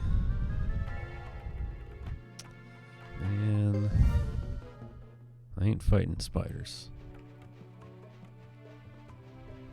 Unfortunately, we haven't gotten a screw yet, so now we gotta do this.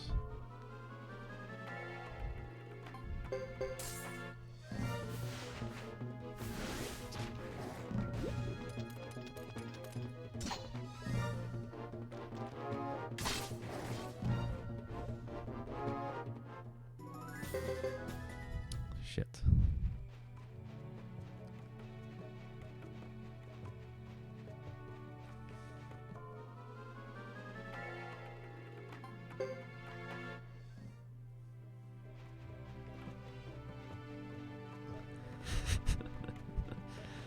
The legendary S pattern. Patented. You try that shit, you gotta pay me royalties. Yes, there we go. Alright, a little over a minute, that's fine. Can't use Breath of Ice to kill spiders? I don't really want to though. Takes too long.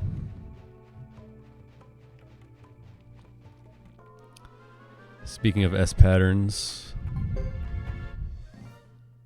let's see if we can get Landis too.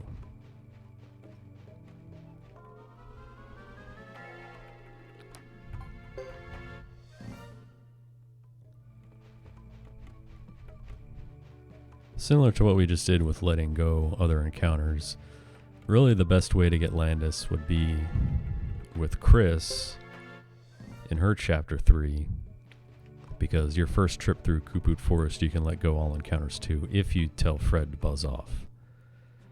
The problem with that is that means you have to go to Lake Castle to trigger the recruitment scene there, and that takes a few minutes, so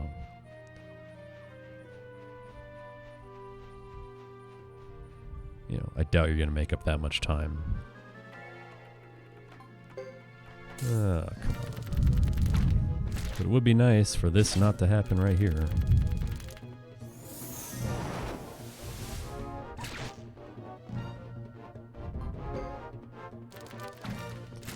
Okay.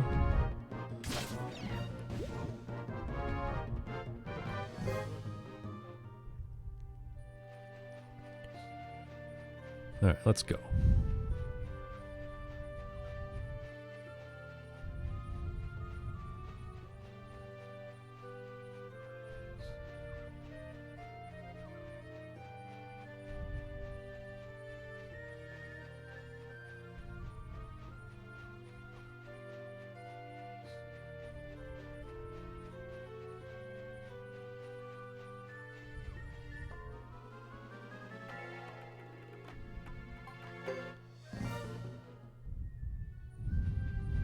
Not yet.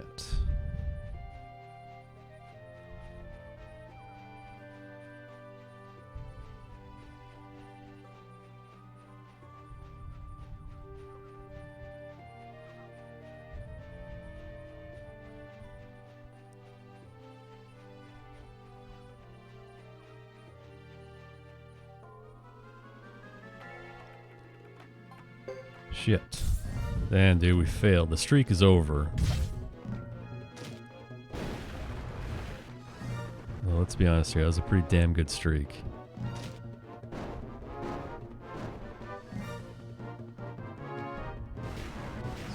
start keeping an eye on the clock, see how long this takes.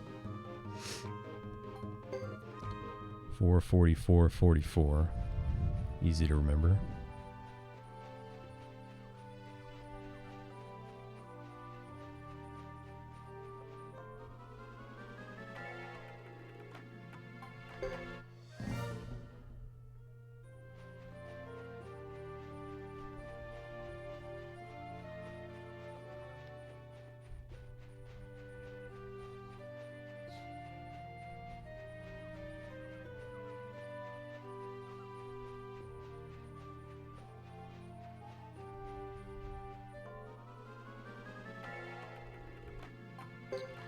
Damn.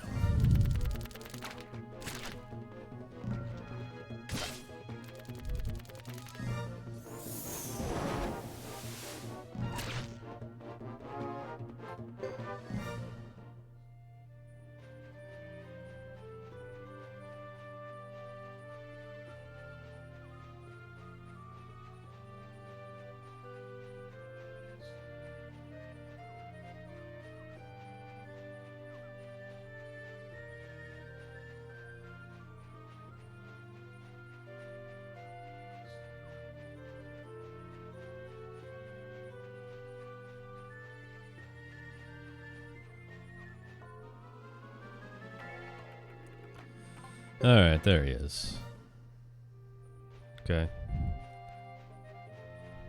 A minute and a half slower than usual, that's fine.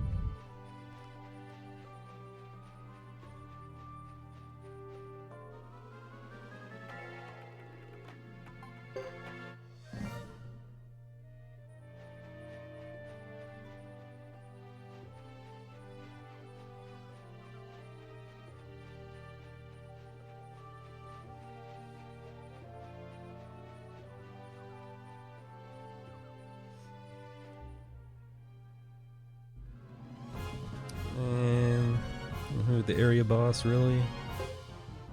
Alright, good.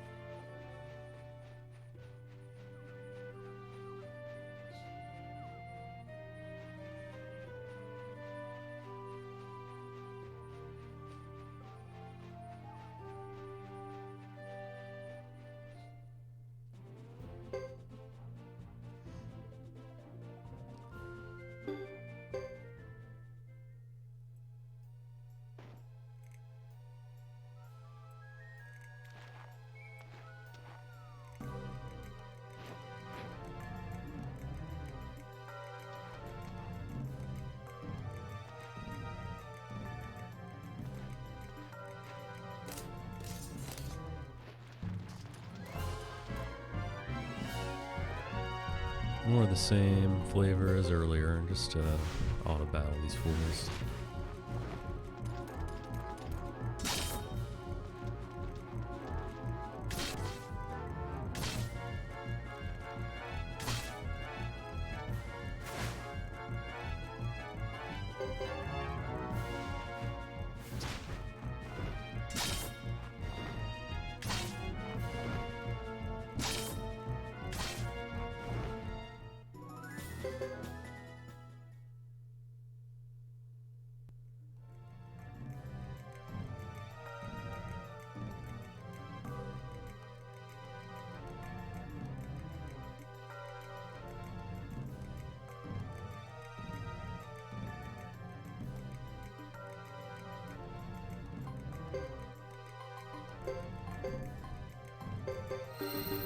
Drop a quick heal right there.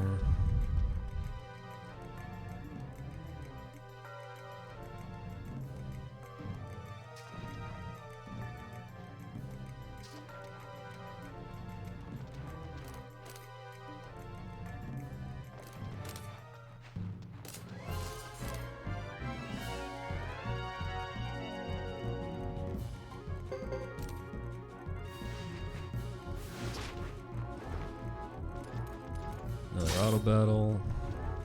Take these guys out.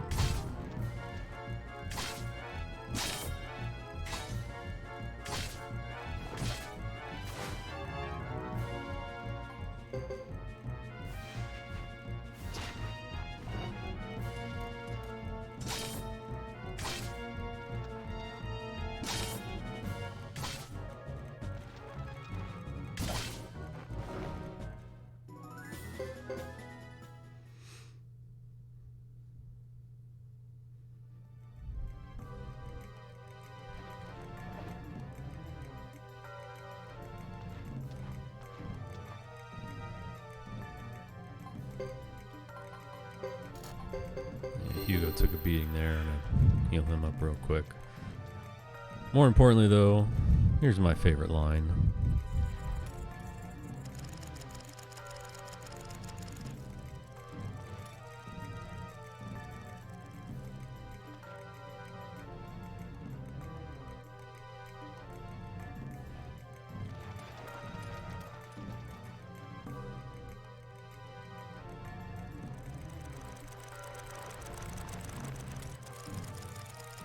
Permission to land denied.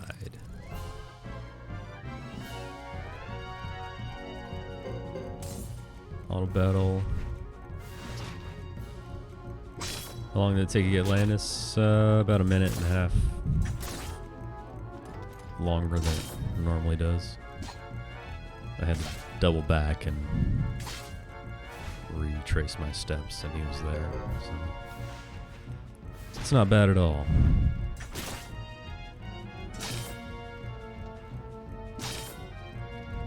Duck champ, that's right.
Alright. Getting close to the end of Hugo Chapter 3. But first we have to get a severe ass beating. My favorite duel in the game because it's over immediately.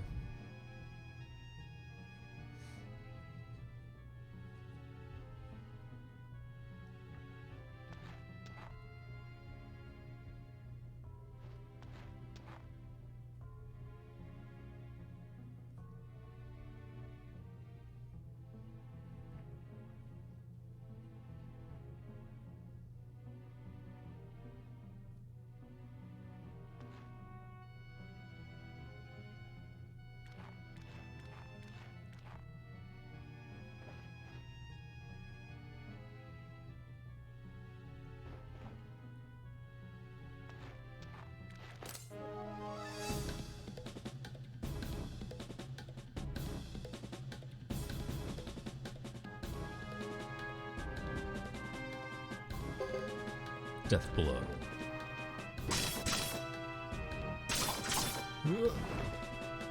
Yeah. That's the best duel.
Got another duel coming up. This is another one where you don't have to win, but you also can't lose. It'll end in a draw after 10 turns automatically. So 99% of the time it's faster to just outright win. But in the event that he gets stuck in a defensive loop, which we've seen before, it would actually be faster to just mash defend through the entire thing. But there's no way to really know that, unfortunately. First though, we gotta pick up this bum. Pick up his tab. Wanfu. Wanfu, of course, from Samurai Showdown. Let's be real here.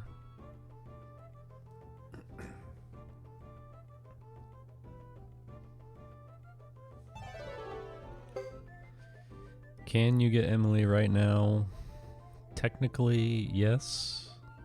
Though you lose time by doing so, because what you're going to have to do to get Emily right now is at the end of this whole scene at Chisha, when you're at the village exit and they tell you to go see the Flame Champion, and then they're asked, you're asked to build your party, then you can load up your party, right? Or you can just cancel out and move on. Hold on one second. Jizos.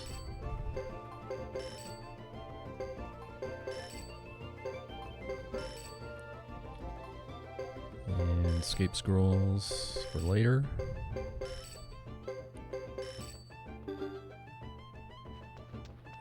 Work. Anyway, so you can load up your party, and if you get Wanfu right there, that's the key really to doing that, because he has actually pretty high strength. It's Hugo, Sergeant Joe, Fubar, Wanfu, Halleck, and yeah, you can throw Landis in there too. That'll be good enough. But then you have to, since you're at the village entrance, you got to walk all the way down, go down to the tavern, and then walk all the way back up.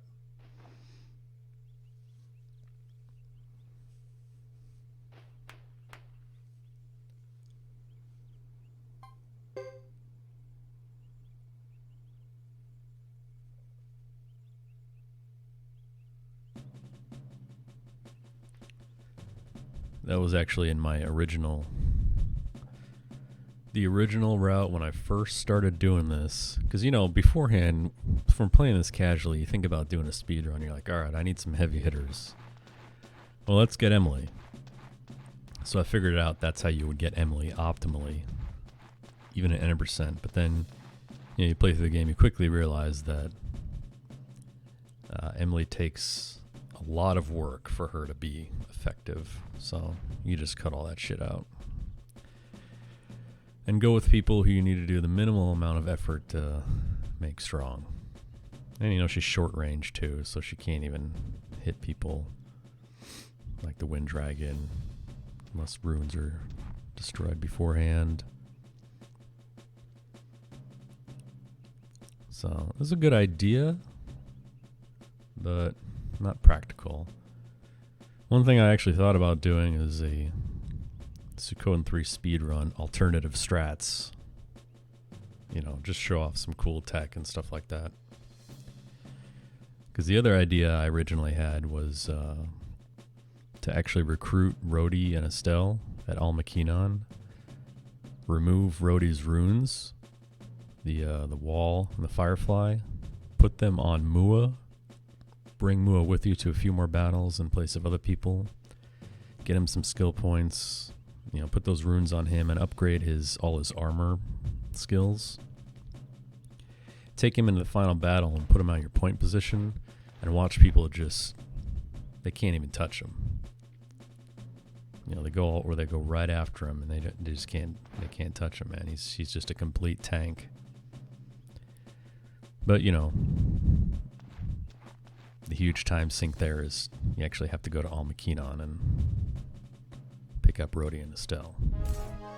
That's for any percent, of course. You do it anyway in 108, but still. Final War Battle is much easier with just making an all-out attacking party. Alright, duel with this guy.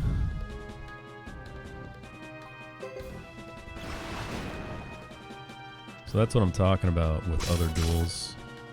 Even if you pick the right option, the opponent can go first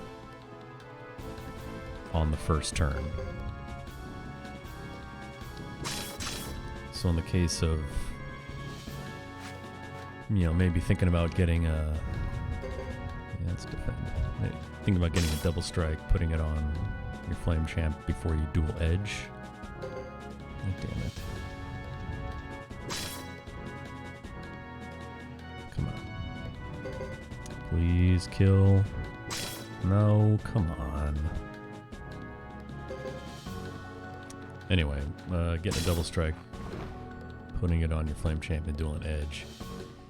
Let's say you make the optimal choice on the first round, and he still goes first. He still attacks you and does double damage. And let's say you make another mistake in that duel, he can end it right there, because he hits you pretty hard.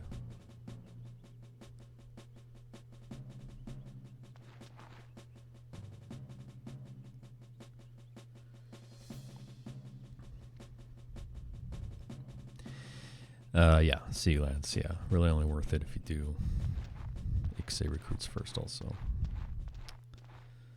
Not bad. Try it again. Not bad. Try your 108 speedrun again. No thanks, SRD. I'm going to pass on that offer, at least for the time being.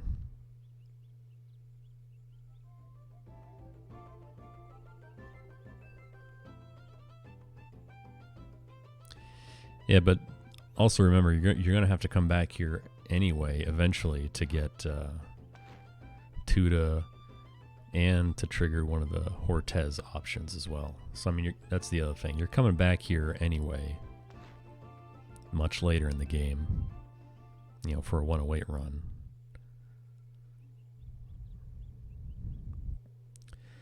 But doing an 8% alternative strats run, I mean, obviously it'll be much slower, but it might be cool just to watch instead of the same old boring shit that we always see.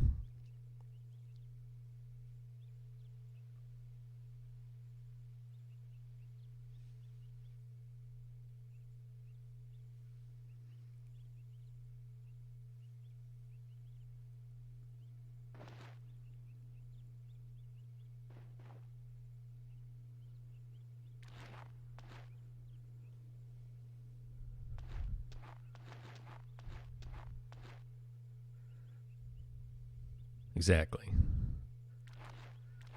Come on, SRD, you know you want to be in the credits. You know you want to be on that works cited page.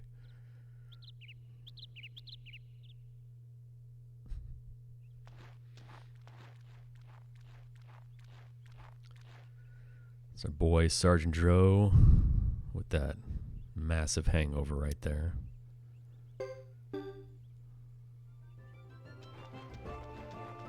I think that's what I'm gonna look like by the time this run is over.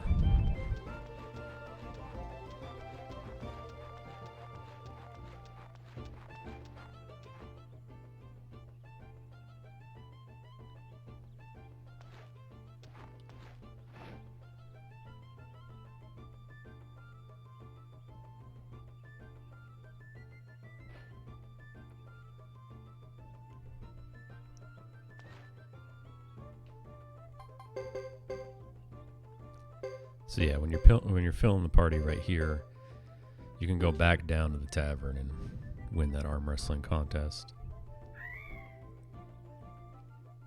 But, you know, it's slow.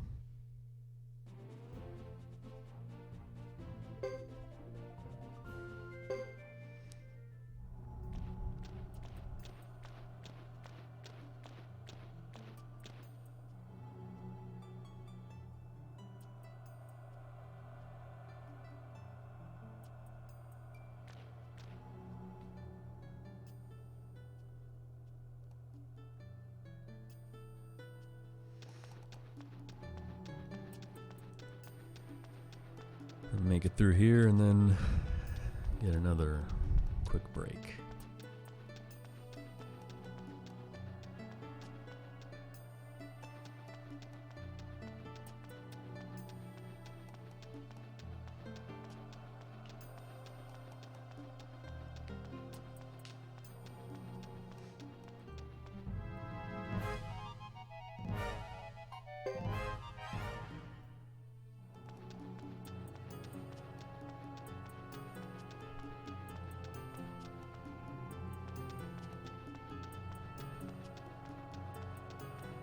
Good question, Funeral. Don't believe Ondor's lies. Don't believe SRD's lies as well. He's gonna try and sell you on Exit Fate.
Throw on these Jazzos. Fully healed. Good to go.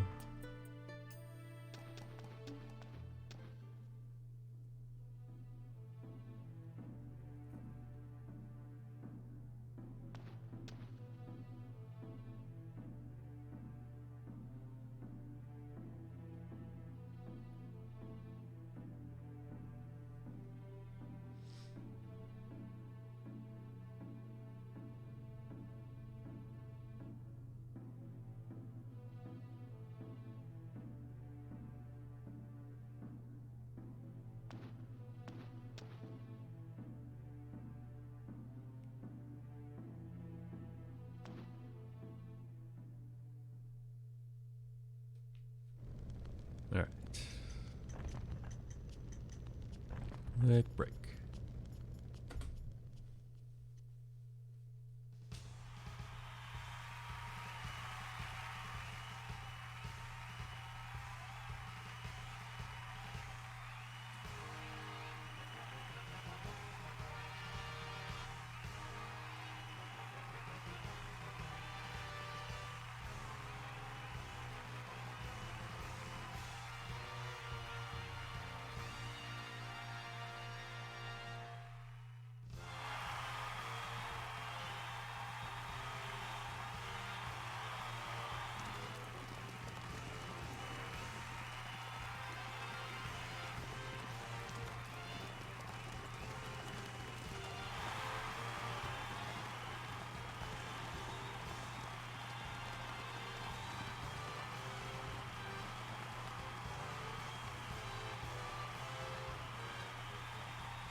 Celestian Tales.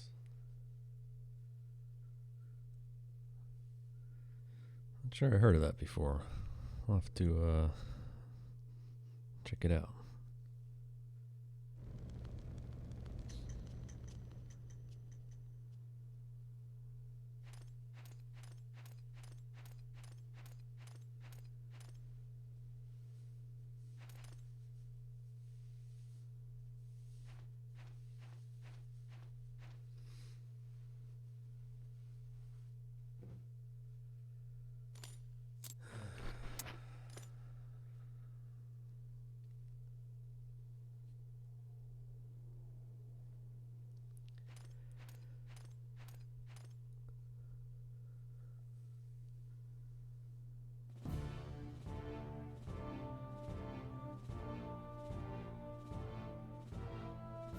Of course, this chapters 1 and 2 are the most treacherous parts of a Suikoden 3 speedrun.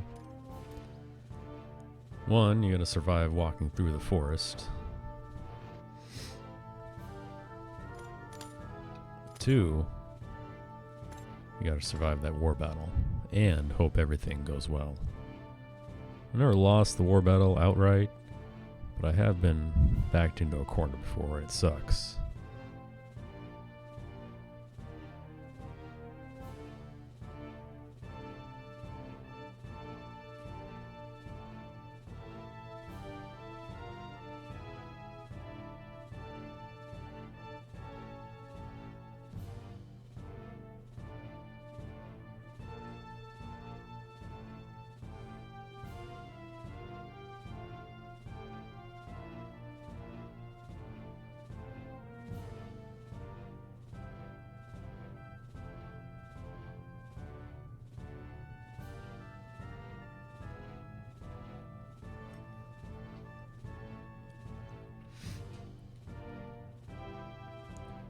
Western RPG,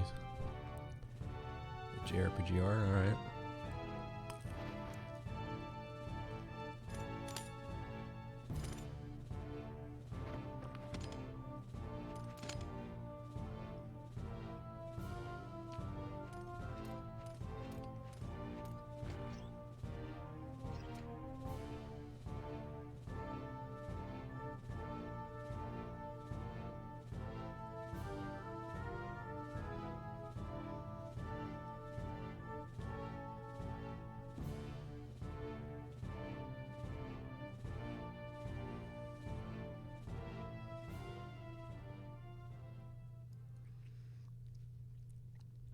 Defeat Space Coyote.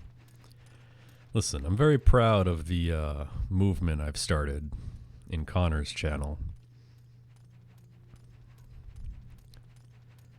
The Defeat Zero tag is really taking off, let's be real here. Everyone's buying in.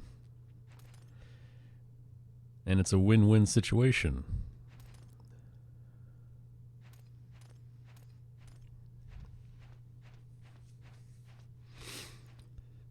Because Connor gets world record in Suikoden 2. Everyone wins. We see more Suikoden 2. And then Zero, being the person that he is, has to be awakened from his slumber and will then play Suikoden 2 until he takes his world record back. So you see, there's no animosity here. It's just everyone wins. Suikoden 2 wins.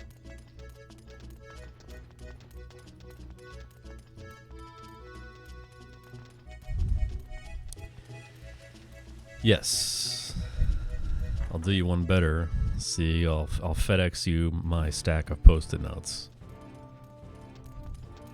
The only tricky part for you is deciphering my handwriting.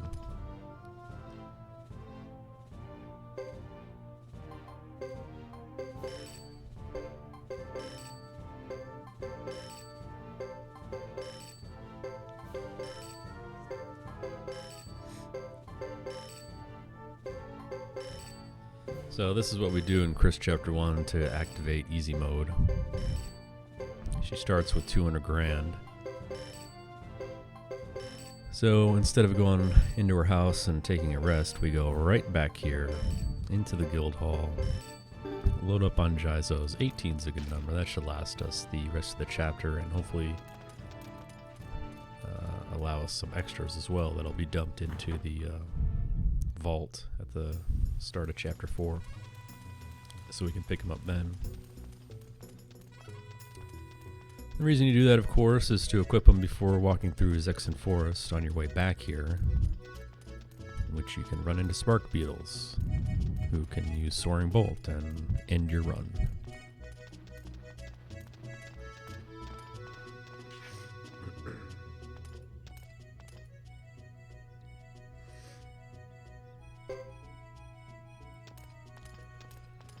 Well, when he's done with any percent, is Connor going to do 108%, or has he said that? I don't know if he has or not. He should.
Well, then we have to update the defeat 0 tag to defeat all of Zero's Suikoden 2 runs.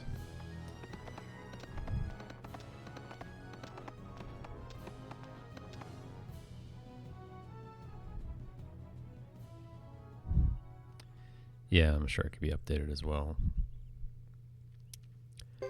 Who knows? Maybe I'll jump into Suikoden 2. Because I do have a PS2 90K in storage. So, I have the technology. I just don't want to spend a lot of money.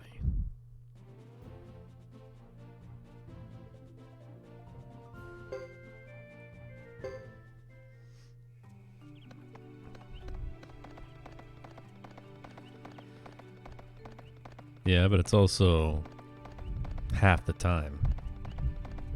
And it's a better game, let's be real.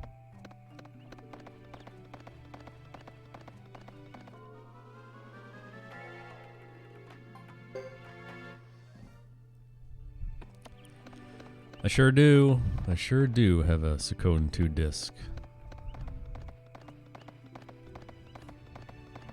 I withheld all temptation to sell it at its high point when they were worth like $1,000. Still got my original, the original disc I bought when the game came out too.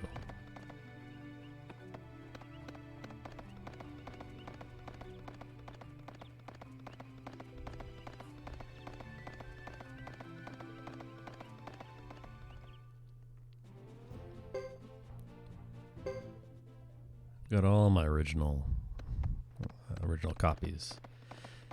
When you bought Suikoden 5, there was a like small art book that came attached to it. I still have that, and it's still wrapped in its, little plastic shrink wrapper.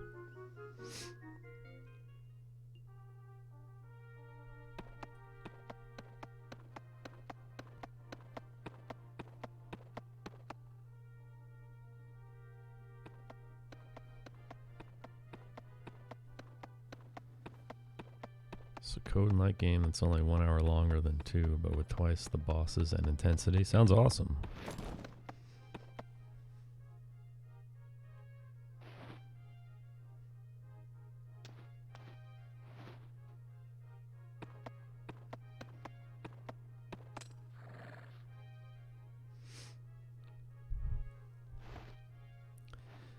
Sounds so awesome that you should keep that run End game all to yourself.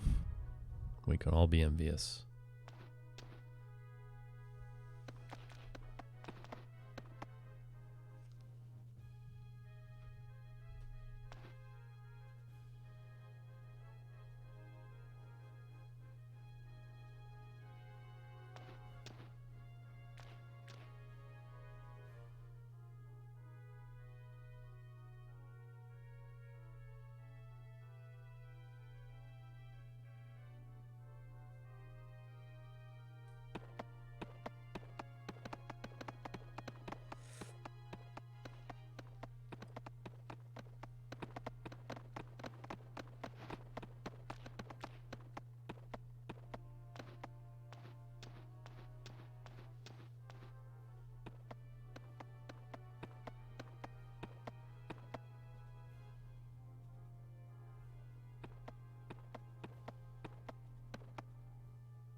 Hey, while we're here, we're just gonna upgrade Chris's weapon.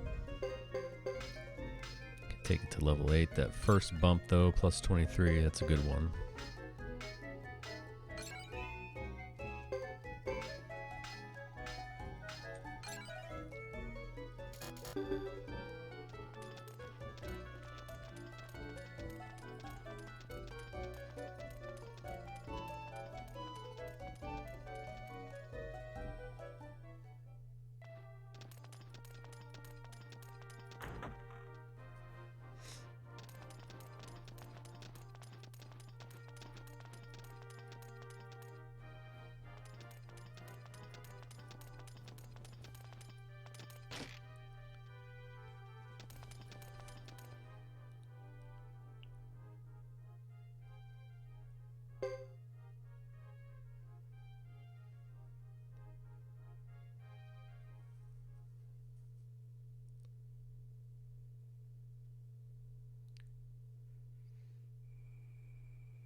It's a great track, by the way.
This was the first real war battle in the game.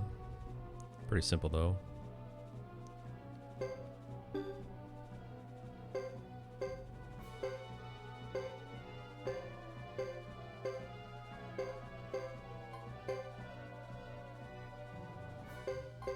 All you do your first turn is retreat your units back to the top there. That's going to avoid them being attacked in this round and having to retreat. Save some time there. Unit 12 is going to arrive, and you're going to have a new goal to exit out to the east. So you got one unit in your way that you need to defeat. It's not a strong unit either, just a normal group. And attack him with Roland, and hopefully we'll take him out in one battle.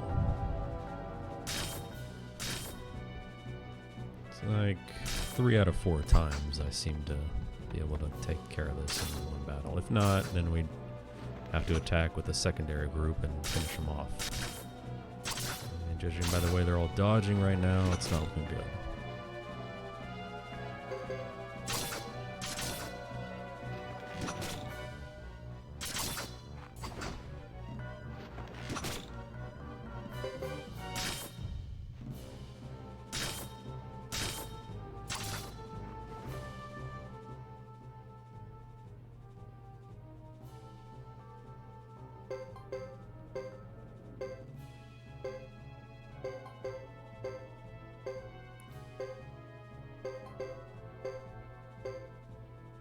Good news, of course, as long as you take out the leader, the rest of the group falls, so we're in there.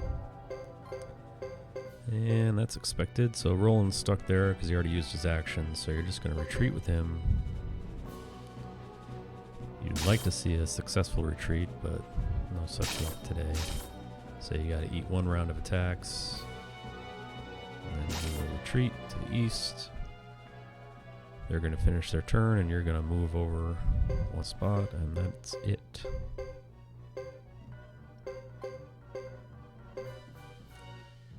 So a pretty ideal war battle right there.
Dark Hairs. Nice failed run. If for some reason you didn't want to get the screw in Hugo Chapter 3, you know, when you've missed all your other chances to get it, you can fight here as well if you like. Not ideal though. No level 99 trick. Sorry, SRD, not today. I think this all chapters speedrun will be over by the time you accomplish that.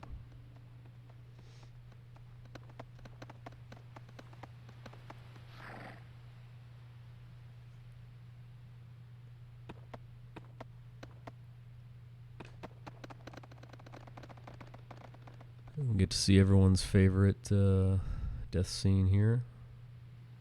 An opportunity for a quick break as well.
Get how long it takes here because she's got to do some reminiscing before Lulu comes and attacks.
What? Are being serious? Murder hornets? Please elaborate.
Alright, the only thing left to do here is to fight a few battles.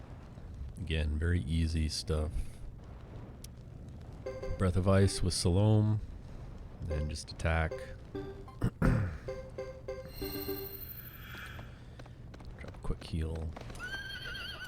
Make sure everything's good to go here. Nothing to see here. Let's go.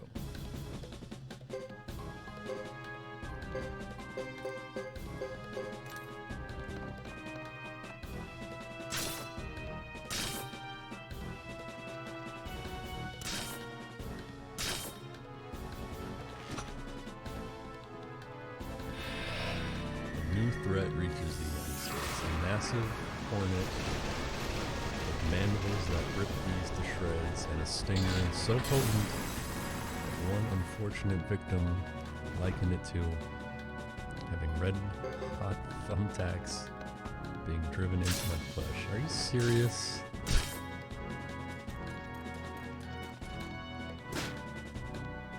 Jesus.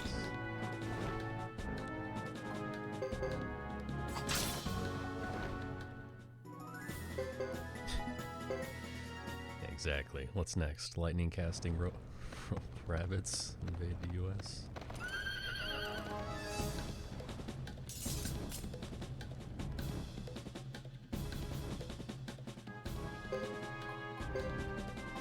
Yeah, I'm gonna need a source on this one. The hornets have always been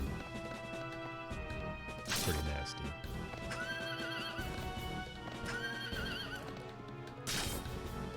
There's an entire phrase after him, right? You don't want to throw a rock at the hornet's nest.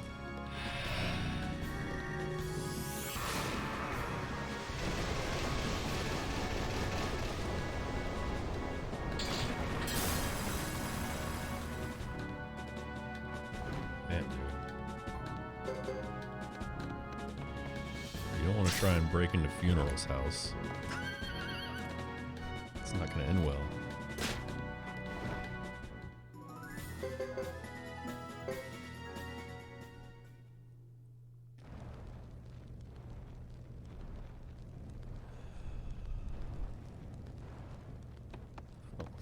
Oops. Not even paying attention. We still have 12 hours to go.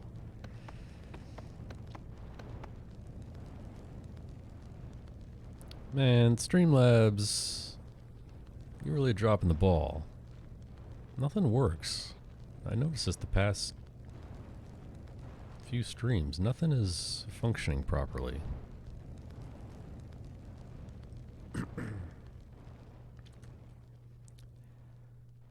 Might have to switch bots.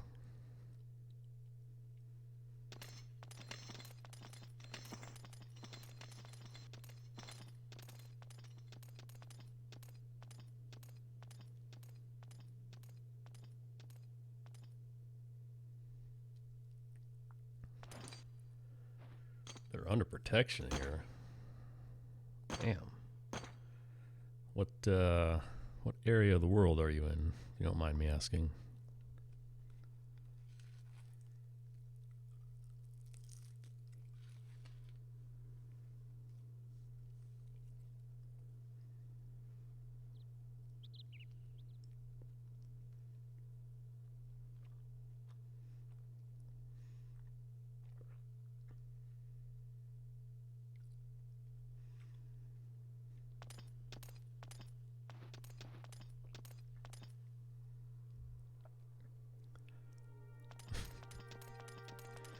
I think that's a better message, Seaglance. I'll update that later.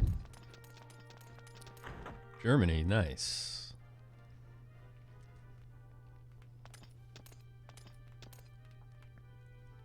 Never been to Germany, but it's on my list.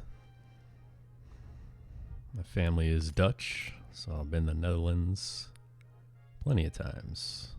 Some surrounding areas as well. Love going there. Feels like home.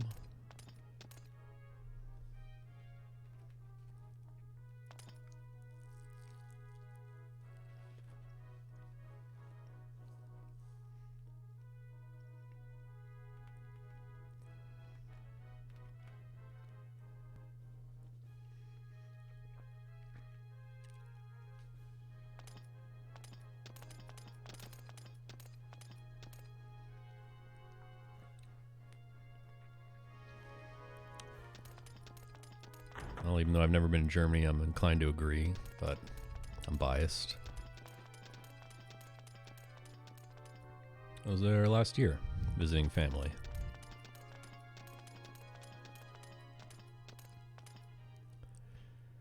Finally got my sorry ass out to the countryside.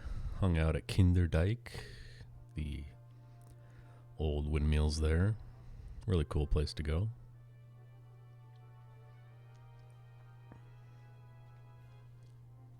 Nice.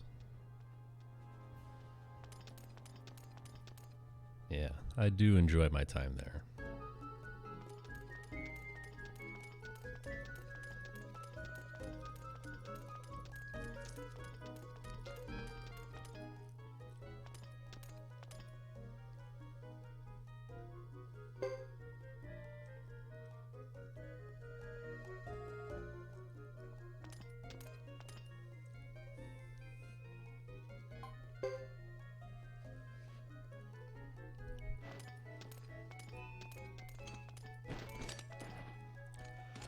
All right, Boris.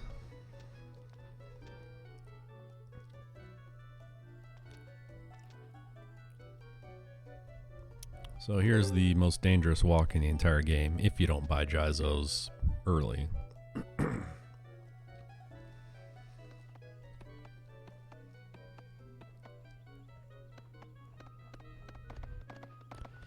Yeah, it's a long flight, but you know, I had my days earlier when I would scrounge up the cheapest ticket possible, no matter how many stops and layovers I had.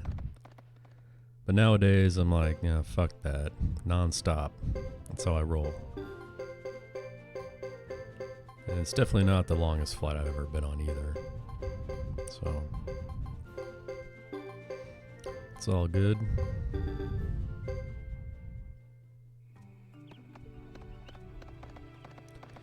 So yeah, what I just did there was throw 3 Jizos on Chris and 3 on Boris. Might seem like overkill, and it is. Come on.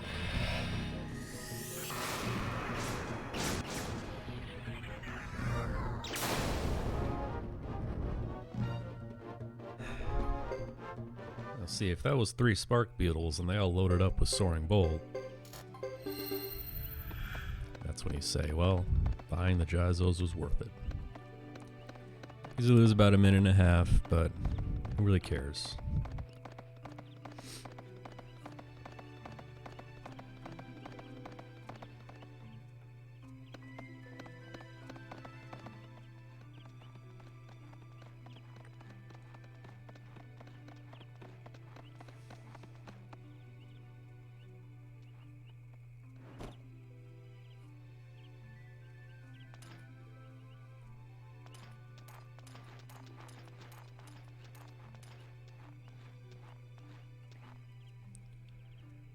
I think the longest flight I've ever been on was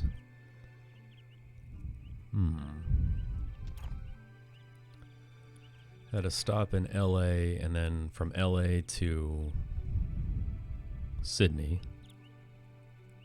It's a long flight, non-stop.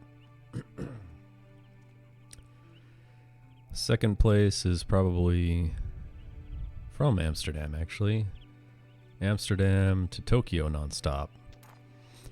Thank goodness for KLM and their godlike routes. You wouldn't think a non-stop from Amsterdam to Tokyo would be a thing, but it is. But yeah, the one to Australia, that was a long time. Of course, it was Qantas. Qantas is top tier airline. New Airbus plane I was on that day. Don't really have anything bad to say about it, honestly. Oh god. Oh, I do have something bad to say about that though. Doesn't matter if I have max Jizos equipped. I still just clench up when I see 3 beetles staring you in the face. That's a death sentence right there.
So, I mean, buying the gyzos to me is mandatory, right? It's just when you buy them that's debatable. Since you come back here right now anyway, and when you're done with this whole set of scenes, you'll be outside of the guild hall. It makes a lot more sense to buy all the gyzos right now. However, if you do that, you're just gambling on that first walk through Zexen Forest. Which, as we just saw at the very end there, if you got that encounter and you failed that run, that's game over. Now, is that going to happen? Probably not. I think our boy Seaglance has happened to him before, so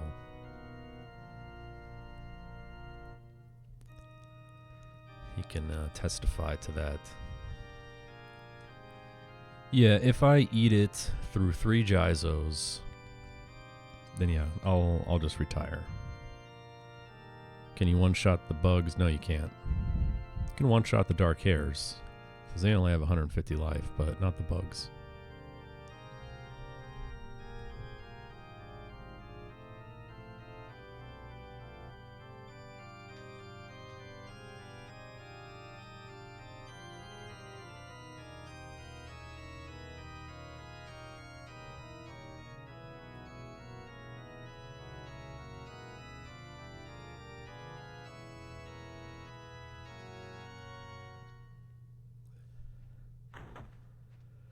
Yeah, see, this game knows, man. It knows.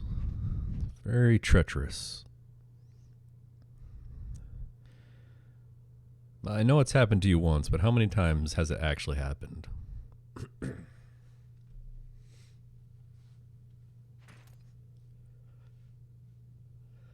Also, I've been standing up for about 3 hours now, so I'm going to sit down again. Just the mic. There we go.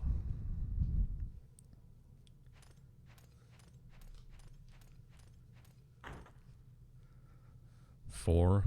See, that's 4 too many.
So right here, when you gain control again, you just go right back in.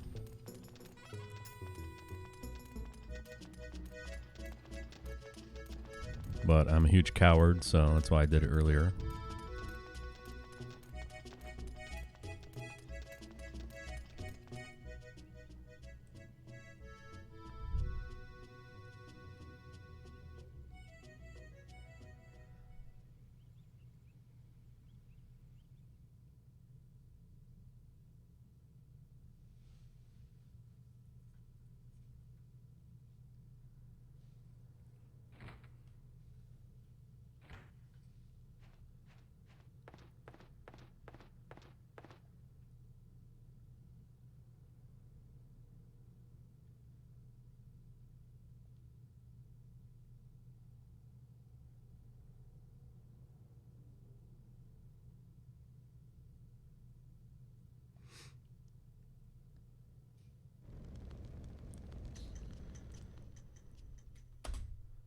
That's it for chapter 1. Chapter 2 is the tough one. Gotta get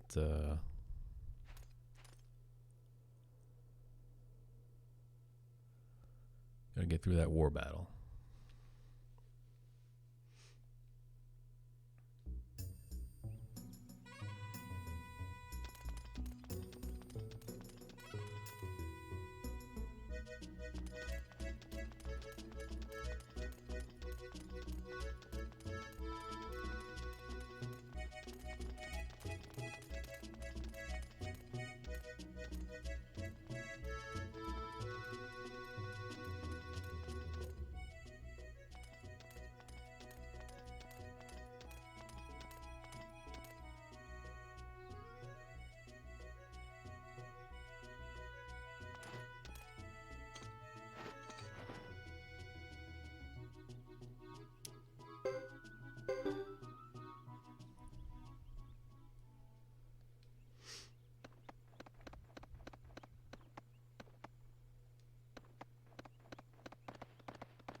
Man, come on.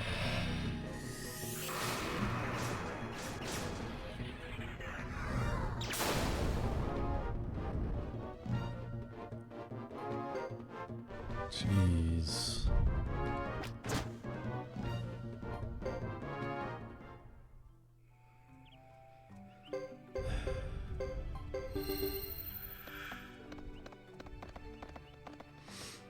That could have been worse.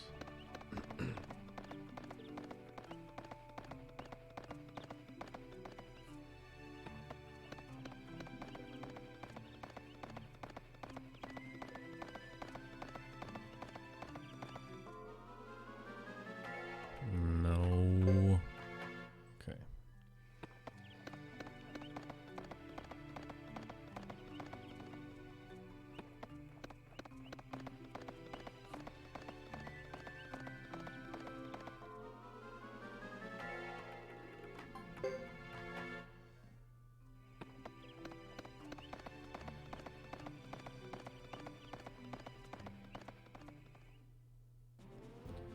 All right. Next up, we'll see what the war battle luck gives us today.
The game really tries to push you toward not going right in, prepping your characters or saving or whatever you want to do, but don't really need to do that. You can spend minutes of time sharpening weapons or upgrading skills or whatever. But if this battle goes correctly, all that prep wouldn't even really save you time. You'd just be losing it all. Fortunately, this is one of the few war battles in the game that is actually tough. You gotta pay attention. You can't just retreat. You do have to win. It's arguably the hardest war battle in the game because you don't have thunder magic or fire magic. All physical. So, let's see what we got.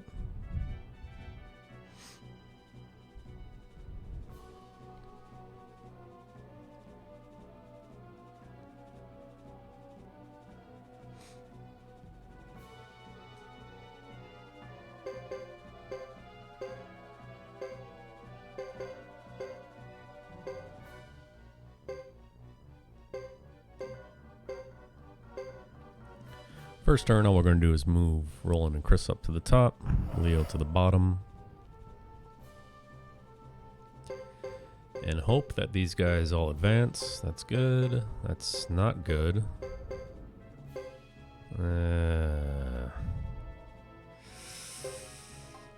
Yeah, I gotta end it there.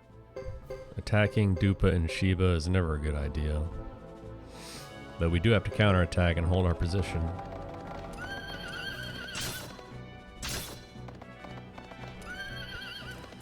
Good news is that Leo's at least a strong unit. Jeez. Leo's a strong unit. Hopefully he can hold his own here.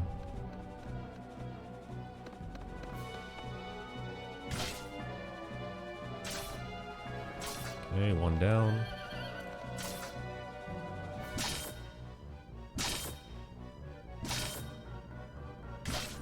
And these guys hit hard.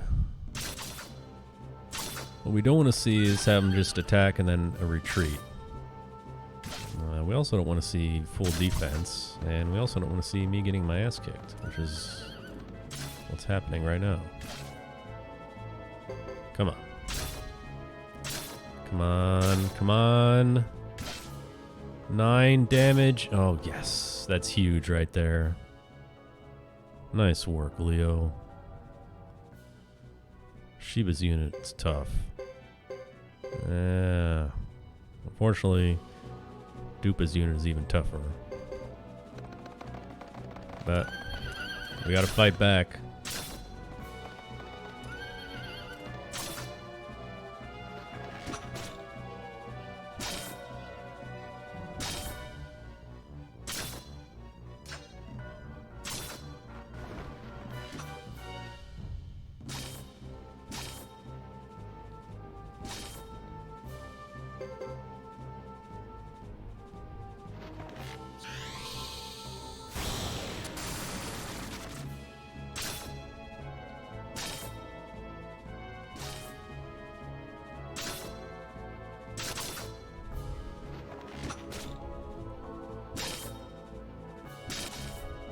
Okay, this is not going well. Take out that other guy, please. Okay, let's... Alright. Well, at least that we took out a few units. Okay, I gotta counter with Chris, even though I don't want to. Because Dupa has the heal ability, so he'll probably just heal himself next turn.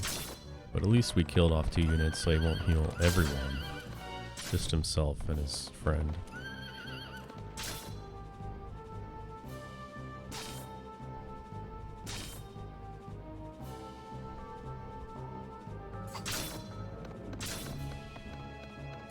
Come on, Chris.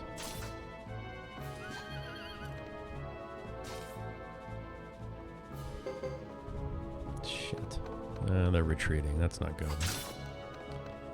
At least take out that guy. Come on, 20. Alright, that's fine. I'll take it. So only the leader is left in that group. Which means he's going to be easy to pick off when the time comes. Bazba, though, still chilling back there. I don't like it. Don't like it at all. Hopefully, even though Leo... We're going to try this. We're going to attack, even though... my group's not in good shape right now.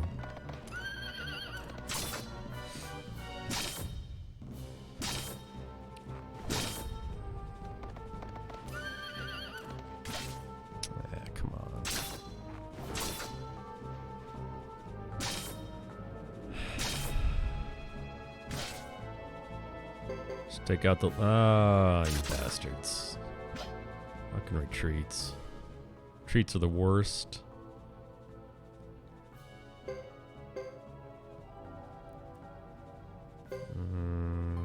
Yeah, so...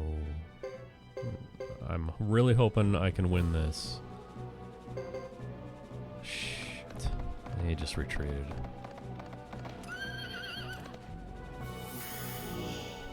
Oh, the command rune. Let's go. 90. Man, that was weak.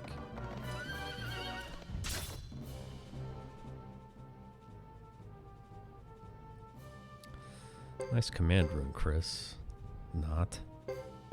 Okay, so now we're This is not a position I like to be in, but please don't retreat. Oh, oh, great. Then Roland follows it up with the hit all attack when there's only one enemy unit. 8 damage. There it is right there. Suikoden 3, folks. And the other guy didn't even make it up to attack. Ran out of holy dash skill. Oh, of course. Lucia appears. He's going to heal himself. Of course. That guy's... Oh, okay. That guy's an idiot. He's going to come down and challenge me. Alright, that's good. Now, my other team's going to arrive. I really want to take that position that Dupe is on right now. But let's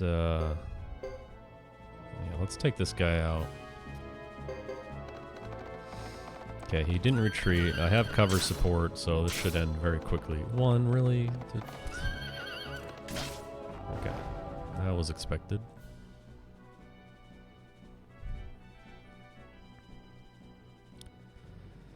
Let's see. Let's be strategic here. Use our low-level unit. Okay, they chose Beecham to intercept. I got cover support from the other side. So, let's see how this goes. Not a good start.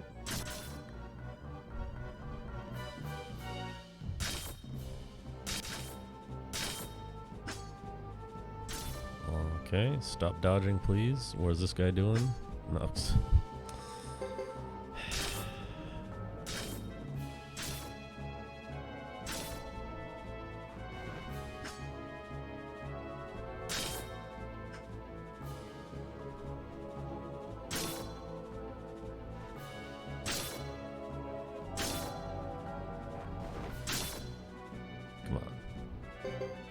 No, no more. Stop retreating, guys. Come on.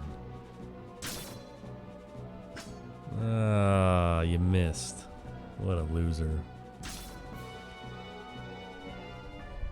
Shit.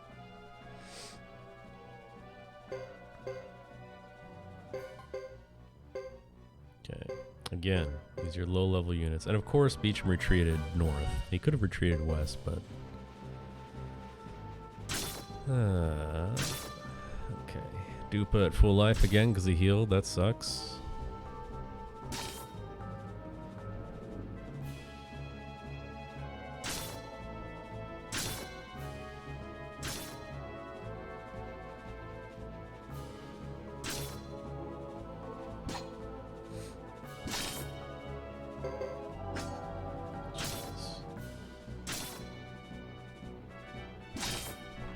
Yikes. One more hit. Come on, please. Okay, that wasn't necessary. Oh. Okay, good. Alright. Got him before he retreated. So Shiva's down, Dupa's down. That's 2 huge units that are down. Now, this guy better not retreat. Yes.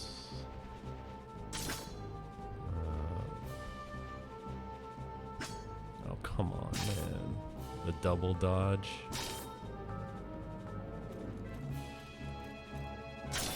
And the guard. And this guy brought his A game today.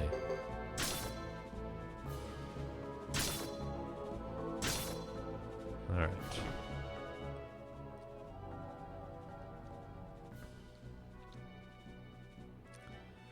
Okay. I'm gonna block Beecham off here,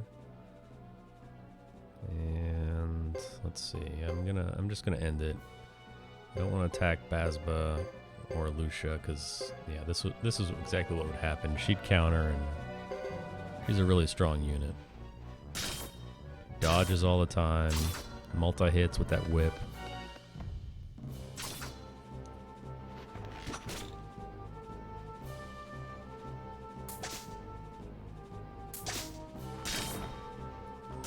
Full defense. Let's go.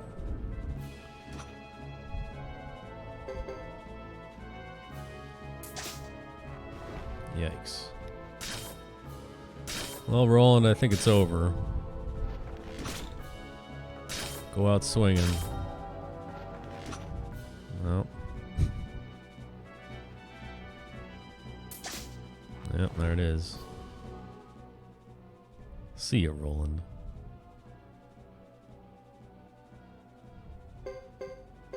What's he gonna do? Okay, now this sucks because he's got cover support from Beecham up top. But we have no choice. We have to fight back.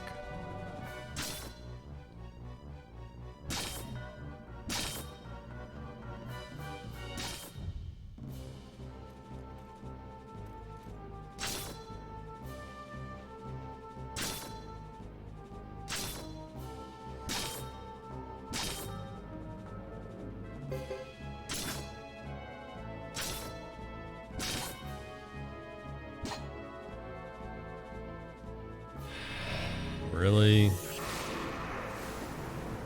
Man, this isn't gonna insta-kill, is it?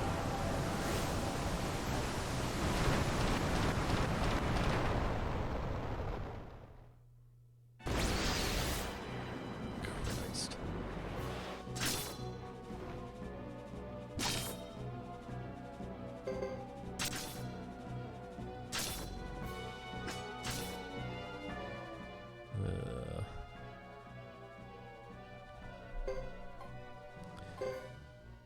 Oh, you bastard. Not even gonna attack me. Okay, well, I'm moving here. And here. And here. Let's see, what do we, let's... Yeah. Maximum cover support. Let's see if it pays off.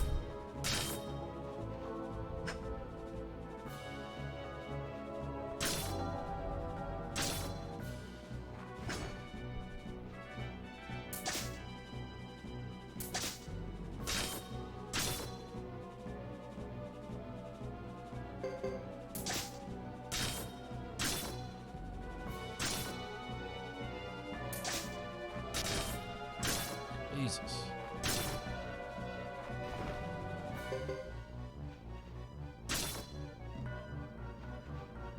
This will be very impressive if they can take her out. Nice. The no-name losers up top just took out Lucia.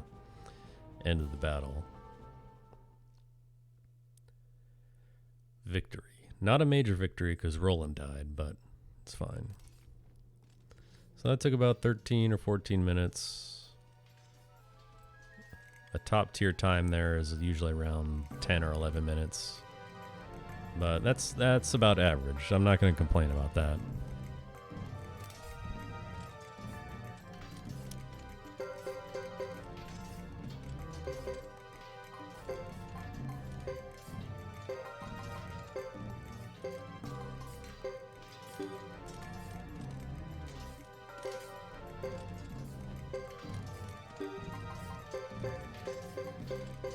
Alright, switch our formation around, throw some Gyzos on. Percival has 2 Breath of Ice casts, and use the first one here, and the second one at the fight versus Shiva.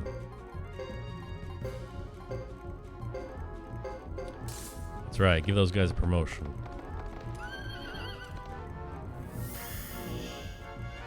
Please one-shot him.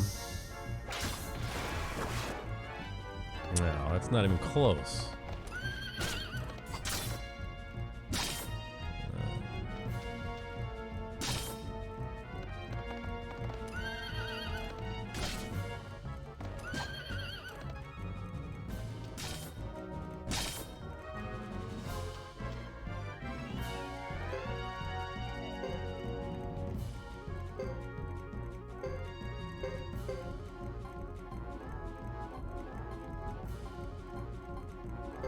Try to maximize your target exposure there.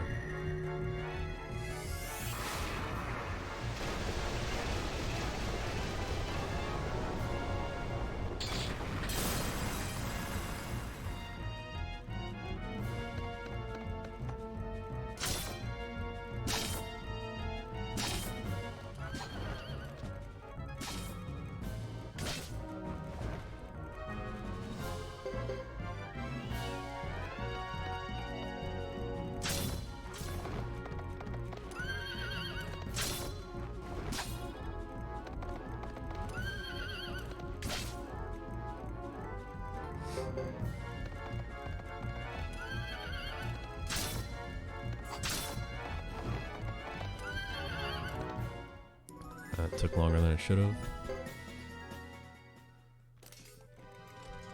I'm gonna drop some heals here. See who needs a Jizo. Roland does. And alright. Second battle, all physical.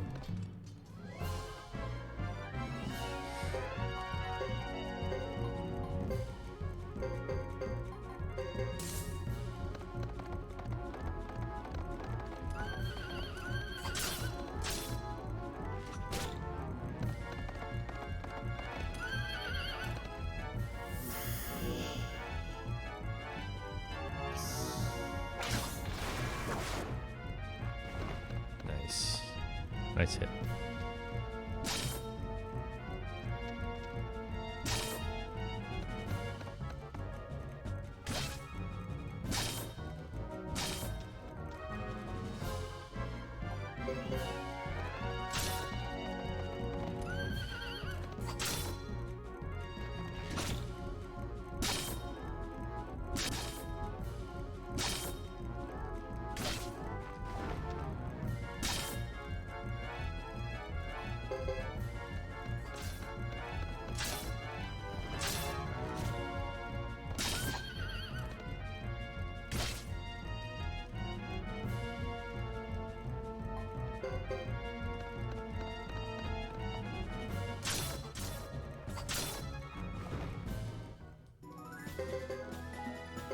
Alright, I'll take that.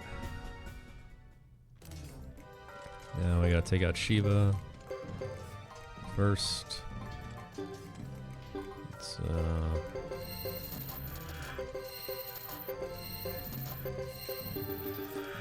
yeah. Alright, let's go.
Nice.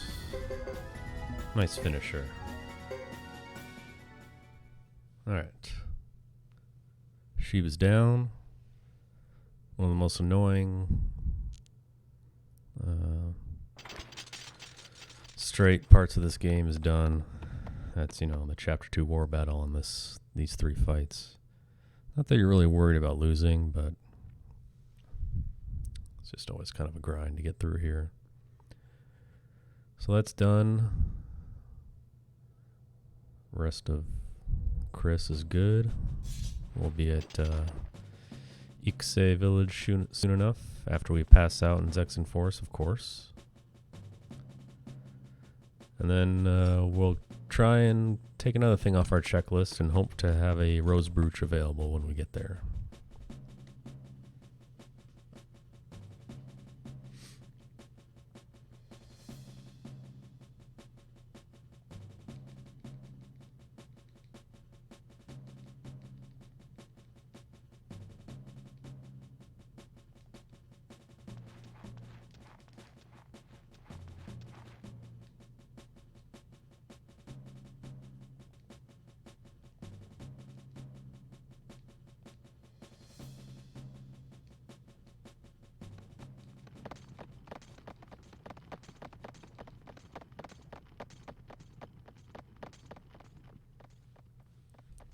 Zero 13 Rose Brooch, exactly.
That's how I feel right now.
Well, like I mentioned earlier, off to Ixay.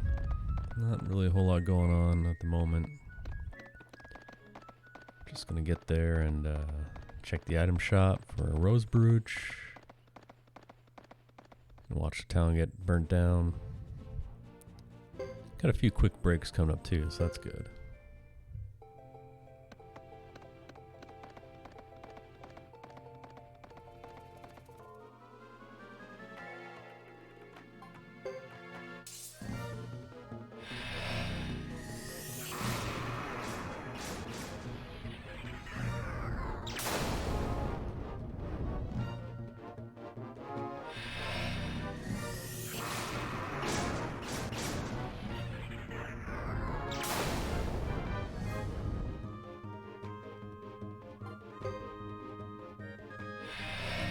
Remember to not go to Lake Castle. You got it, SRD.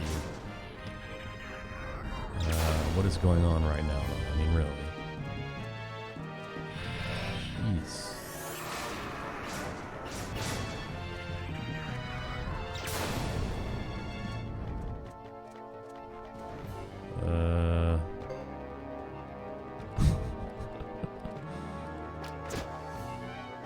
Not like this, please.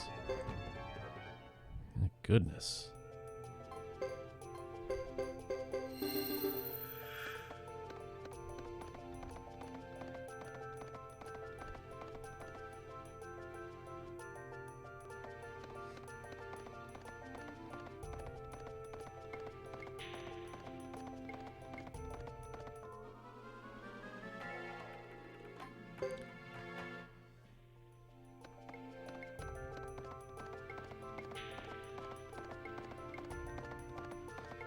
Yeah, she should have a few on, I think.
Okay.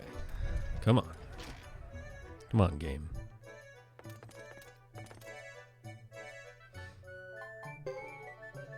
Shit. Strike one.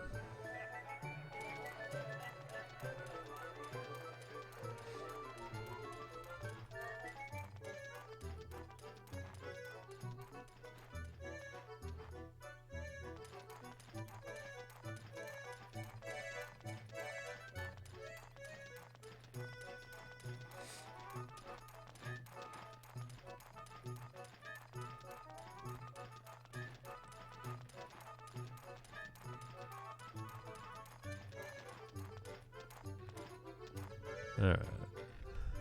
Let's look at the windmills. Much like the windmills in the Netherlands that I saw last year.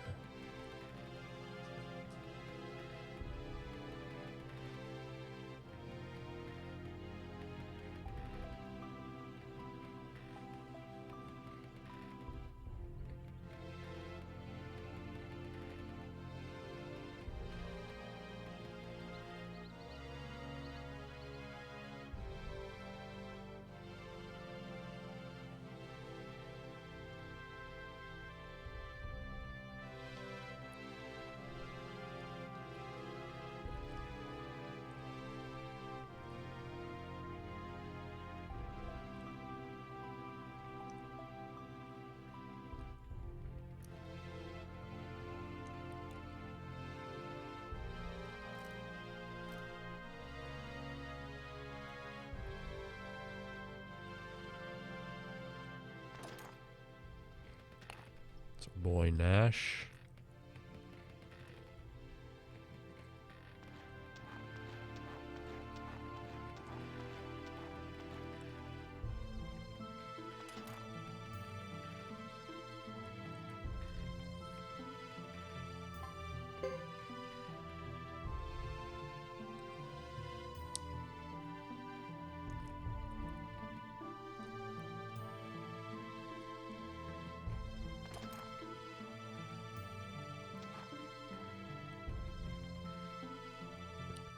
That's right.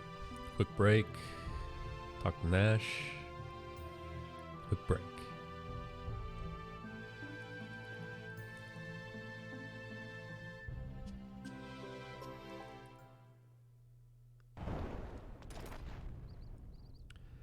Check out this amazing graphics right here.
So we're gonna fight a few battles right here. First one is Chris and Nash. Next one, Percival will join up. Strategy is the same. Nash, Breath of Ice, attack. Nash, Breath of Ice, attack.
Alright, same thing. You want to finish this battle with Chris at 1 health, because the fastest way to get through the next duel is to lose as quickly as possible.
Of course, option 2 right there. Skip the Shiba battle.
Alright.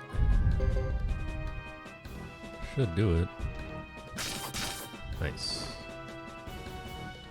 Thanks, Dad. Appreciate it.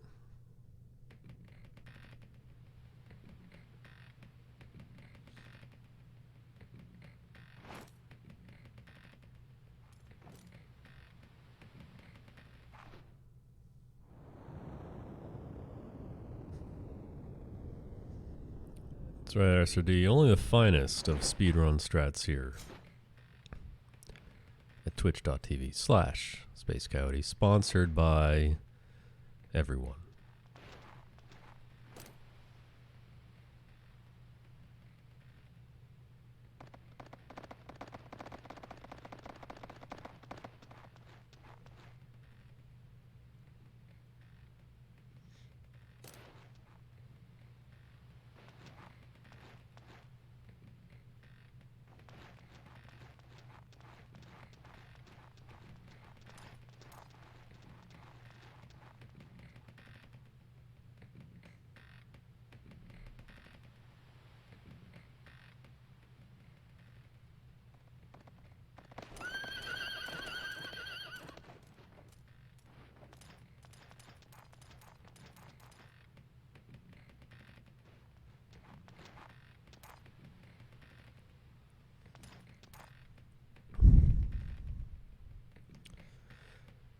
I emailed them, SRD. I emailed them.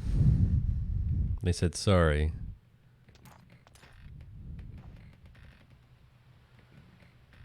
If you stream yourself playing the Suikoden 4 pachinko slot machine, then the dollars will just start rolling in. All right, look, come on, let's go.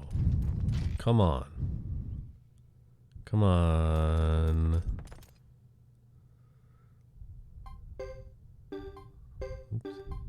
Ugh. Ah, shit. Alright. Strike two. Well, while we're here, might as well sell some stuff. They use fax machines.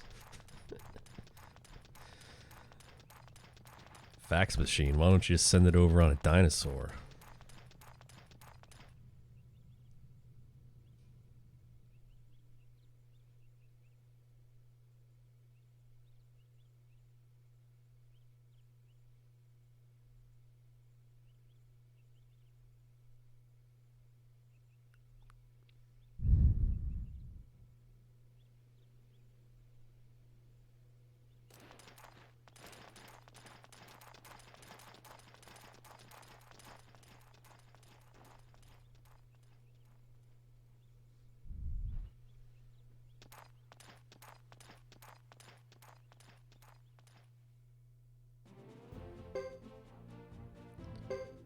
Alright, we're done here.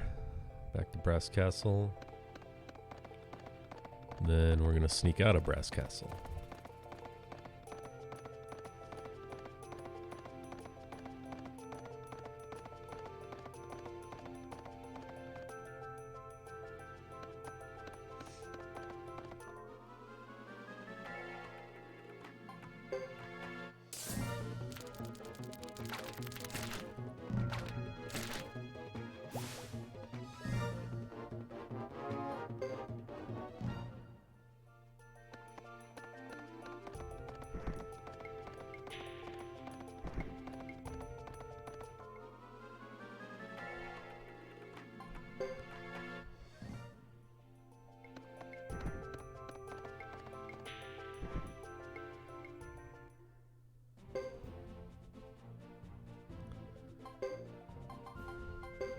Gonna need to heal that though. Don't want to be poisoned. Take off this Gyzos. Very valuable commodity. Can't just throw them away. And Chris is getting new gear, so we'll remove hers as well. That's really it for chapter 2. I mean, I'm gonna watch some more scenes here, and then Nash is gonna be all real creepy. His creepy stat's gonna increase. He's gonna sneak into your room through the bookcase.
Oh, these scenes play out. Let me tell you what I'm thinking about right now.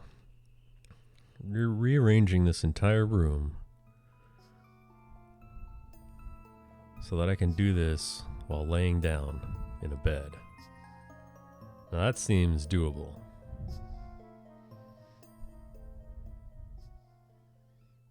Trying to figure out how I do that though. I need to go to one of those kids' furniture stores and get one of those tiny desks so that it's level with my bed and that my mic can attach to it. And then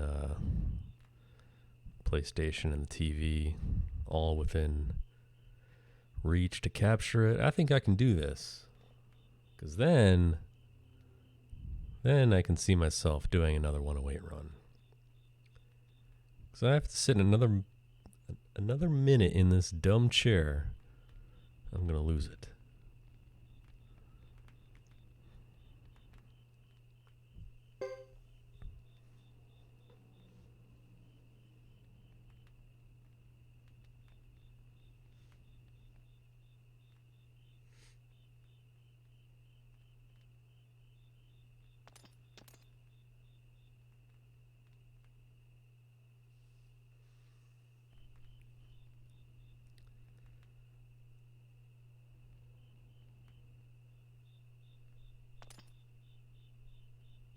It's a good point, Funeral, but I think I'm onto something here. It's all about being comfortable.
Seven hours.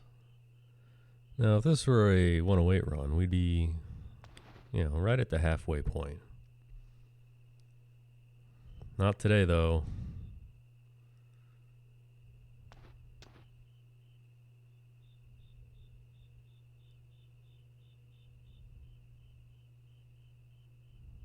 Probably not safe to say we're at the halfway point until, I don't know, under 9 hours.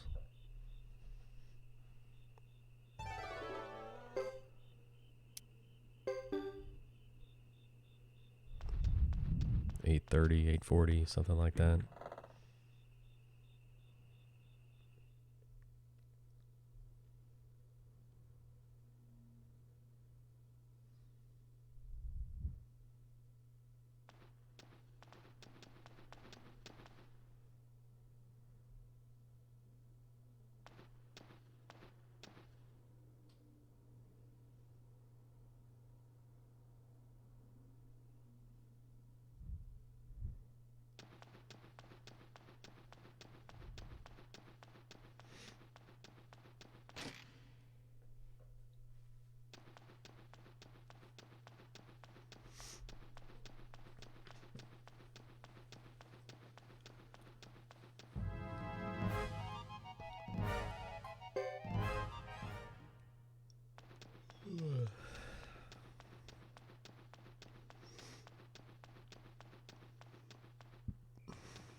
All right.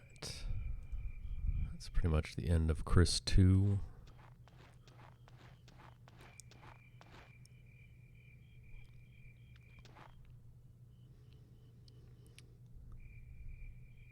When we're talking about 108 runs, or even 8%, the first 9 chapters are really kind of a boring slog, you know? Just kind of grind through them. So the one good thing about the speedrun is all the action and the parts where you actually have to pay attention and monitor what you're doing closely are in chapters 4 and 5.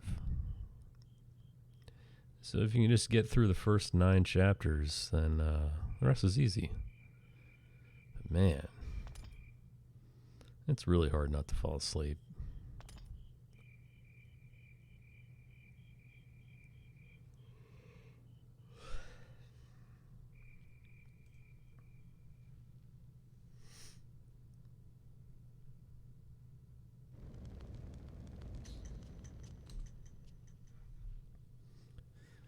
$703. Sure, why not?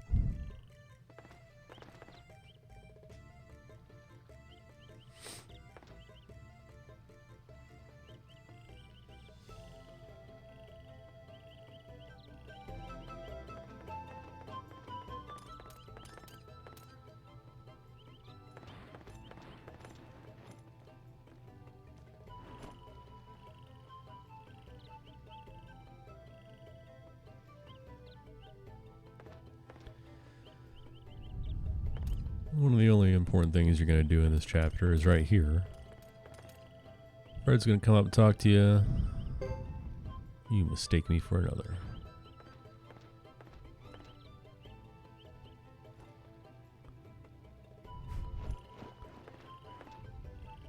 Then he's going to ask you another question.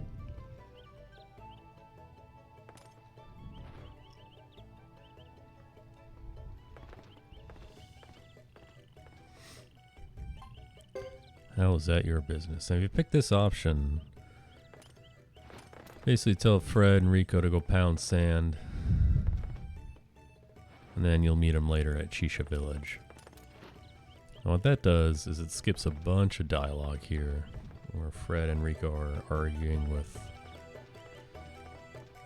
these two bozos right here about how much money they own or whatever. That's the first benefit. The second benefit is it raises your average party level by not taking them with you when these two guys join you. And when you go through Kuput Forest the first time, and only the first time, you can let go all encounters, which is nice. Which again, as I mentioned earlier, is a good time to recruit Landis if you wanted to. Unfortunately, to do that, you do have to visit Lake Castle in Chris's Chapter 2, which you do either before or after you go to Ixay Village. And that scene takes, I don't know, 2.5 minutes or something like that. And then if you're doing it in all chapters run, you'll see that same scene again when you do Thomas's chapters. So that's almost a 5-minute time loss right there, which is why you don't do it. Instead, use the magic of the S patterns at the intersection on screen 2. Which we had a really good track record with until today. But even then, it only took a minute or so longer than it usually does. So, it's all good. Still in there. Still alive.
And here they are waiting for you, just like I said.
It's our best friend Franz.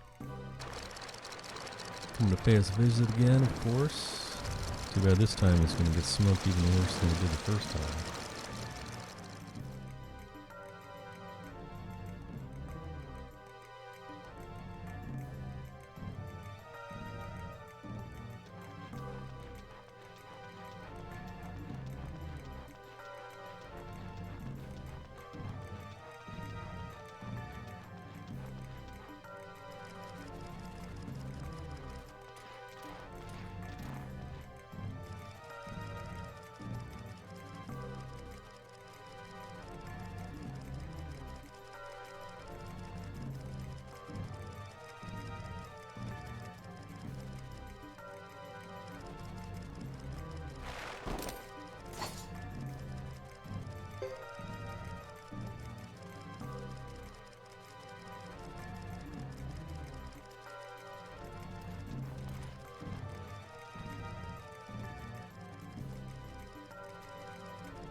Alright. Pretty simple battle here. Attack Franz, swap in Yumi, use Earthquake, attack Franz. Doesn't matter who you... Oh, nice critical Nash. Doesn't matter who you... Yeah, damn. Nash with a one-hit KO. Doesn't really matter which duck you use to swap out for Yumi. Just use the one in the back row, because it puts her in the back row. Protects her from all the rest of these weirdos. Earthquake is a 2-turn spell, so... Beginning of turn 2. Just end it.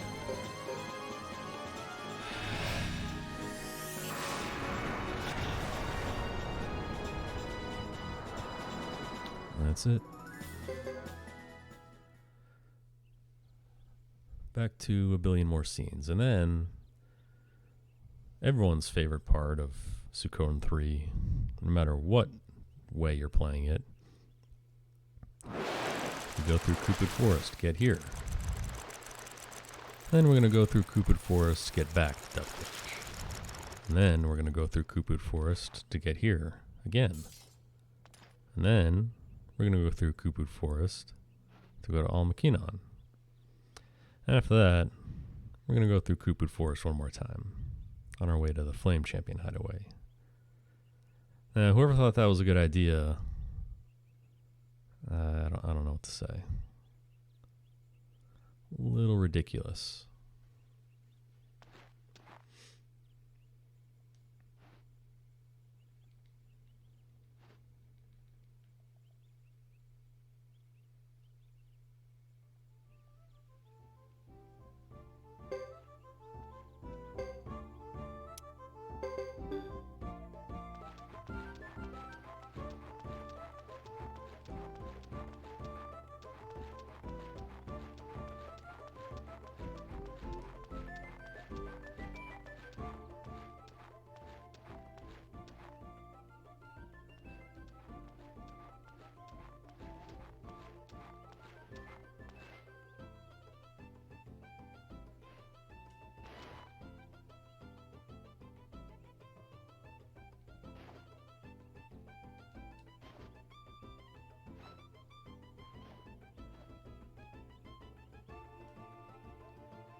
That's true.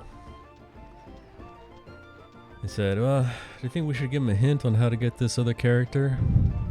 Nah, just make them walk through the forest 10 times. They'll figure it out.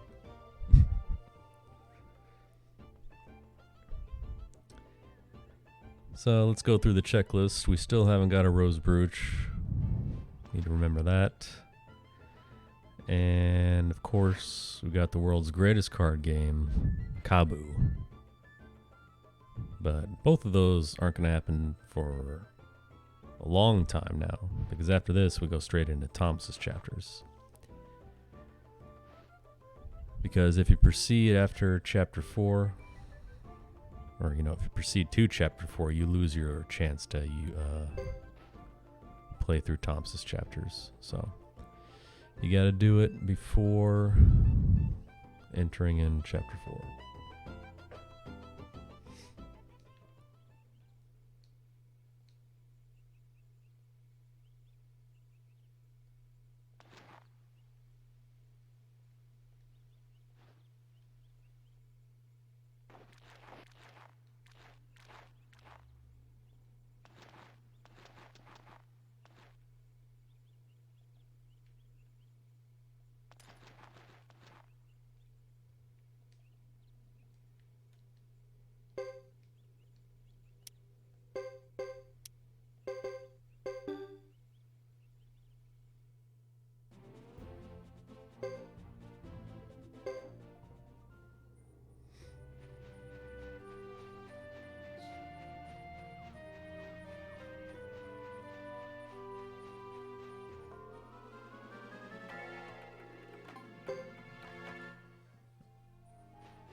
All we did, go all the way here, is to get Caesar.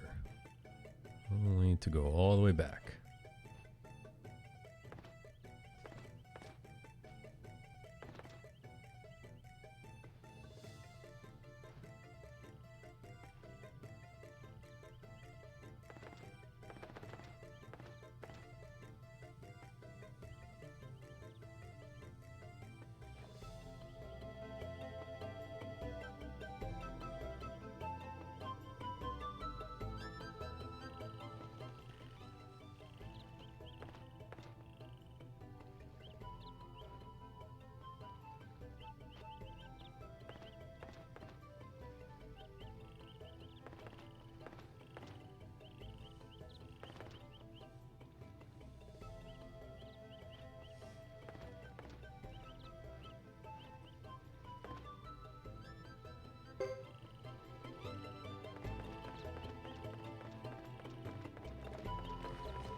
Jesus.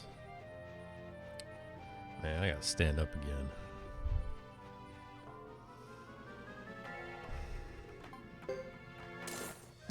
Nice one.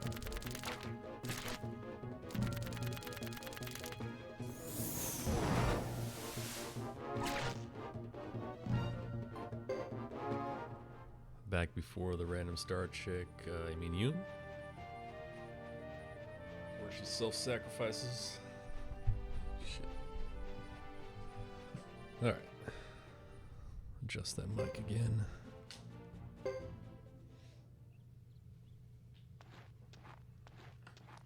Got a war battle coming up where we do nothing but retreat. More exciting Suikoden 3 action, of course.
Yeah, so this one's pretty simple. All you do is hold your position, retreat, advance, retreat. Then depending on what the enemy's like, either advance or just retreat back to the last square there. Because they won't be able to catch up with you before the battle ends. It's pretty simple.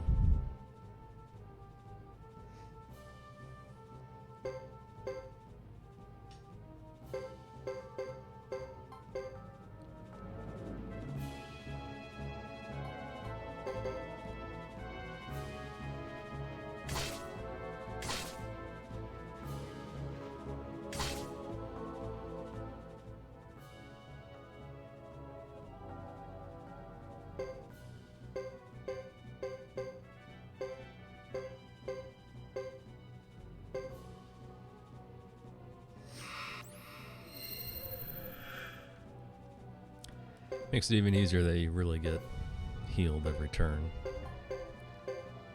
So again, we're just going to advance here, end the turn. We're going to attack, and we're going to do the exact same thing. Nice. That's what you want to see, the successful retreats.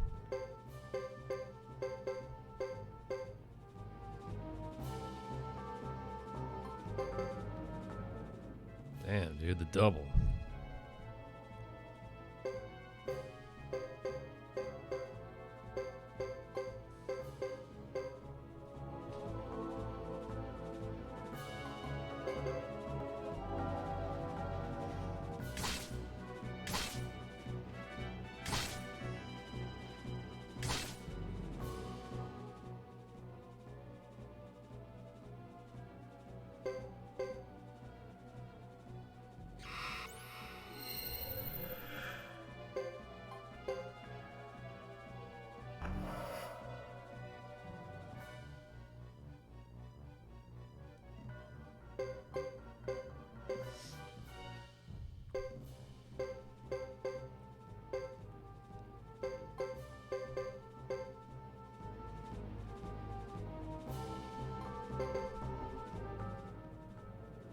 Yeah, a lot of successful retreats in this battle. I hope we're not using them all up right now.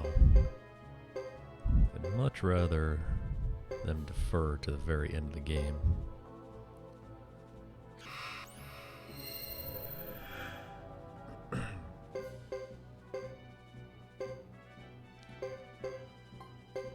So they kind of advanced faster than usual, but it's fine. Just gonna retreat again. That'll be it.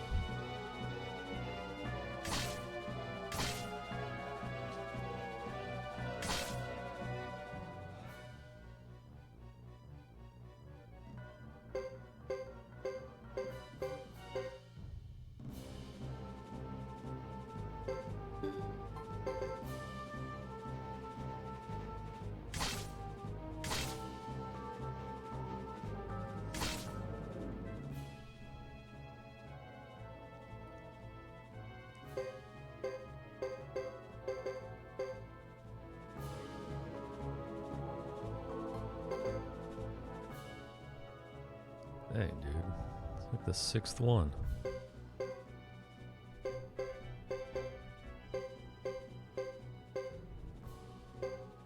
Yeah, alright. So this battle's over. Franz arrives.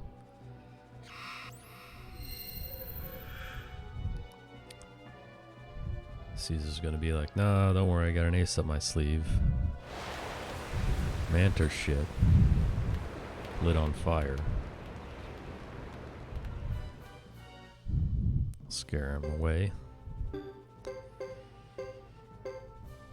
And I think that's... Alright, let's just be sure, because they are encroaching on me quite a bit. It's either over right now, or at the end of the turn. I think it's right now.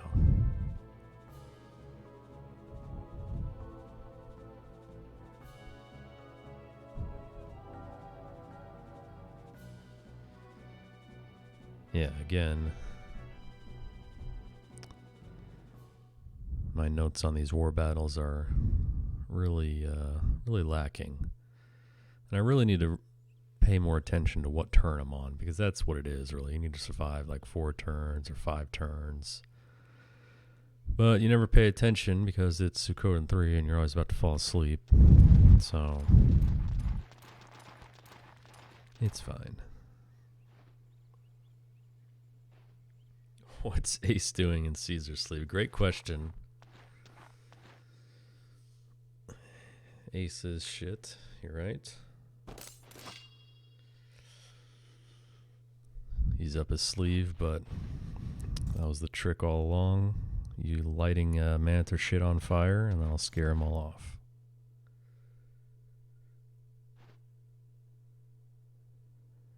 The only really useful thing that Ace does in this entire run is he's got the discount support skill. It's passive. So, you know, when you're shopping, you get that hot discount. Thanks, Ace. He saved me some money on those Geisels I bought at Karai Village. And the wizard hats that I bought at BDZ. But that's it.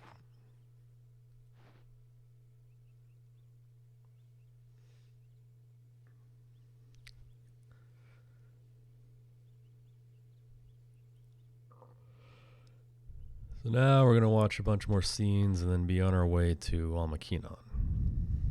And honestly, that's when the story really starts to actually pick up. I'm going to fight Hugo along the way, and then we're going to actually get some plot development in Almakinon. And then the chapter ends.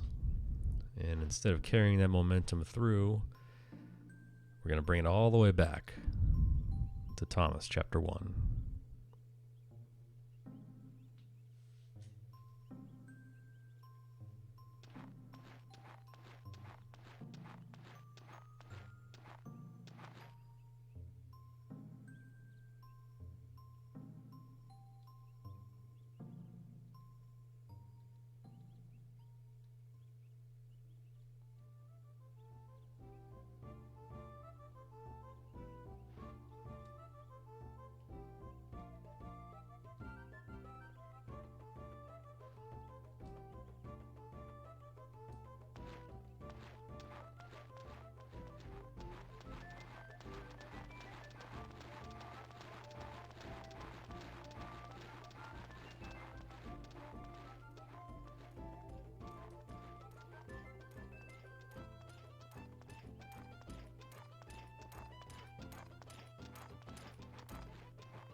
And the key thing before the Uber fight is to load up on Jizos. You really want people to survive this, especially Fred, because you want him to get levels and skill points for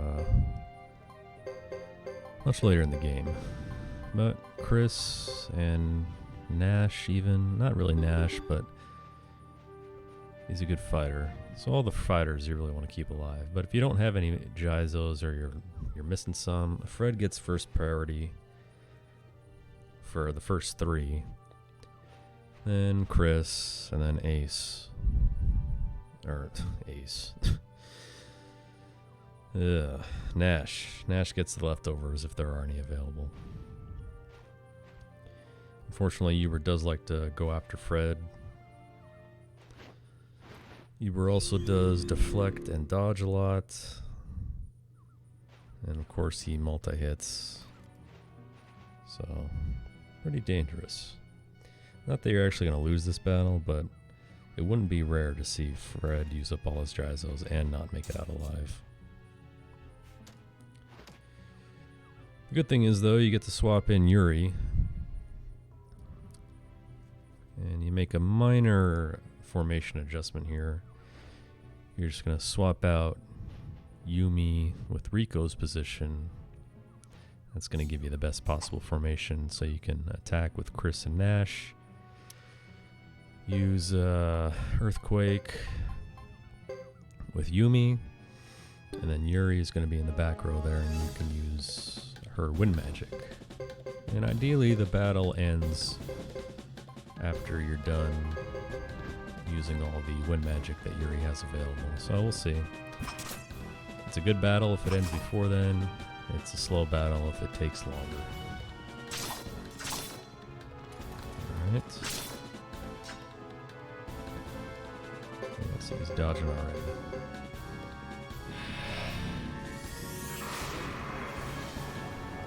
Ace hasn't earned his leftovers, that's right. Ace will never eat again.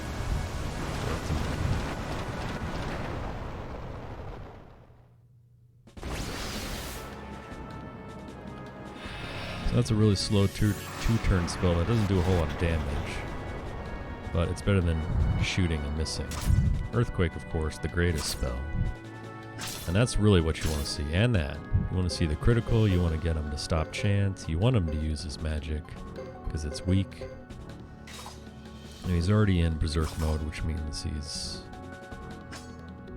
kind of close to dying. Of course, now we're just going to miss, so...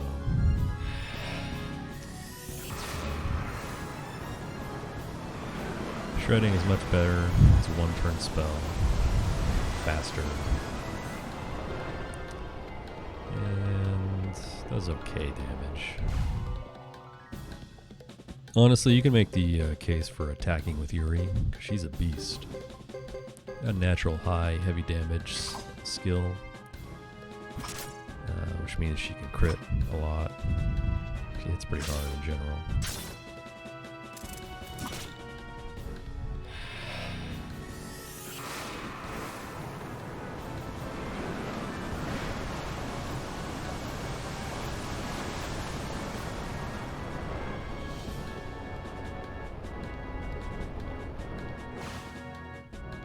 Alright. Well, there you go. That's a good Uber fight right there. The only downside is now that all those Jizos we just equipped, we got to take them all off.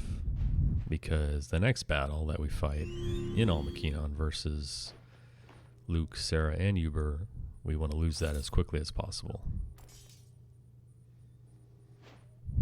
But yeah, that's a good Uber fight right there. I'll take that any day.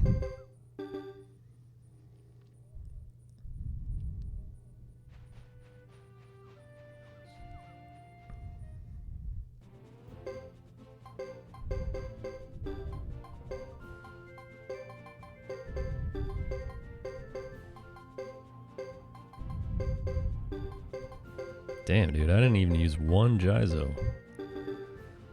I don't think that ever happened before. That's crazy.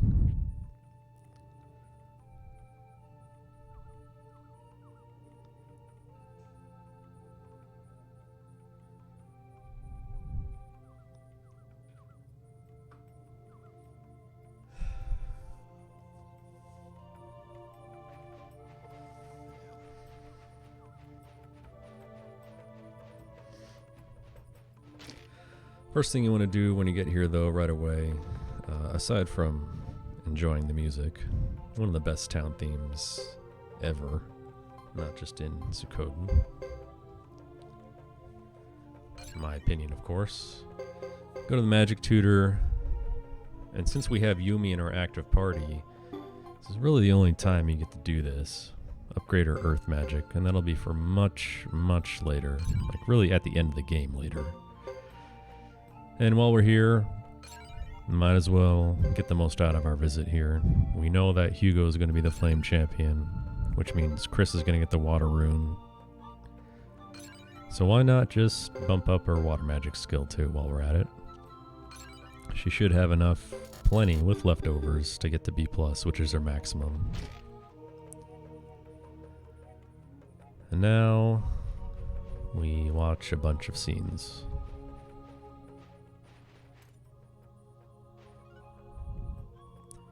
We go in this little hut, then we go to the back little alcove there. Then we go to the inn, we wake up, go back to that alcove, witness the ritual, lose a battle, wake up, go back to that alcove, exit the village, go through Kuput Forest another time in this chapter, and then end the chapter, and then really get into Thomas's 1 and 2.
Yeah, so here we find out that Yoon's sacrificing herself.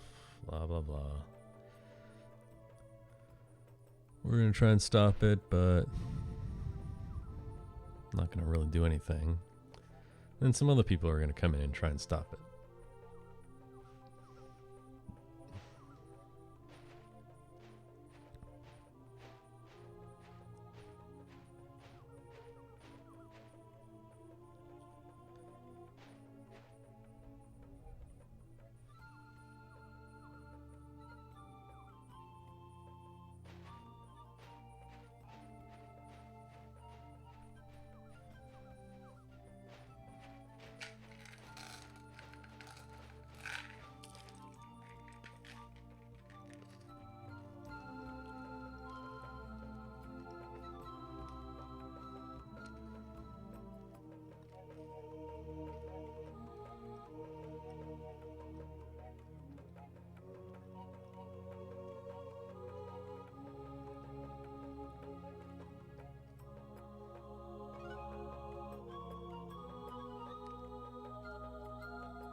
Boy, Hugo back already after that harsh beating he just took.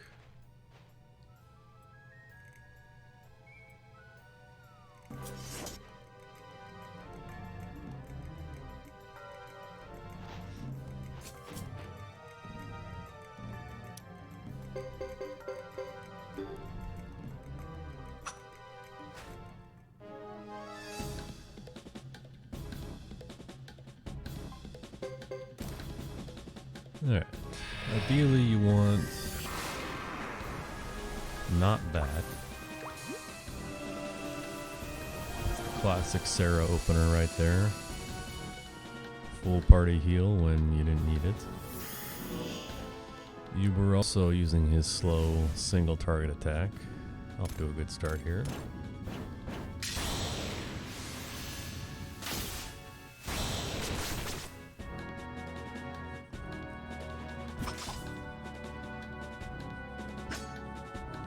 Luke's got something up his sleeve. I'm hoping it's Shining Wind.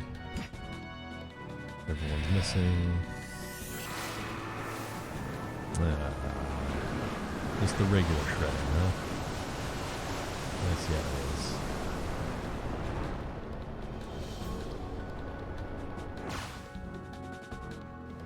Yeah. Chris with 33. Alright, fine, that's fine.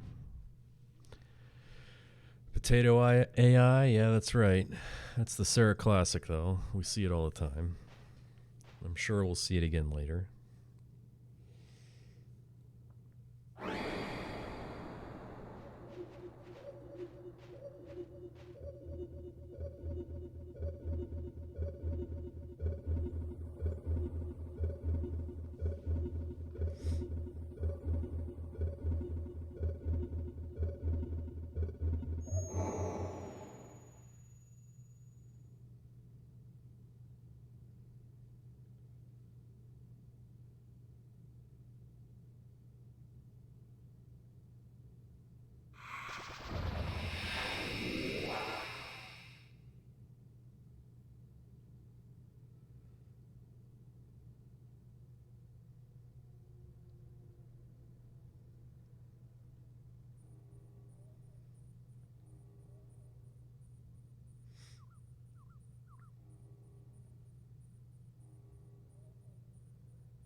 So we're pretty much done here. Just going to trigger a few more story scenes and then we'll be on our way to the end of this chapter.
Alright, we got the map, just like in Blair Witch Project.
See, if I was speedrunning Suikoden 2, I'd be done 2 hours ago.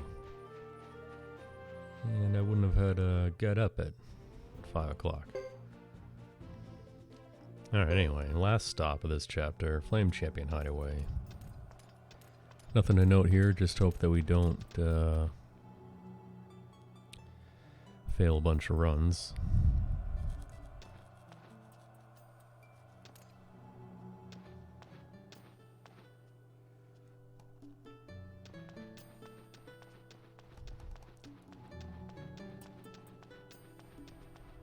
Don't forget about Thomas. Alright.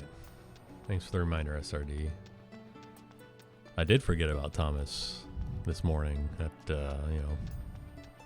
5:45 a.m. I definitely forgot about Thomas.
Alright, load up on a few Gyzos. Use the third spot for your flame amulet.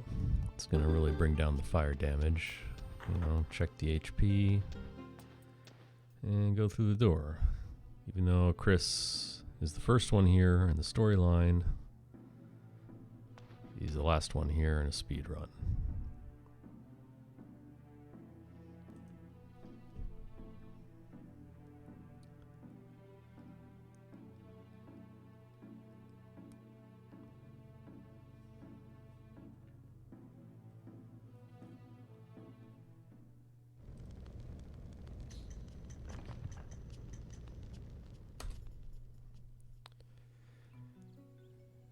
Eight hours for the first 9 chapters, considering we did more than we usually do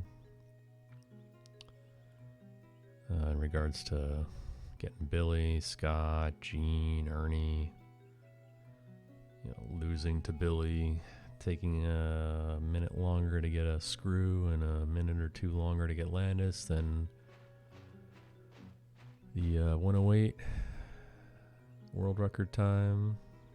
I'd say it's right where I'd expect to be at this point. So no complaints. Now, yes, exactly. The highlights of the run, Thomas's chapters. If you're following along at home, count how many naps Thomas takes.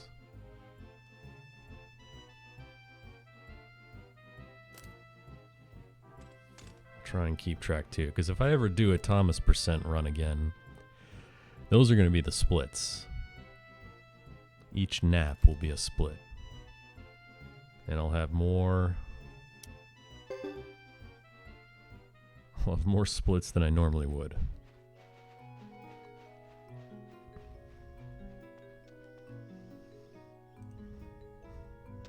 Take a shot of Red Bull for every nap. You got it. I agree, SRD. I too have a lot of trouble falling to sleep most nights. It's that intense weight and burden on my shoulders of knowing that you have to do a Suikoden 3 speedrun in your near future is too much, man. It just keeps you up at night.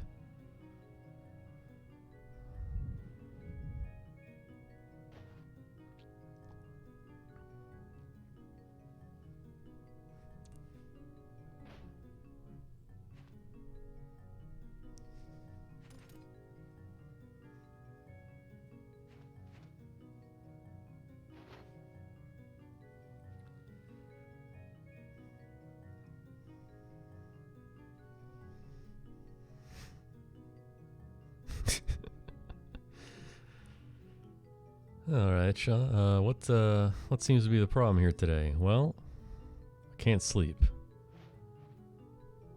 All right. You stressed out? What's going on? Problems at home? No, I just got to do this 17-hour speed run, and it's really freaking me out. Please leave my office and never return ever again. Thank you. I'm still taking that copay.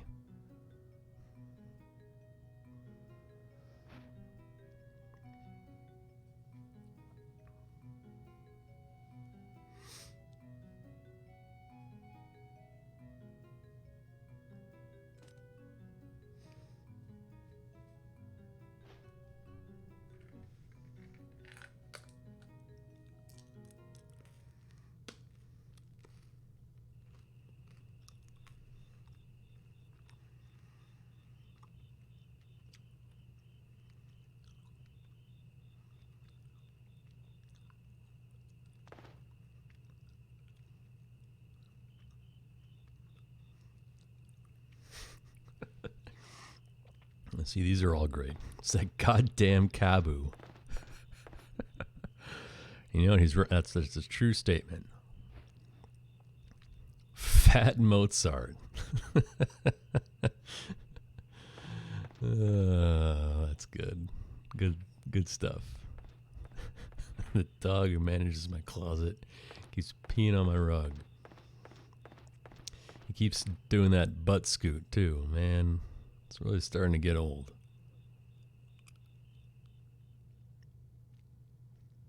Yeah, exactly. Brakes. Get the hell out of here.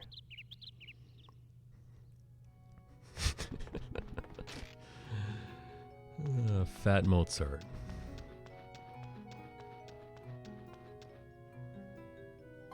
See, I told you we were going to do something with that later. There, we grab the urn that we placed there at the very beginning with Godot.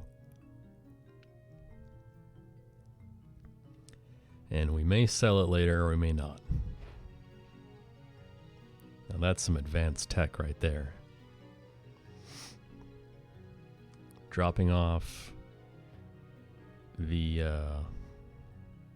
urn in Godot chapter 3 at a point in the story which is way further than we are at right now, only to travel back in time to grab that same urn with Thomas.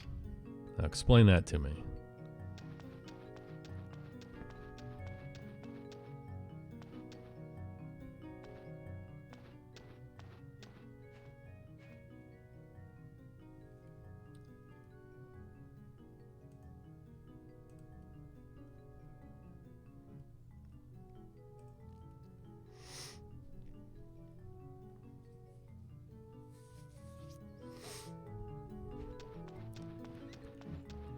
That's right, we're adding time traveling elements to the Suikoden 3 speedrun.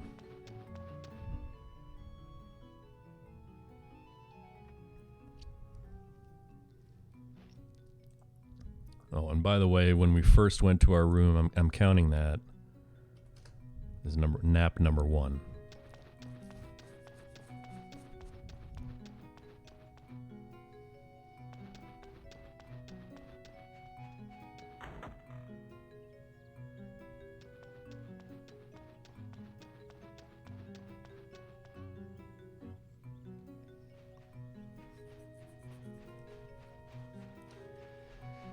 So the first thing you do here is just say hi to everyone, make new friends. Unfortunately, they all hate you, except for Cecile.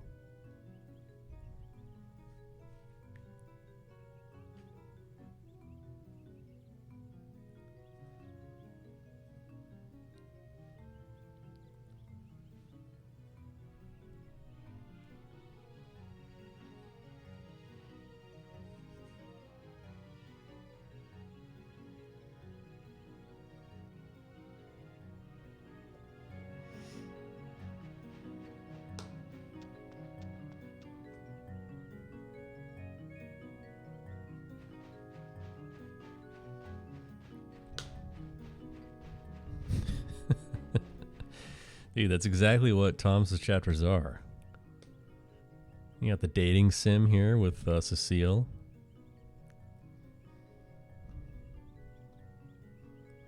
And you literally do nothing but go around, talk to people, and run errands.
Talk to this weirdo who works out of a tent.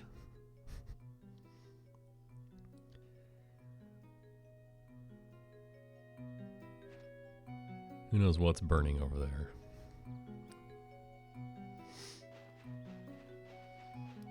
And of course the old crow who runs the crooked lottery stand.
Yeah, that's true.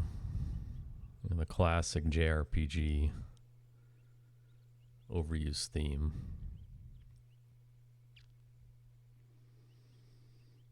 You know, no one's threatened by Thomas. Look at this guy.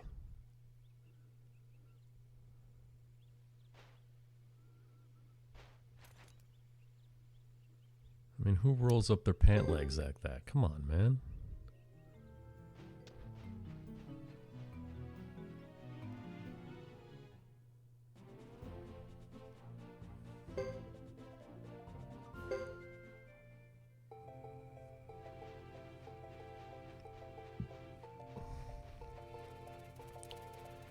All joking aside, though, there are a few very scary moments in Thomas' chapters.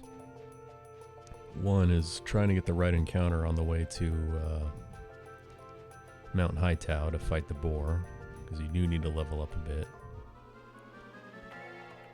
And 2 is the underground tunnel, where you go look for Ike. And there's a part where your team splits up into 2 groups.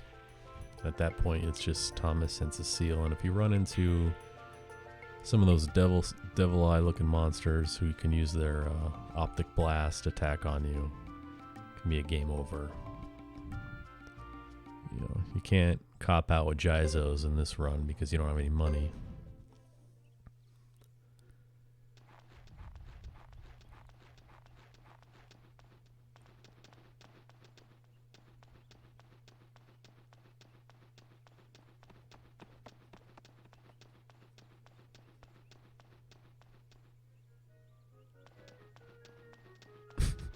Chartered accountancy. Oof. Those are some real knee slappers right there.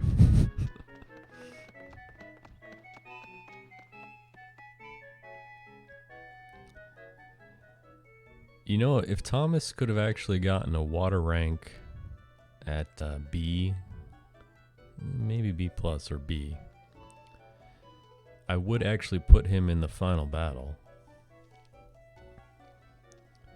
Which I know is SRD's dream. Because if he could have a water skill at that level, you could attach a flowing rune on him and use Silent Lake in a meaningful time frame.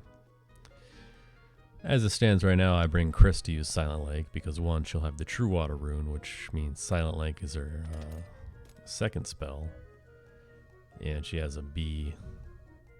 What was it, B or B plus in water, which means it's really the first thing that goes off in the battle, and that gives you a chance of negating all the magic from the runes in the final battle, since all you're doing is physically attacking anyway. But it would be nice if Thomas could reach that level for water, but he can't. So if you give him a flowing rune and use Silent Lake, it tends to go off after all the other shit actually goes, so that's useless. But of course, bringing Thomas in the final battle means that you skip his little scene with Cecile during the, not really the ending, but the escape scene at the ceremonial site.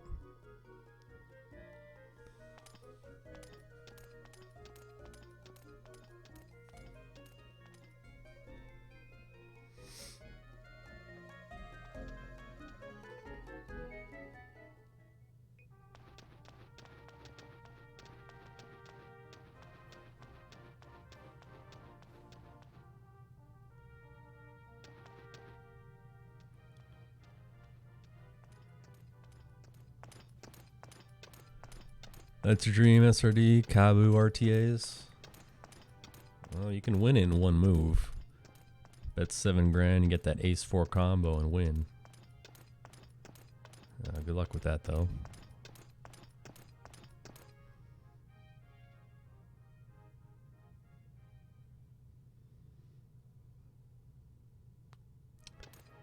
Yes.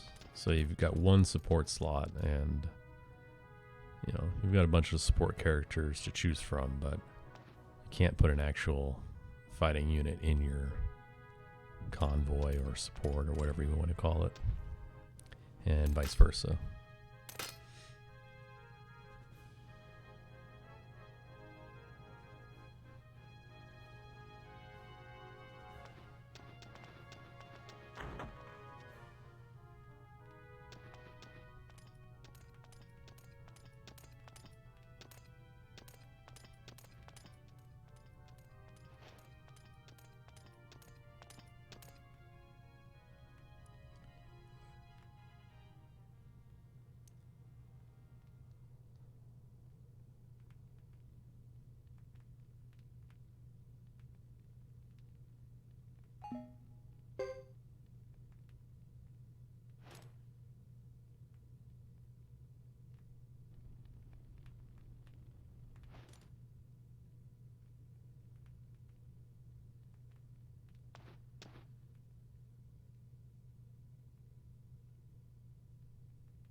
Well, now we go all the way back to Lake Castle, where we're gonna take a nap.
Fat Mozart, nowhere to be found. There's only one thing to do.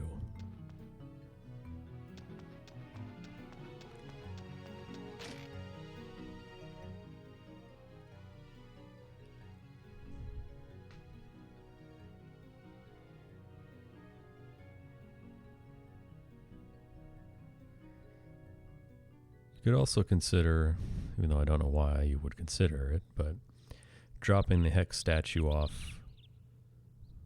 Oh, there's nap number 2. Dropping the Hex stall statue off with Godot and challenging Billy with Thomas. Who knows? Maybe Billy takes it easy on dumb-looking kids.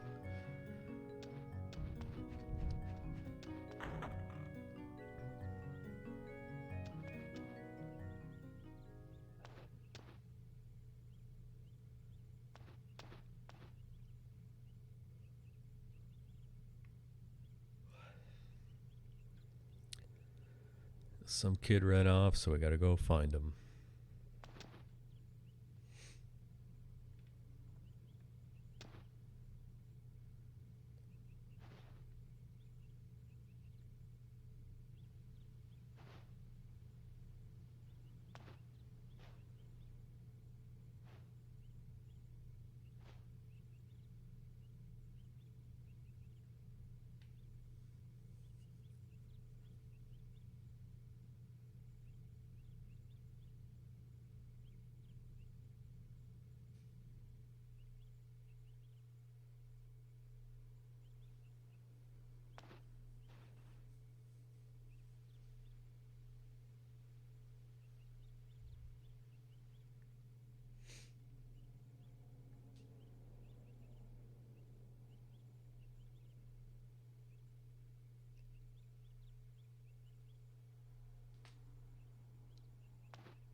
As with most Suikoden games, sometimes it can be very vague or just completely non-committal to telling you where your next destination is.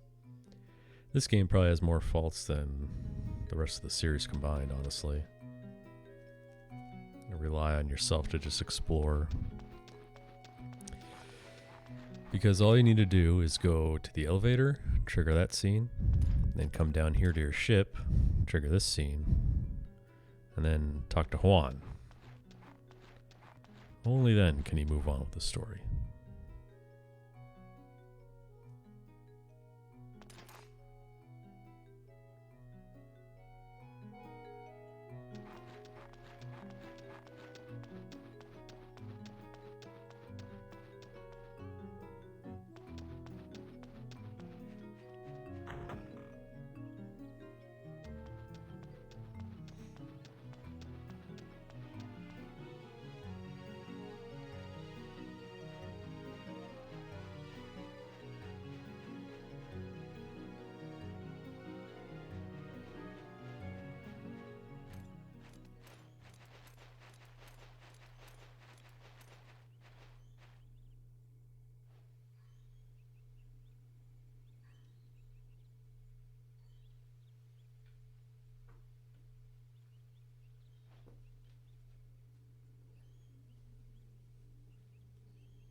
You do need to change your formation here.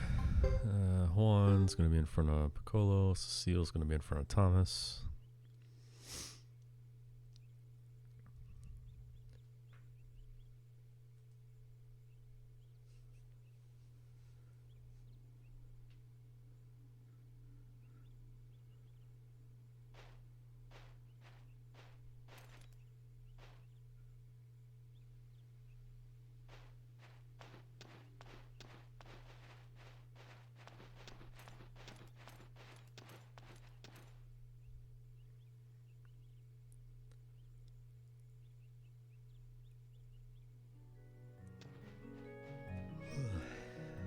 Heading off to Mount Hightow.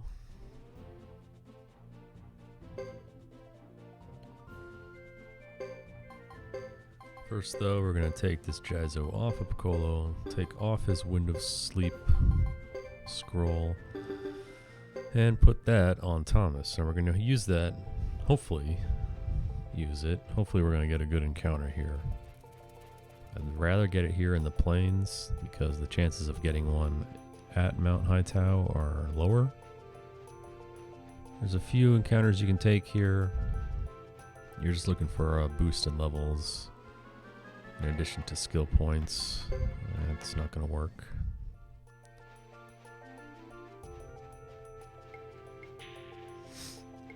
Because you do need to survive the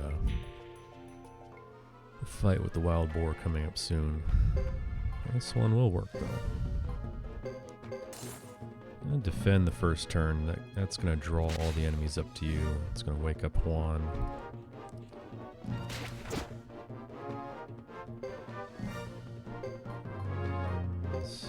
Take out the rabbit. Use Wind of Sleep.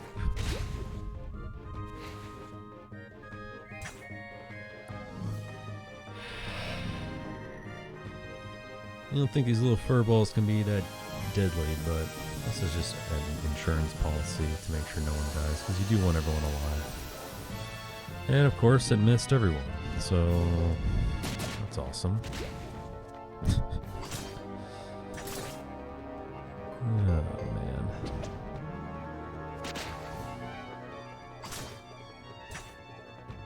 Jeez. Guys, come on, land a hit. Goodness. Okay. So yeah, that's for Thomas and Cecile to give them just a little bit of a boost.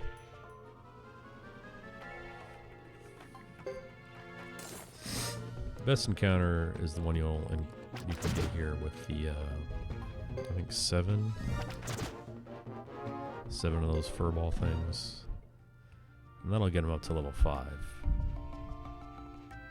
which is even better. Again, you're just really trying not to get wiped out. Jeez, guys, come on, we're not up to a good start here.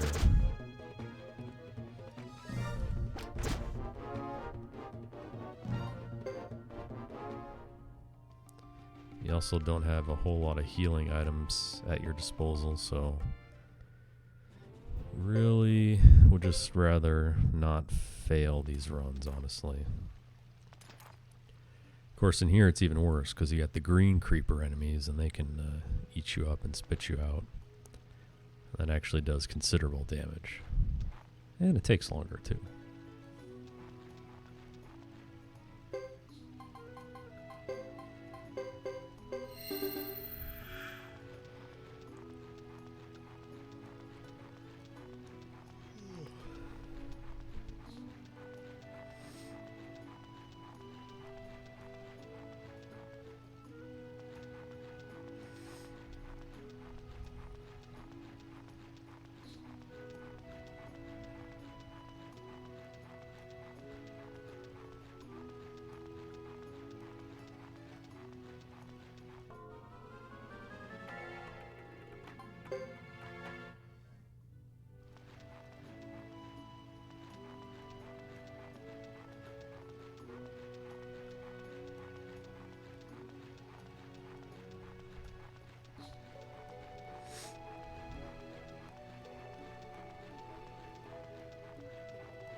Alright.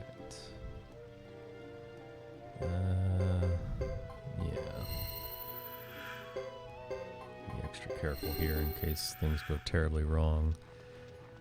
Stop before those little weeds growing in the ground right there and heal up. Honestly, nothing should go wrong in this fight, but you never know.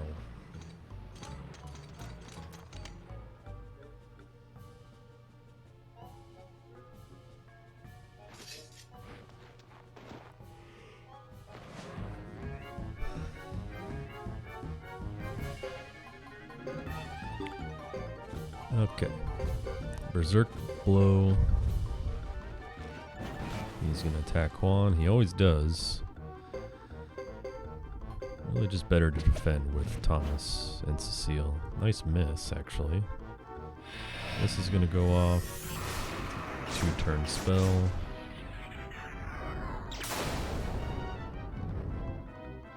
Alright. Now we're just gonna use a Thunder Runner here. And just defend. Shit. No, that's fine.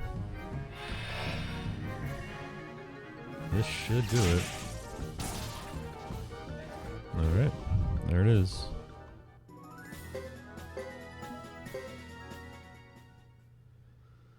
So that's good. It gets Piccolo up. It gives him some extra skill points. Yeah, Juan dies. That's actually better in that regard. Yeah, so far so good. As long as we make it back to the castle, that's the first real hurdle to overcome here. The next one is the journey down in the basement. And the last one is the second to last battle before the end of chapter 2. Where you fight the 4 knights with 65,000 HP each. You know, you're not going to win, but you do have to survive. That's where that Wind of Sleep scroll really comes in handy. I hope it does not miss on everyone like it just did with those furballs. Because if that happens, man, that might be it. This is also really not good.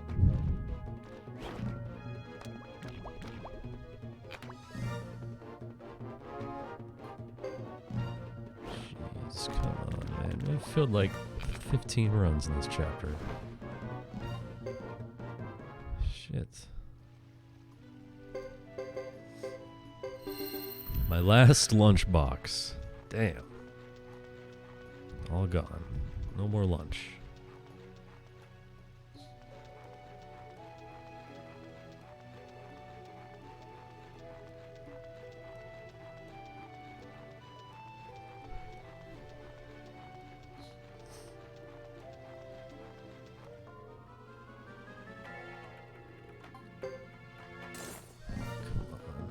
What the heck is going on?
Dude. Enough.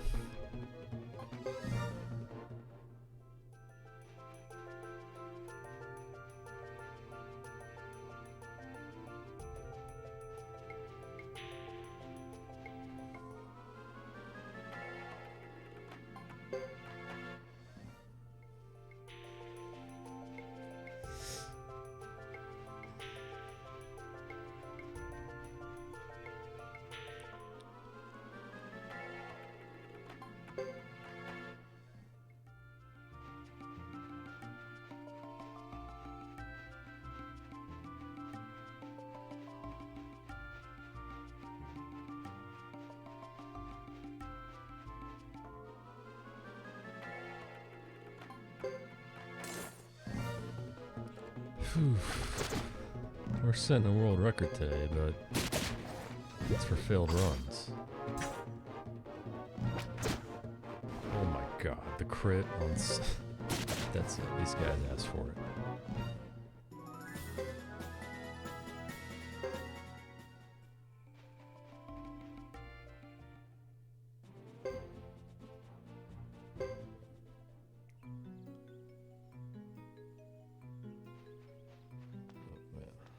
I'm not even paying attention.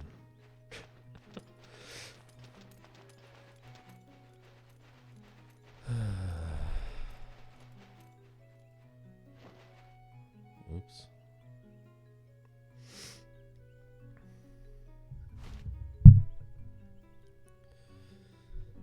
Shit.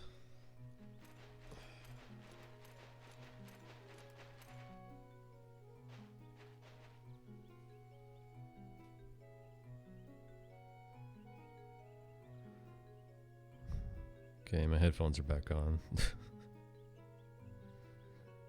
I just fell off my head real quick, no big deal.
Nap number 3.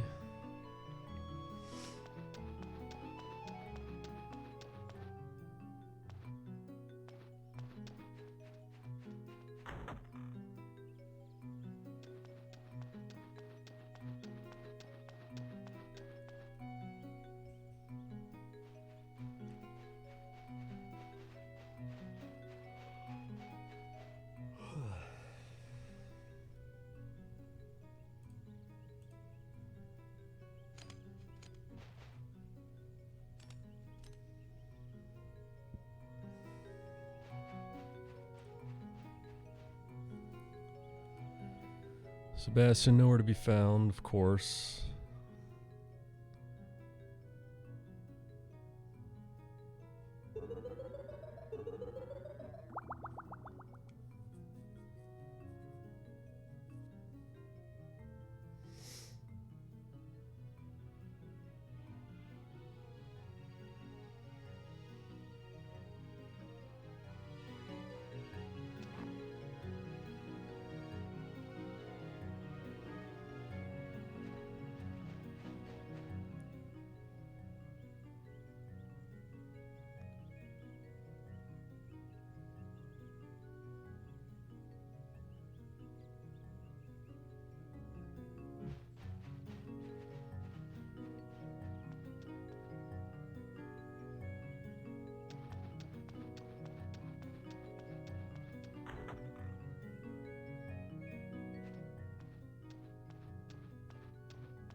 Dude, I gotta do something. I'm dying.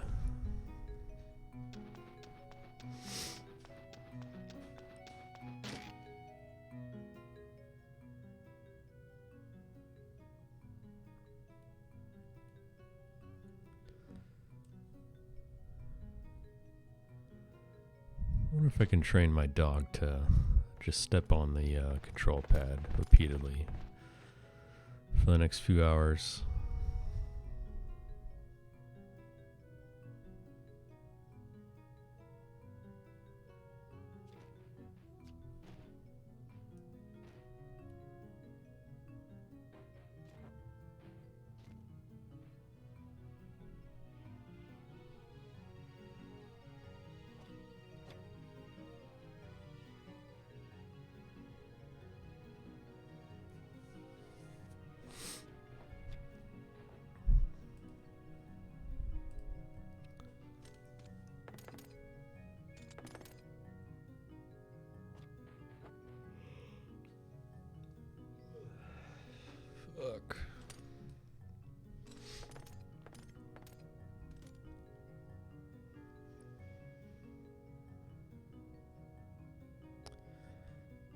This must be that intense post Red Bull crash that I've heard about from all my friends. Like I said before, I'm really not big on energy drinks. Thought it'd be a good idea and make an exception today, but maybe that was a mistake.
Finally, we get to do something productive here.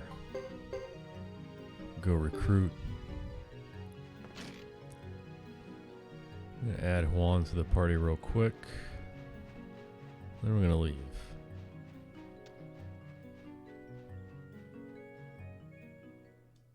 Now, in the Thomas only run I just did a few weeks ago, all we do is recruit Mel here at Ixay, and we returned and immediately advanced the story. That's not the case today.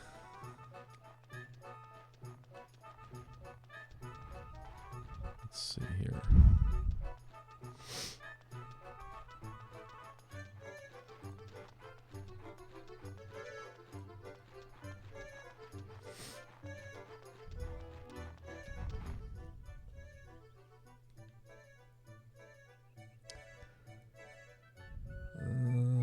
Well, these notes need to be updated, of course.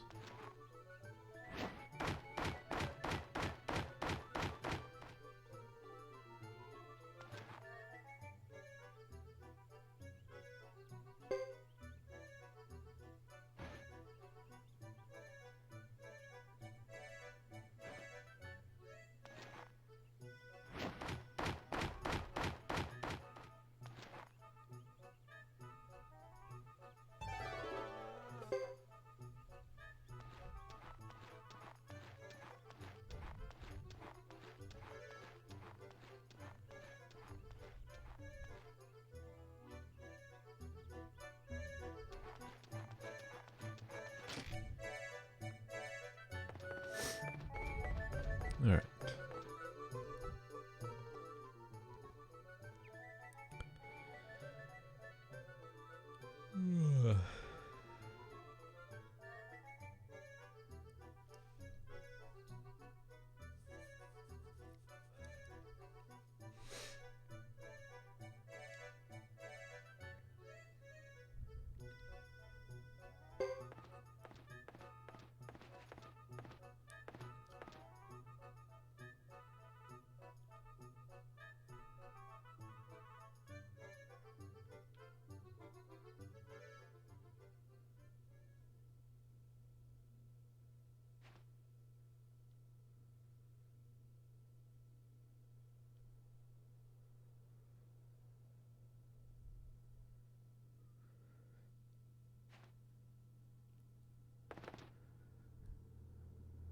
Make some on-the-fly adjustments here because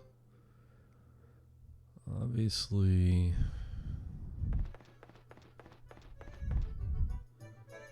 these chicken scratch handwritten post-it notes led me astray once again. We're gonna go here.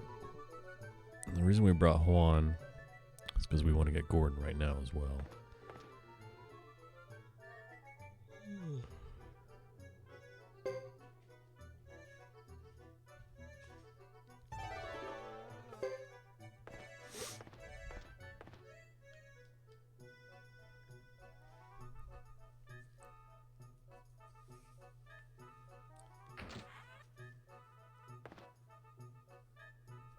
And I was playing around with this earlier.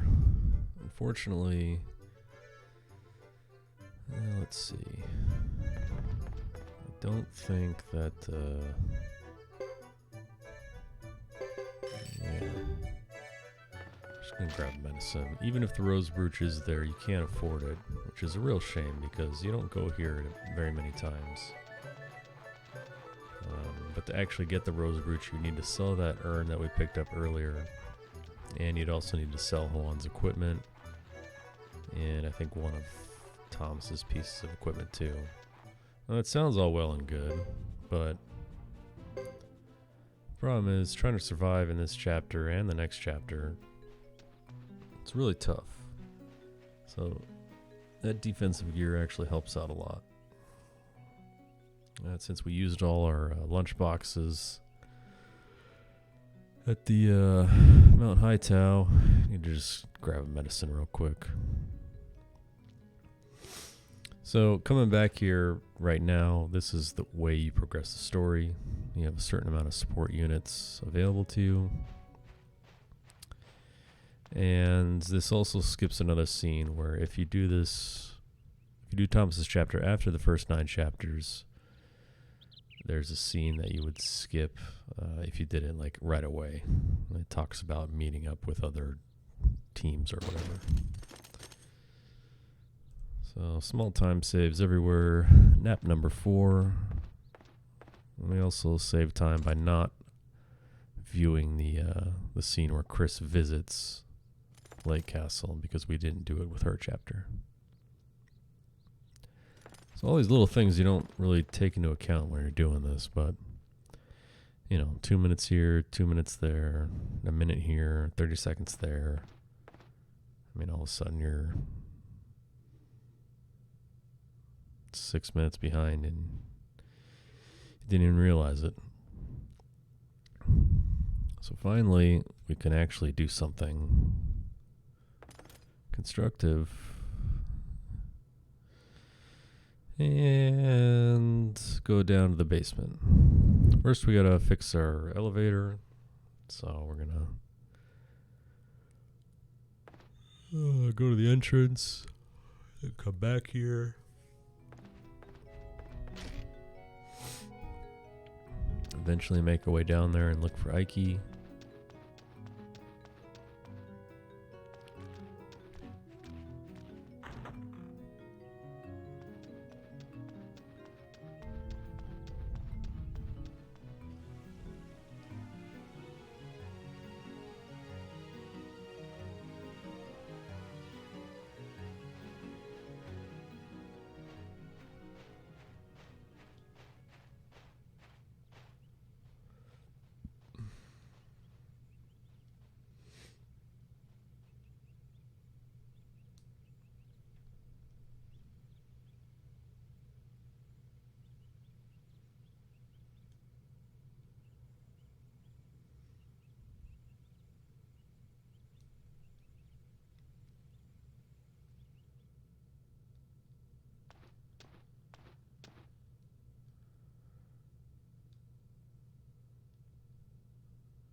Every Suikoden game, of course, has an elevator lady as well.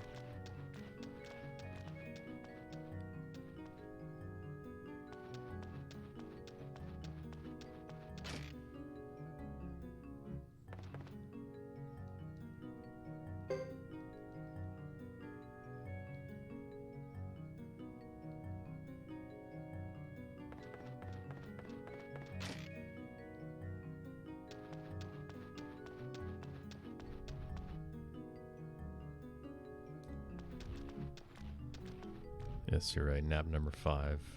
My bad.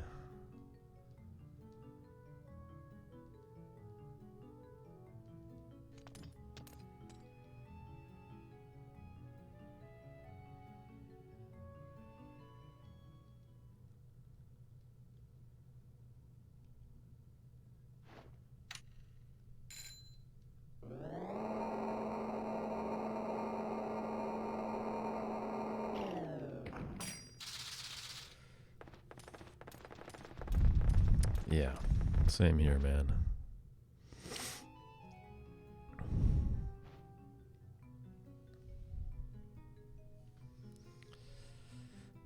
Excellent question. Of course, Funeral, you're on point today. Let's go.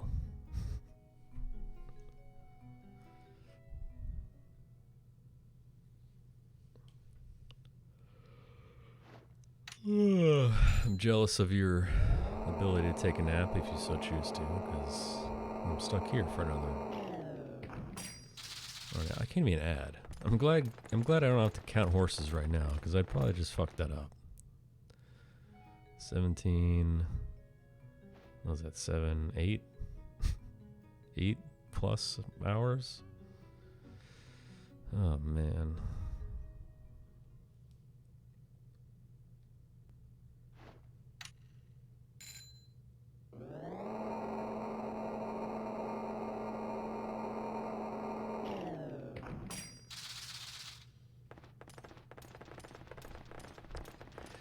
Yeah, me neither. Made an exception for today. Of course, to really push hard for that Red Bull sponsorship as well. That's the real goal for this speedrun. Don't care about the time. Don't care about anything. Only the ad dollars.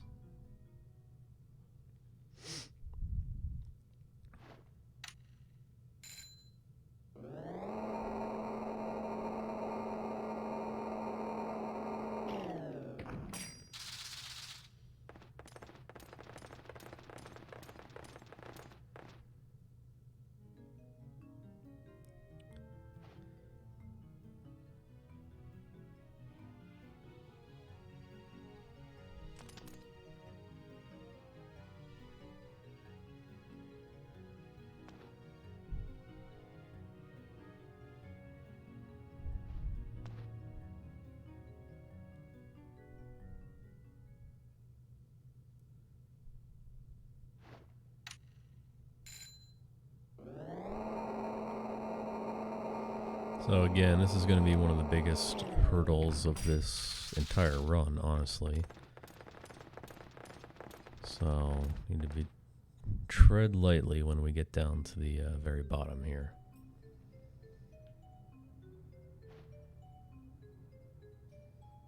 It's very easy to get wiped out.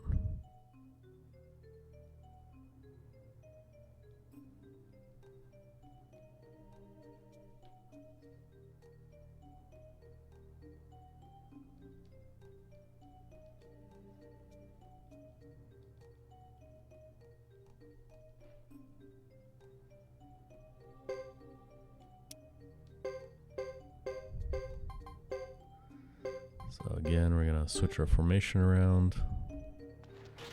And because we're huge cowards, we're going to go right back into the elevator. Upstairs, all the way to the second floor. And this is why we get Ernie early versus a 108 run, because we want her for here. We need to forget for Piccolo here. Let's see. I think that's enough, right? Lightning magic, we need to get to C. Was that 100, 150, right? Yep. Okay. That's really the only reasonable spot you can go to train your magic is here. Otherwise, you're going to be walking for a very long time. And you need that for the battle in Chapter 2 at the very end. That soaring bolt is going to be crucial. And because the level 2 basement is so scary, I'm going to drop safety save. Our last save was 1 hour and 57 minutes in.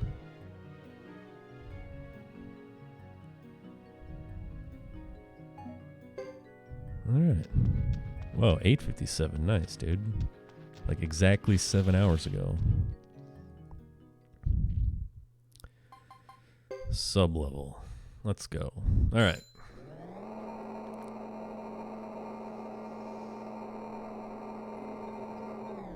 I can pay attention instead of hitting auto battle versus some bunnies earlier when I thought I hit run because I'm just losing my mind. The first part down here isn't that bad.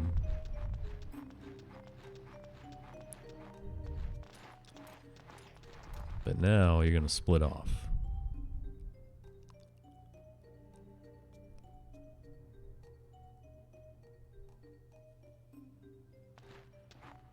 This is where it gets dicey.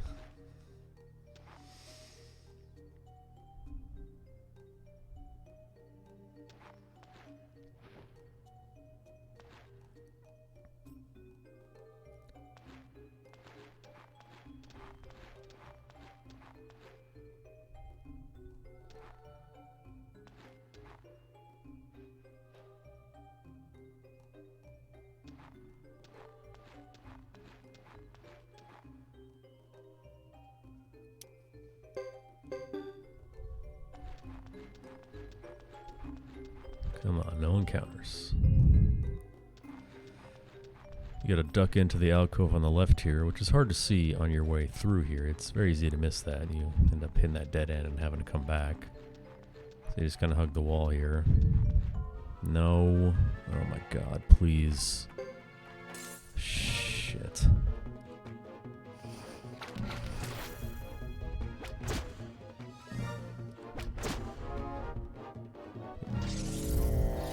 This is the attack that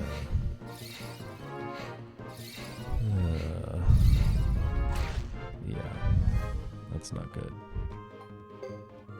Okay, shit. Come on, only a few more steps.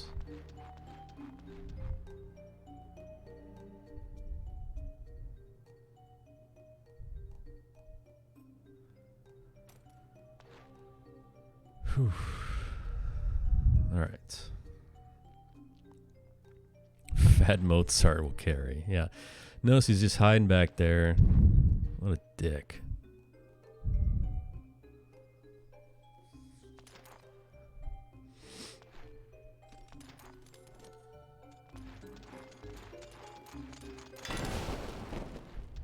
Well, you meet up with your gang right here. So we're back to normal.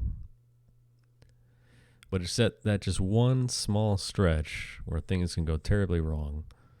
You know, those butterflies use their little magic dust attack, and then you fail a few runs, it's over. Okay. Alright, thank you.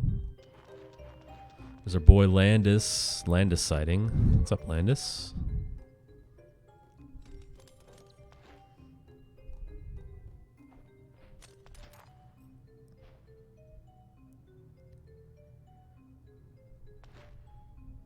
And that's the end of Thomas chapter 1. Almost. Now, how did he get down here? How did Landis get down here? Who knows? We'll never know the answer to that.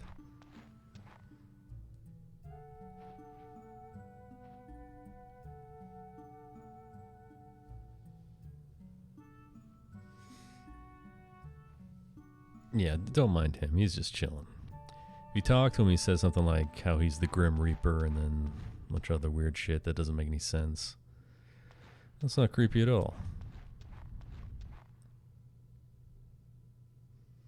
And apparently this is where he hangs out normally before he goes and chills in Kuput Forest. Because once again, Landis should not be here right now, because we wouldn't have recruited him until Hugo chapter 3, which is much later in the story. Alright, on to Thomas chapter 2. Let's split. Oh, just kidding, I forgot. Just kidding. Forgot Thomas's splits. And that counts as a nap right there. 6.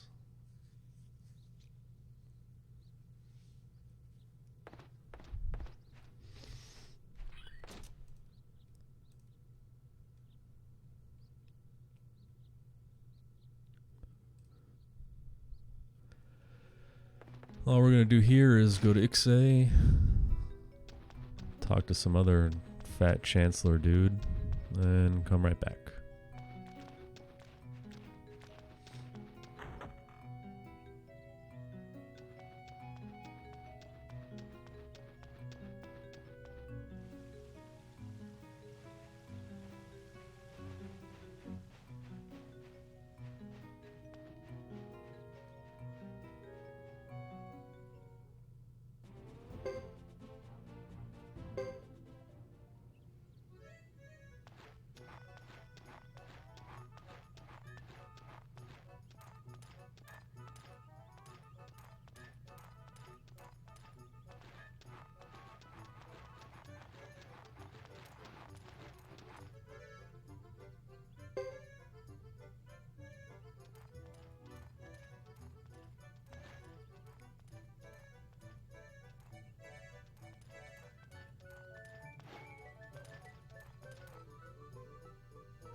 Yeah, that's literally it.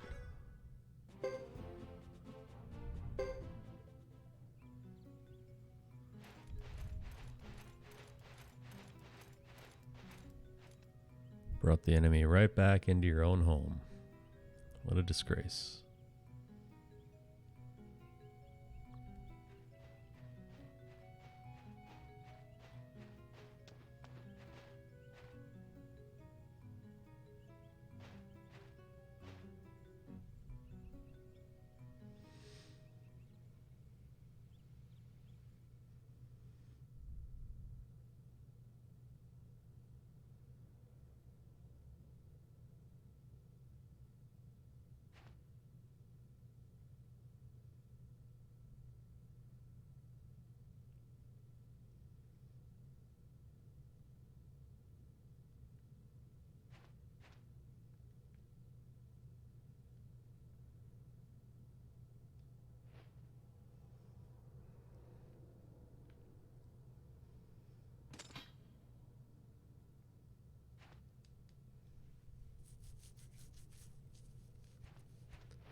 What do we do after that long trip to Ixay and back?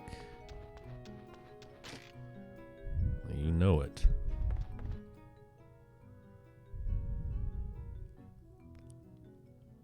Yeah, it's been a long day.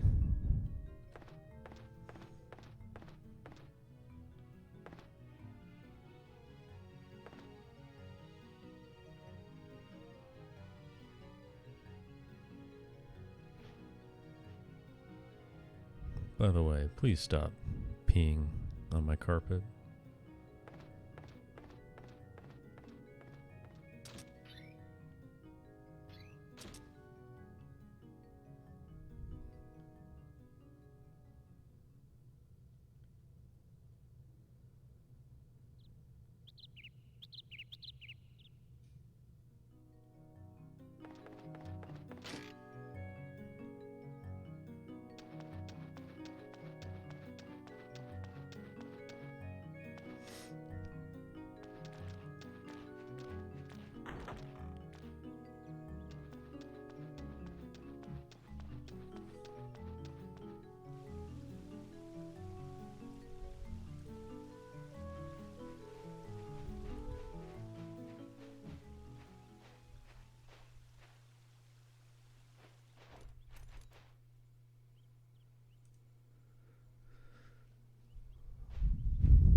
to trigger a bunch more scenes.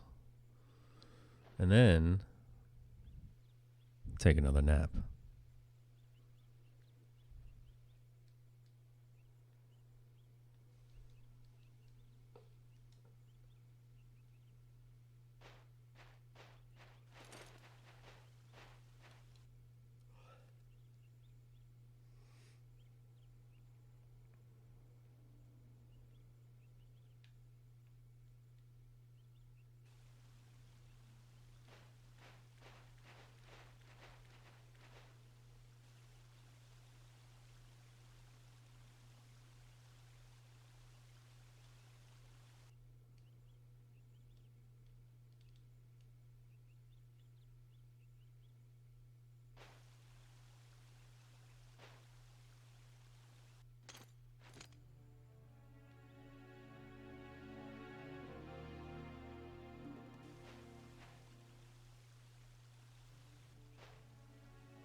Boy Caesar once again. Welcome back, Caesar.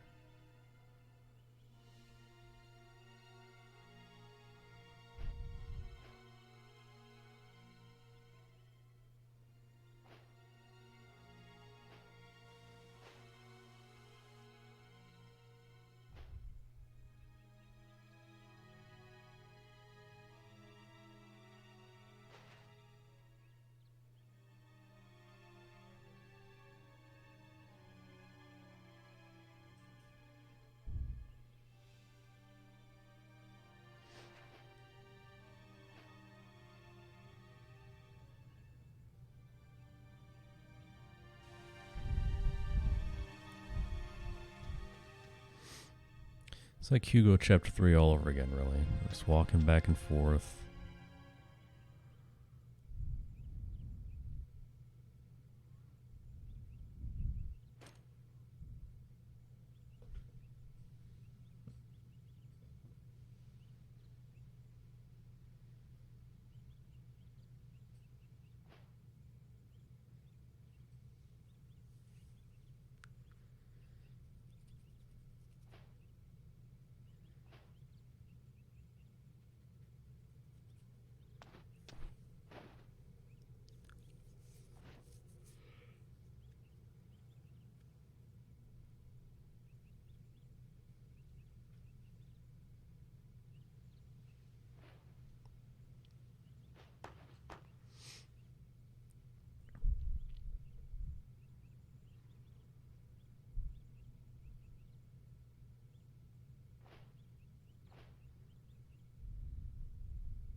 one getting put on notice right now.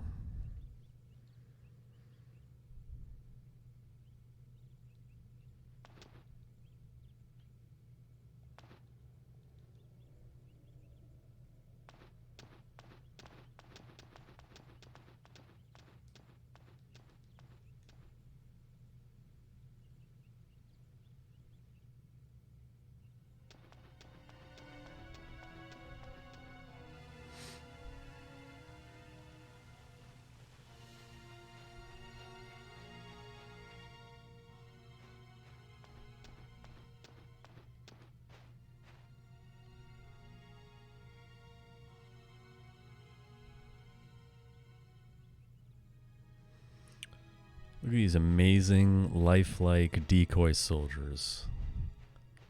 I don't know about you, but I can't tell the difference.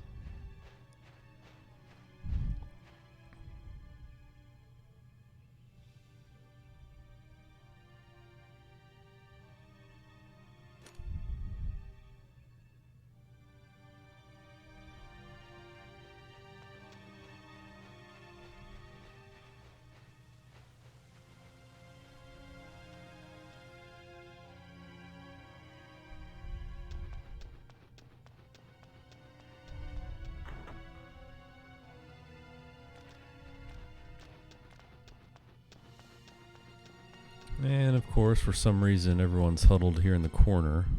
Again, classic Suikoden. No real direction on where to go or what to do, so you just wander around until you randomly trigger a cutscene.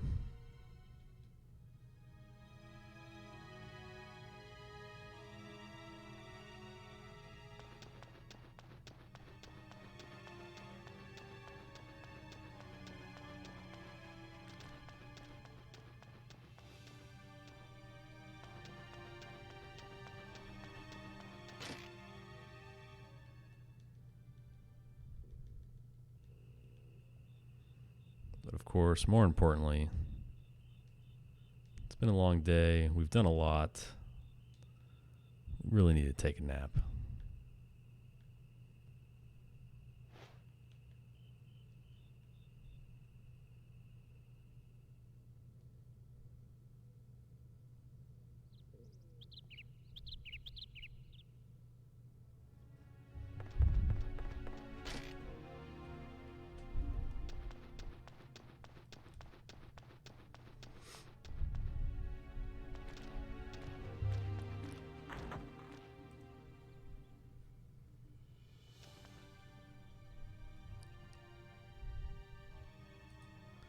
Now we actually get to do the war battle that we watched auto finish itself in Hugo's chapter 3, except this time, we actually have to do something.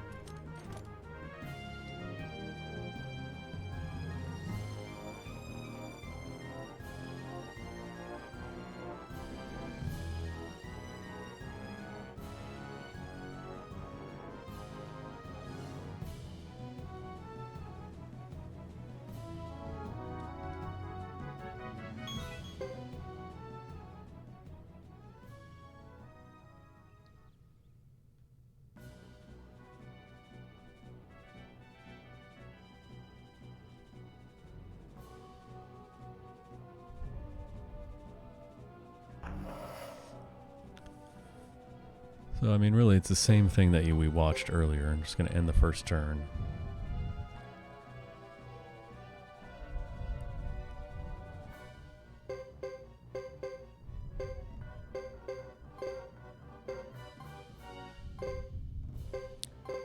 And do nothing.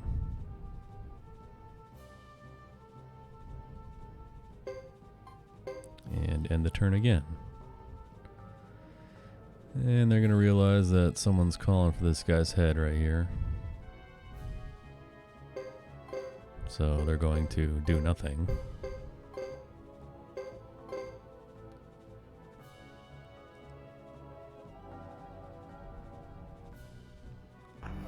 Now Hugo and Lily arrive, and you gotta get them to that last spot at the top right. They both actually do have to make it there. So what you're gonna do is take Hugo, move him here. We're gonna take Lily, move her here. End the turn, and we'll see what number 2 decides to do. He may do nothing. He may attack Thomas. He may attack Lily. It's fine. We're just gonna retreat.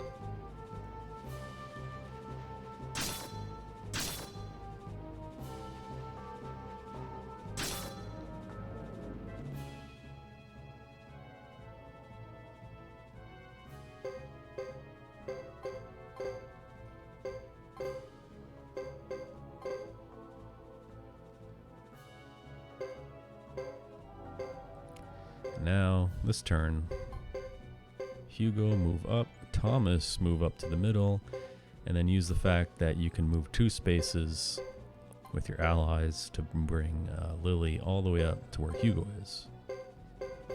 Yeah, 2 may, yeah, okay, he did nothing. He may attack Thomas, if so you just need to retreat, and then this turn is free. You just move these guys up here and it's over.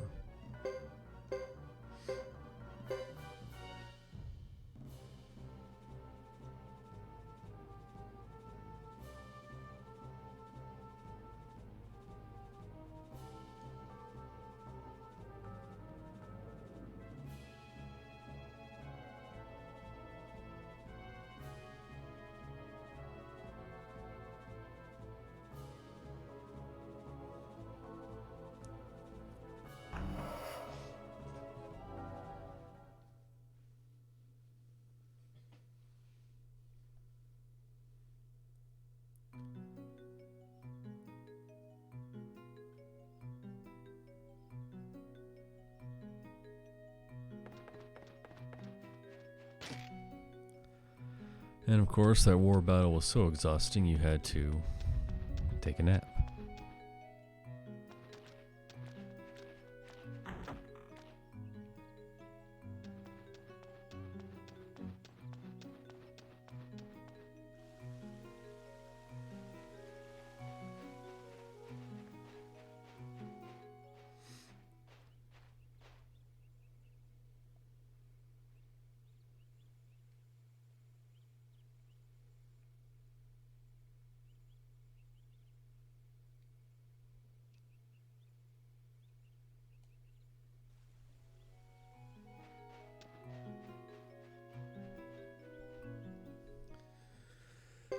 Now, for some reason, you actually do have to leave there and just immediately come back. It's weird. But that's how you move forward with the story here. Makes sense. And now everyone's here in front of your castle.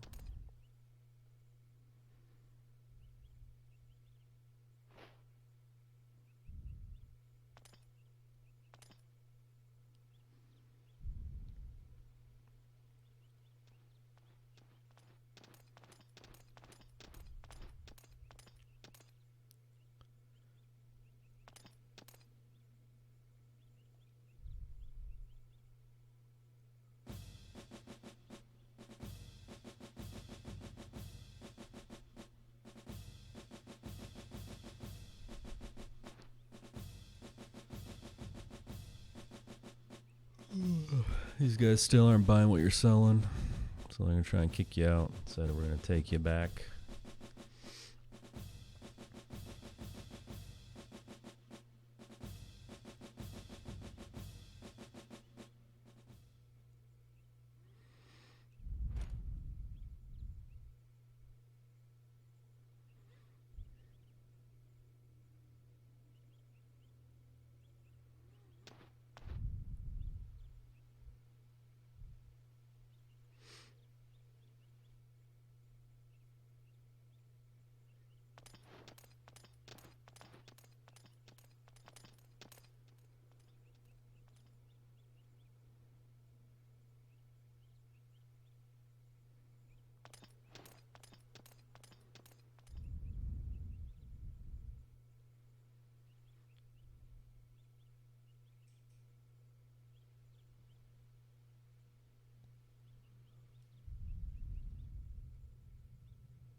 I'm going to bed.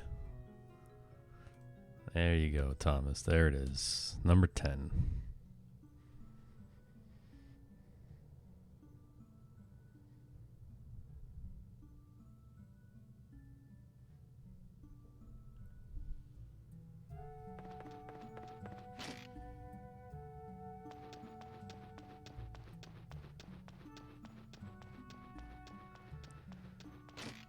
Now you gotta go talk to all your friends.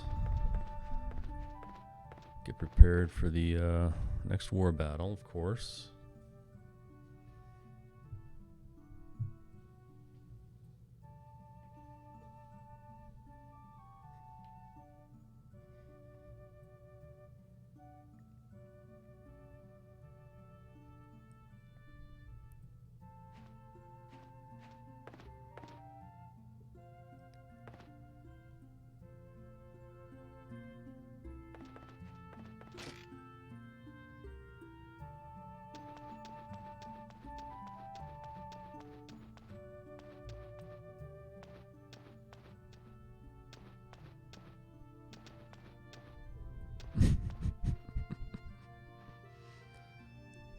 Suikoden 3 anagrams. Coming soon. Twitch.tv/funeral error. If only Sebastian could be rearranged to Fat Mozart, then that would truly be the king of kings.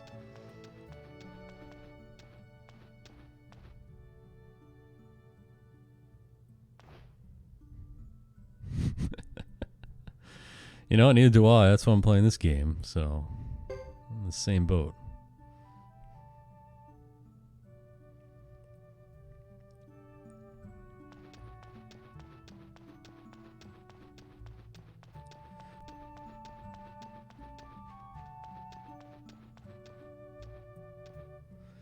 Now, he says he's fixing that door over there, but I bet he's just marking his territory.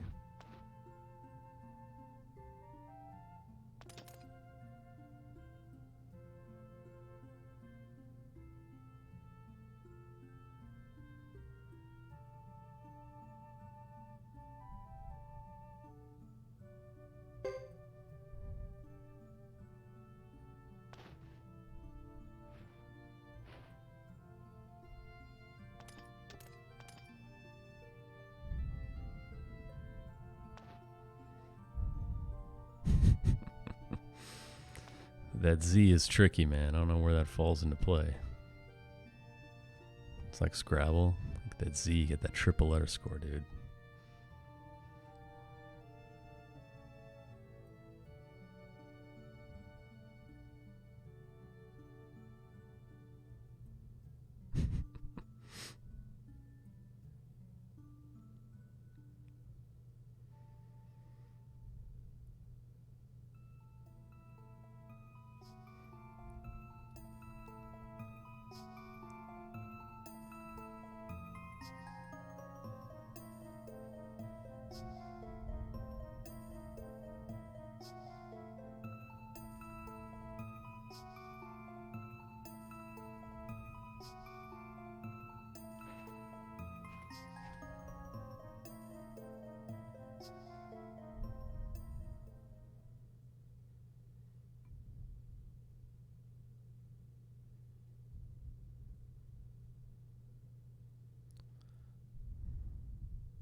Yeah, we need some advanced level tech here to make this happen. You're right. It's the only way.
It's a seal keeping it real right there.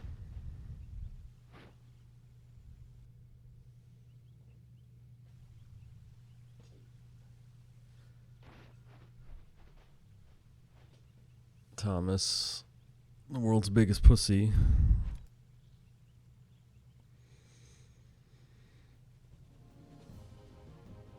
It's a seal, the real man in this relationship.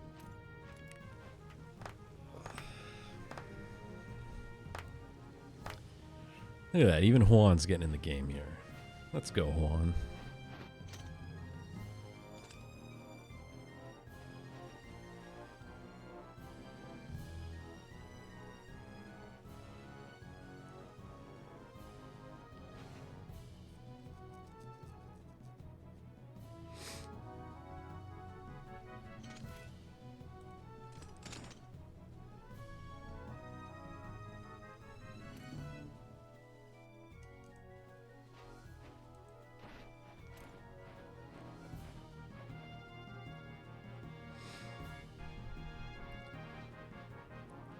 Just leave before things get ugly.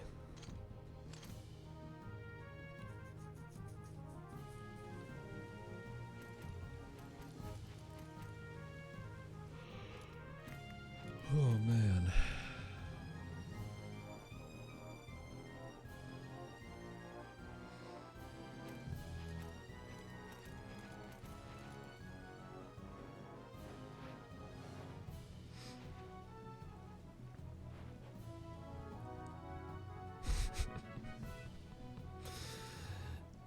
Yeah, I think one swipe of the axe would cut down at least 5 of them.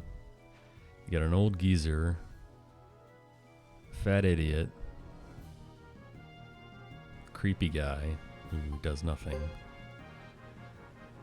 Yeah, by the way, that was your chance to rename the castle now if you wanted to, but it's actually slower, so we'll rename it later. A lazy bum, a dog, an idiot who sleeps too much. Yeah, that's what I'll do. I'll take my 11th nap in the last hour and a half.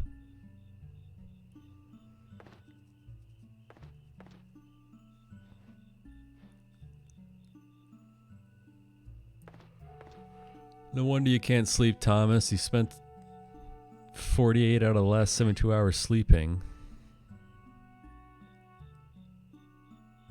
Look at the seal, just going in, just waiting for that opportunity outside Thomas's door. She's ready.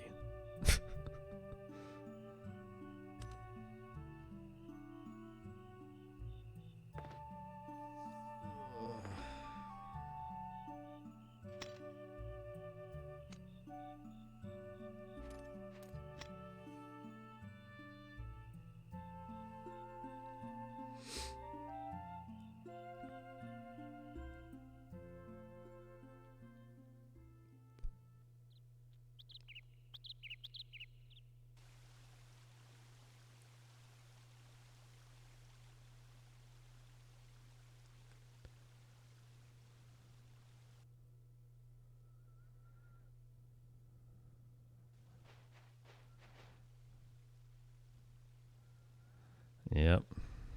It's only going to make her want you more, Thomas. That's how it works.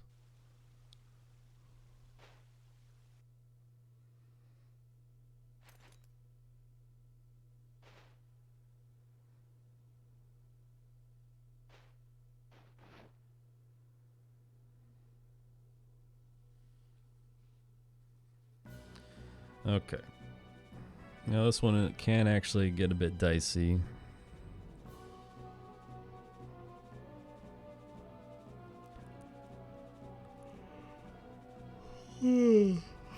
Especially if you fall asleep during the middle of it.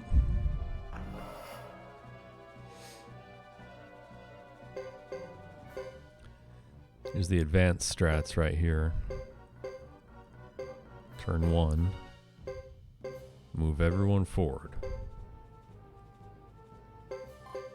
It's going to do 2 things. It's going to force them to kind of rearrange their units. They probably might attack you, or I guess. Fine, whatever. Retreat. Sometimes they usually go up and just like flank out their units. I don't know why. Also don't know why they're going after Piccolo right now. Mel's right there. Hello? That's fine. As long as, yeah, see, that's what I expect. Okay. You just want to keep them from advancing and also spread them out. Then you're going to retreat to your original position. And for whatever reason, that advances the mechanic that Muto comes in right now. Got him. And takes out an enemy unit for free. If you don't advance and you just sit here, then he does it like the turn afterwards. But at that point, you could have already been attacked once. So, especially if you let them all advance in the first turn. Yeah, I gotta move that down. Let's see what happens. So Leo and Percival arrive. And really, you only have to survive a few turns here. I don't want to see him do that. That's good, though. I'm glad he didn't attack Thomas. Don't want to see that either. Okay, that's expected. Retreat, as usual.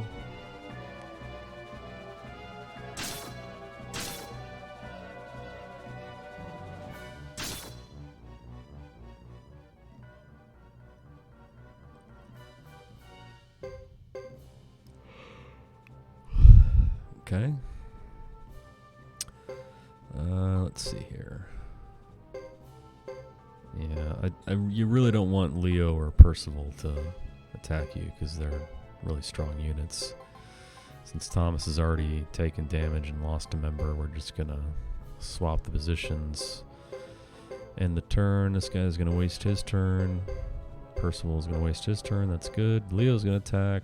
All right, fine. Dude, Juan with the clutch successful retreat. Let's go. Let's do it again. Oh, not so lucky. Don't know if he'll survive this. Okay.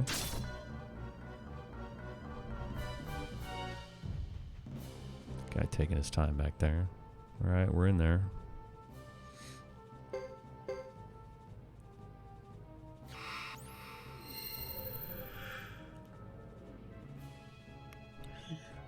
Get that free heal, but that's all you need to do is survive. Safe retreat. And now we're coming up to the end of chapter 2, the battle gauntlet.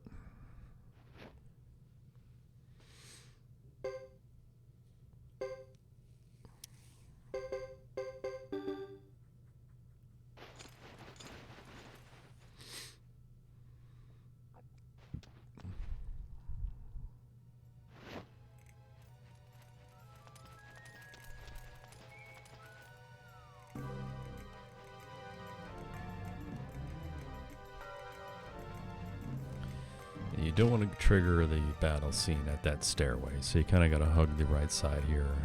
Sebastian was with you, but then he's immediately at the inn right here. The most important thing I got to do right now is add Mel into your party. She's the real MVP. And we'll throw in Mio because she gets a free heal after the battles.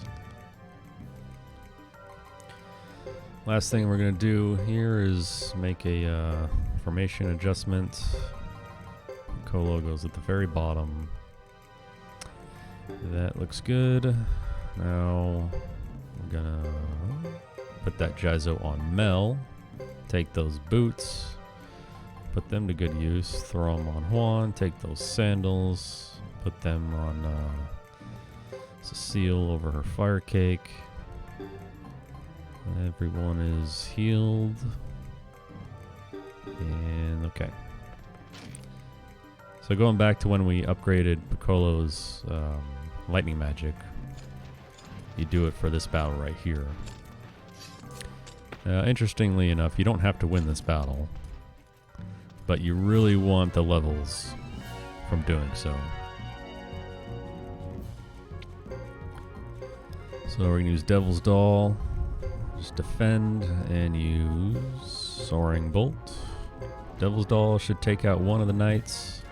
These guys are gonna come up. That's fine, that's fine.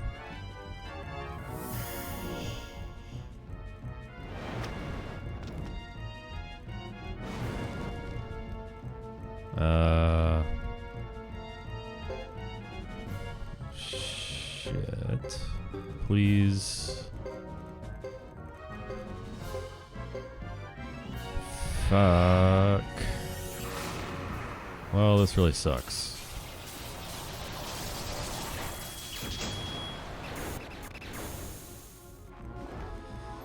Oh, man.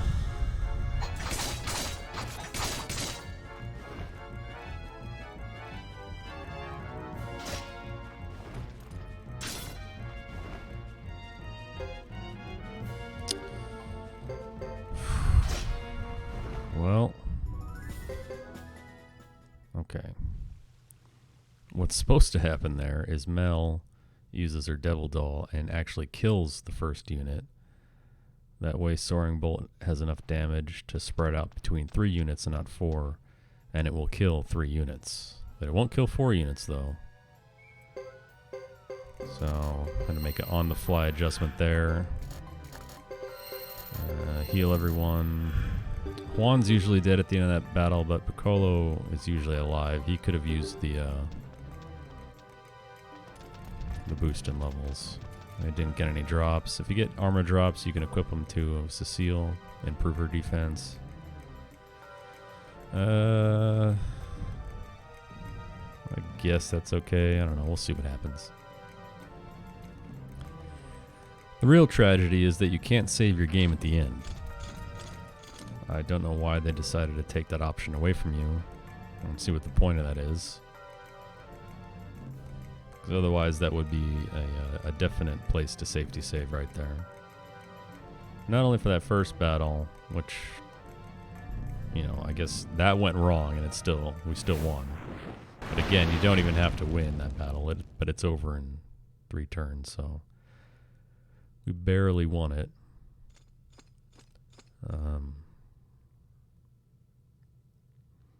But more importantly, this next battle that we're going to have to put up with. There's 4 knights. And the real problem is that they each have 65,000 HP.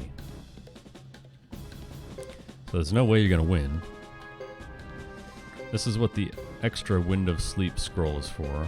You just defend with your other units, because they're going to come in and just shred you.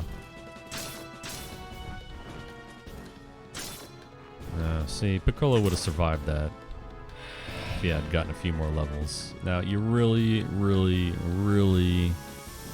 This is the run right here. It all comes down to a Wind of Sleep scroll. Okay, good. And now we just have to survive.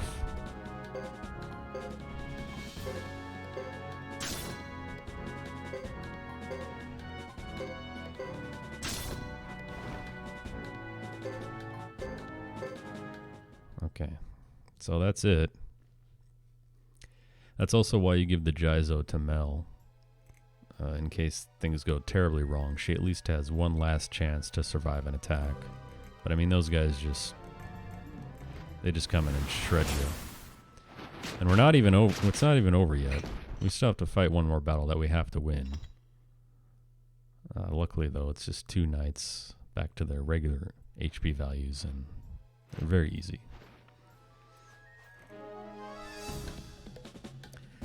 Let's just hope Devil's Doll actually takes him out, like it usually does. But that battle right there is the one that'll end your run, probably. If Wind of Sleep misses all its targets, that's a tough one. Anyway, let's talk about this first. Everyone's at 1 HP because they're all dead, but there's only 2 knights. And I'm gonna use my other Thunder Runner scroll here.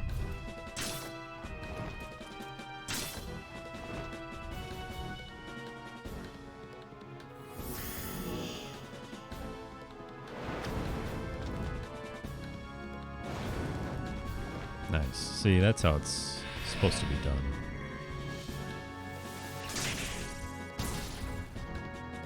Oh, that was pathetic.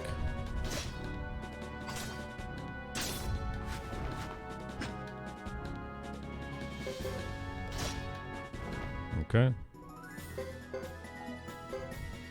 That's Thomas's chapters.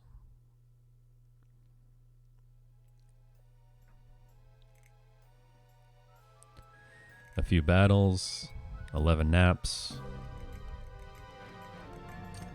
and rolling the dice on Wind of Sleep.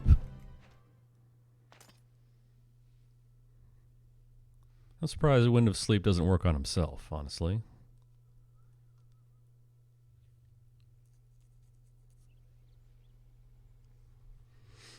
Surprised it doesn't backfire. Just falls asleep and dies.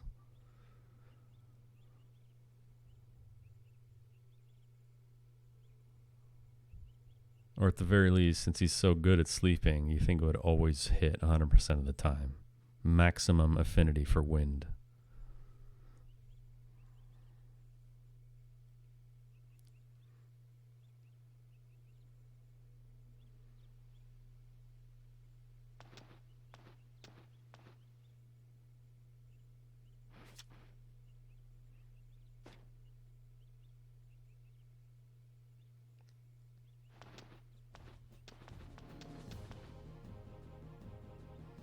And that's not a joke either, actually. Thomas, no one really knows for sure, but all the signs point to the fact that he was supposed to be getting the true wind rune in some way, shape, or form at some point. You know, he actually has wind magic usable in that war battle. You just never use it because there's no reason to. And his wind magic skill does get all the way up to A+. So, you know, you do the math.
And that is the fitting last dialogue of Thomas's chapters, where Juan says, "Now that everything's calmed down, I think I'll take a nice nap."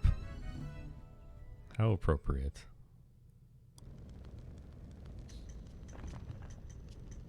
All right. Split. Nah, just kidding.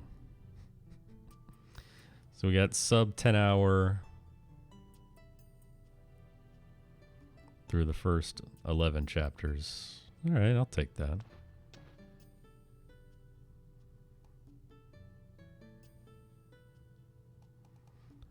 Now we just get to enjoy this music and the flashback scene. Time to just relax and scroll through my notes.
Kiddo, you still haven't forgiven Chong Li, have you?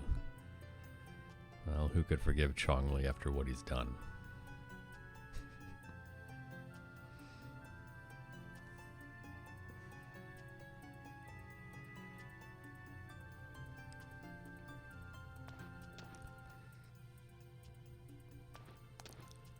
Thought about putting in a bunch of Bloodsport GIFs on the bottom row there.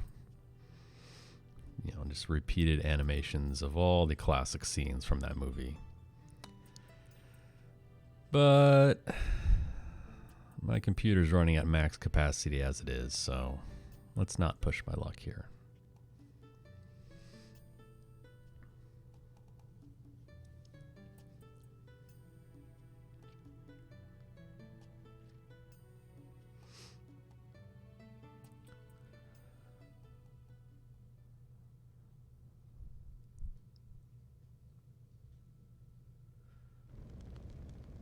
Alright, who's it gonna be? Spoiler alert, it's Hugo. Damn, dude. We selected the Flame Champion right at 10 hours. Nice.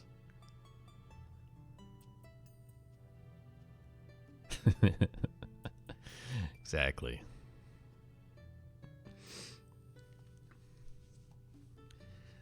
Dude, have you seen the one where they superimpose Chong Li where he's like shaking his fists up and down, you know?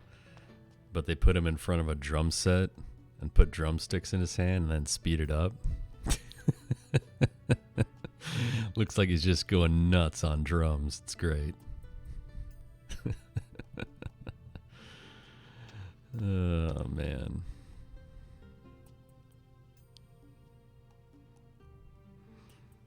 Google that right now.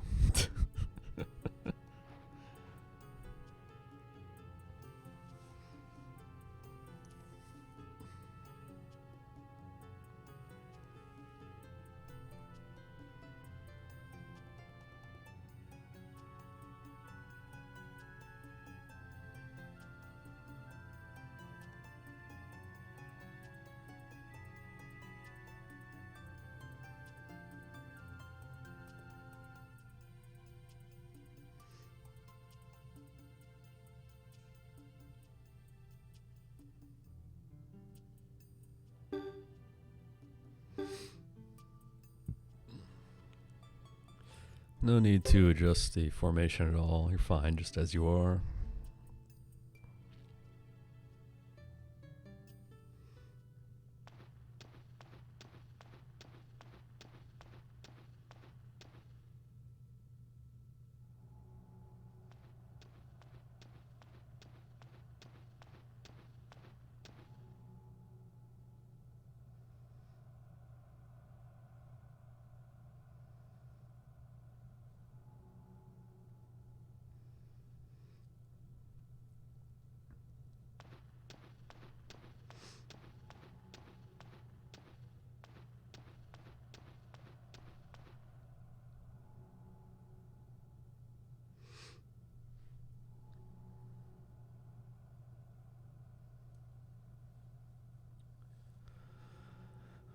Quick break after that, huh? Be right back.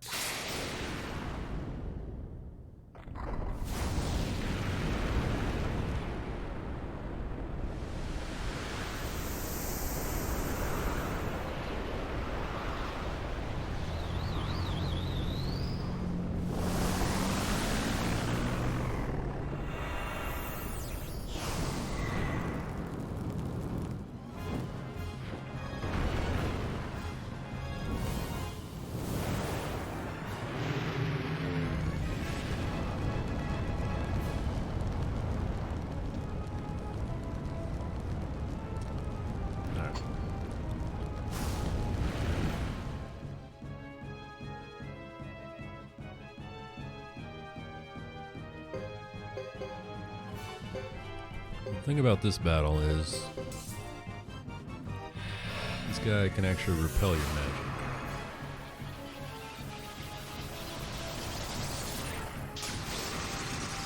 I know if he does, he'll have this little white translucent dome that appears over his head. So we're 1 for 1. Hugo and Chris are going to do chip damage here. And he's going to attack.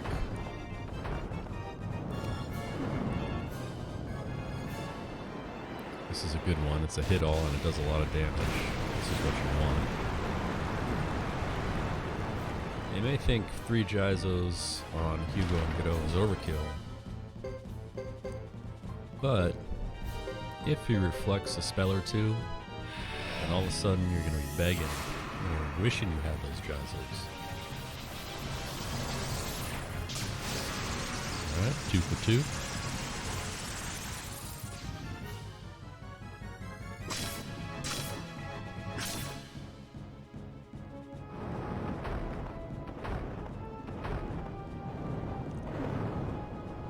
This one again, it's fine. Ideally, you want to end this battle with no Jizos. Because the next battle against Luke, Sarah, Uber, and the Chimeras, you don't have to win, so it's much easier just to lose as quickly as possible. And it's easiest to do that if you don't have any Jizos, of course. Alright, so far so good.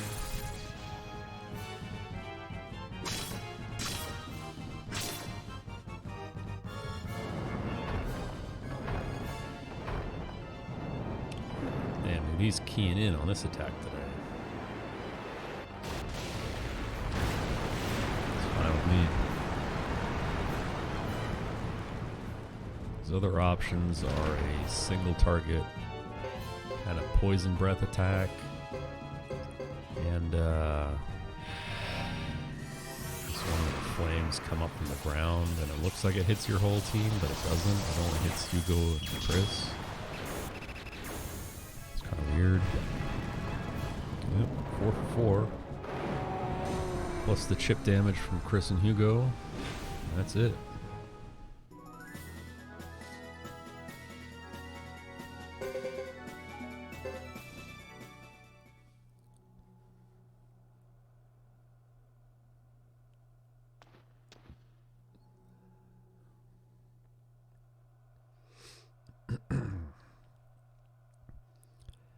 Now, we lost to Billy, so we did have to reset. So, I mean, that's a couple minutes there. I think using this route anyway, I think a really good time to get the True Fire Rune would be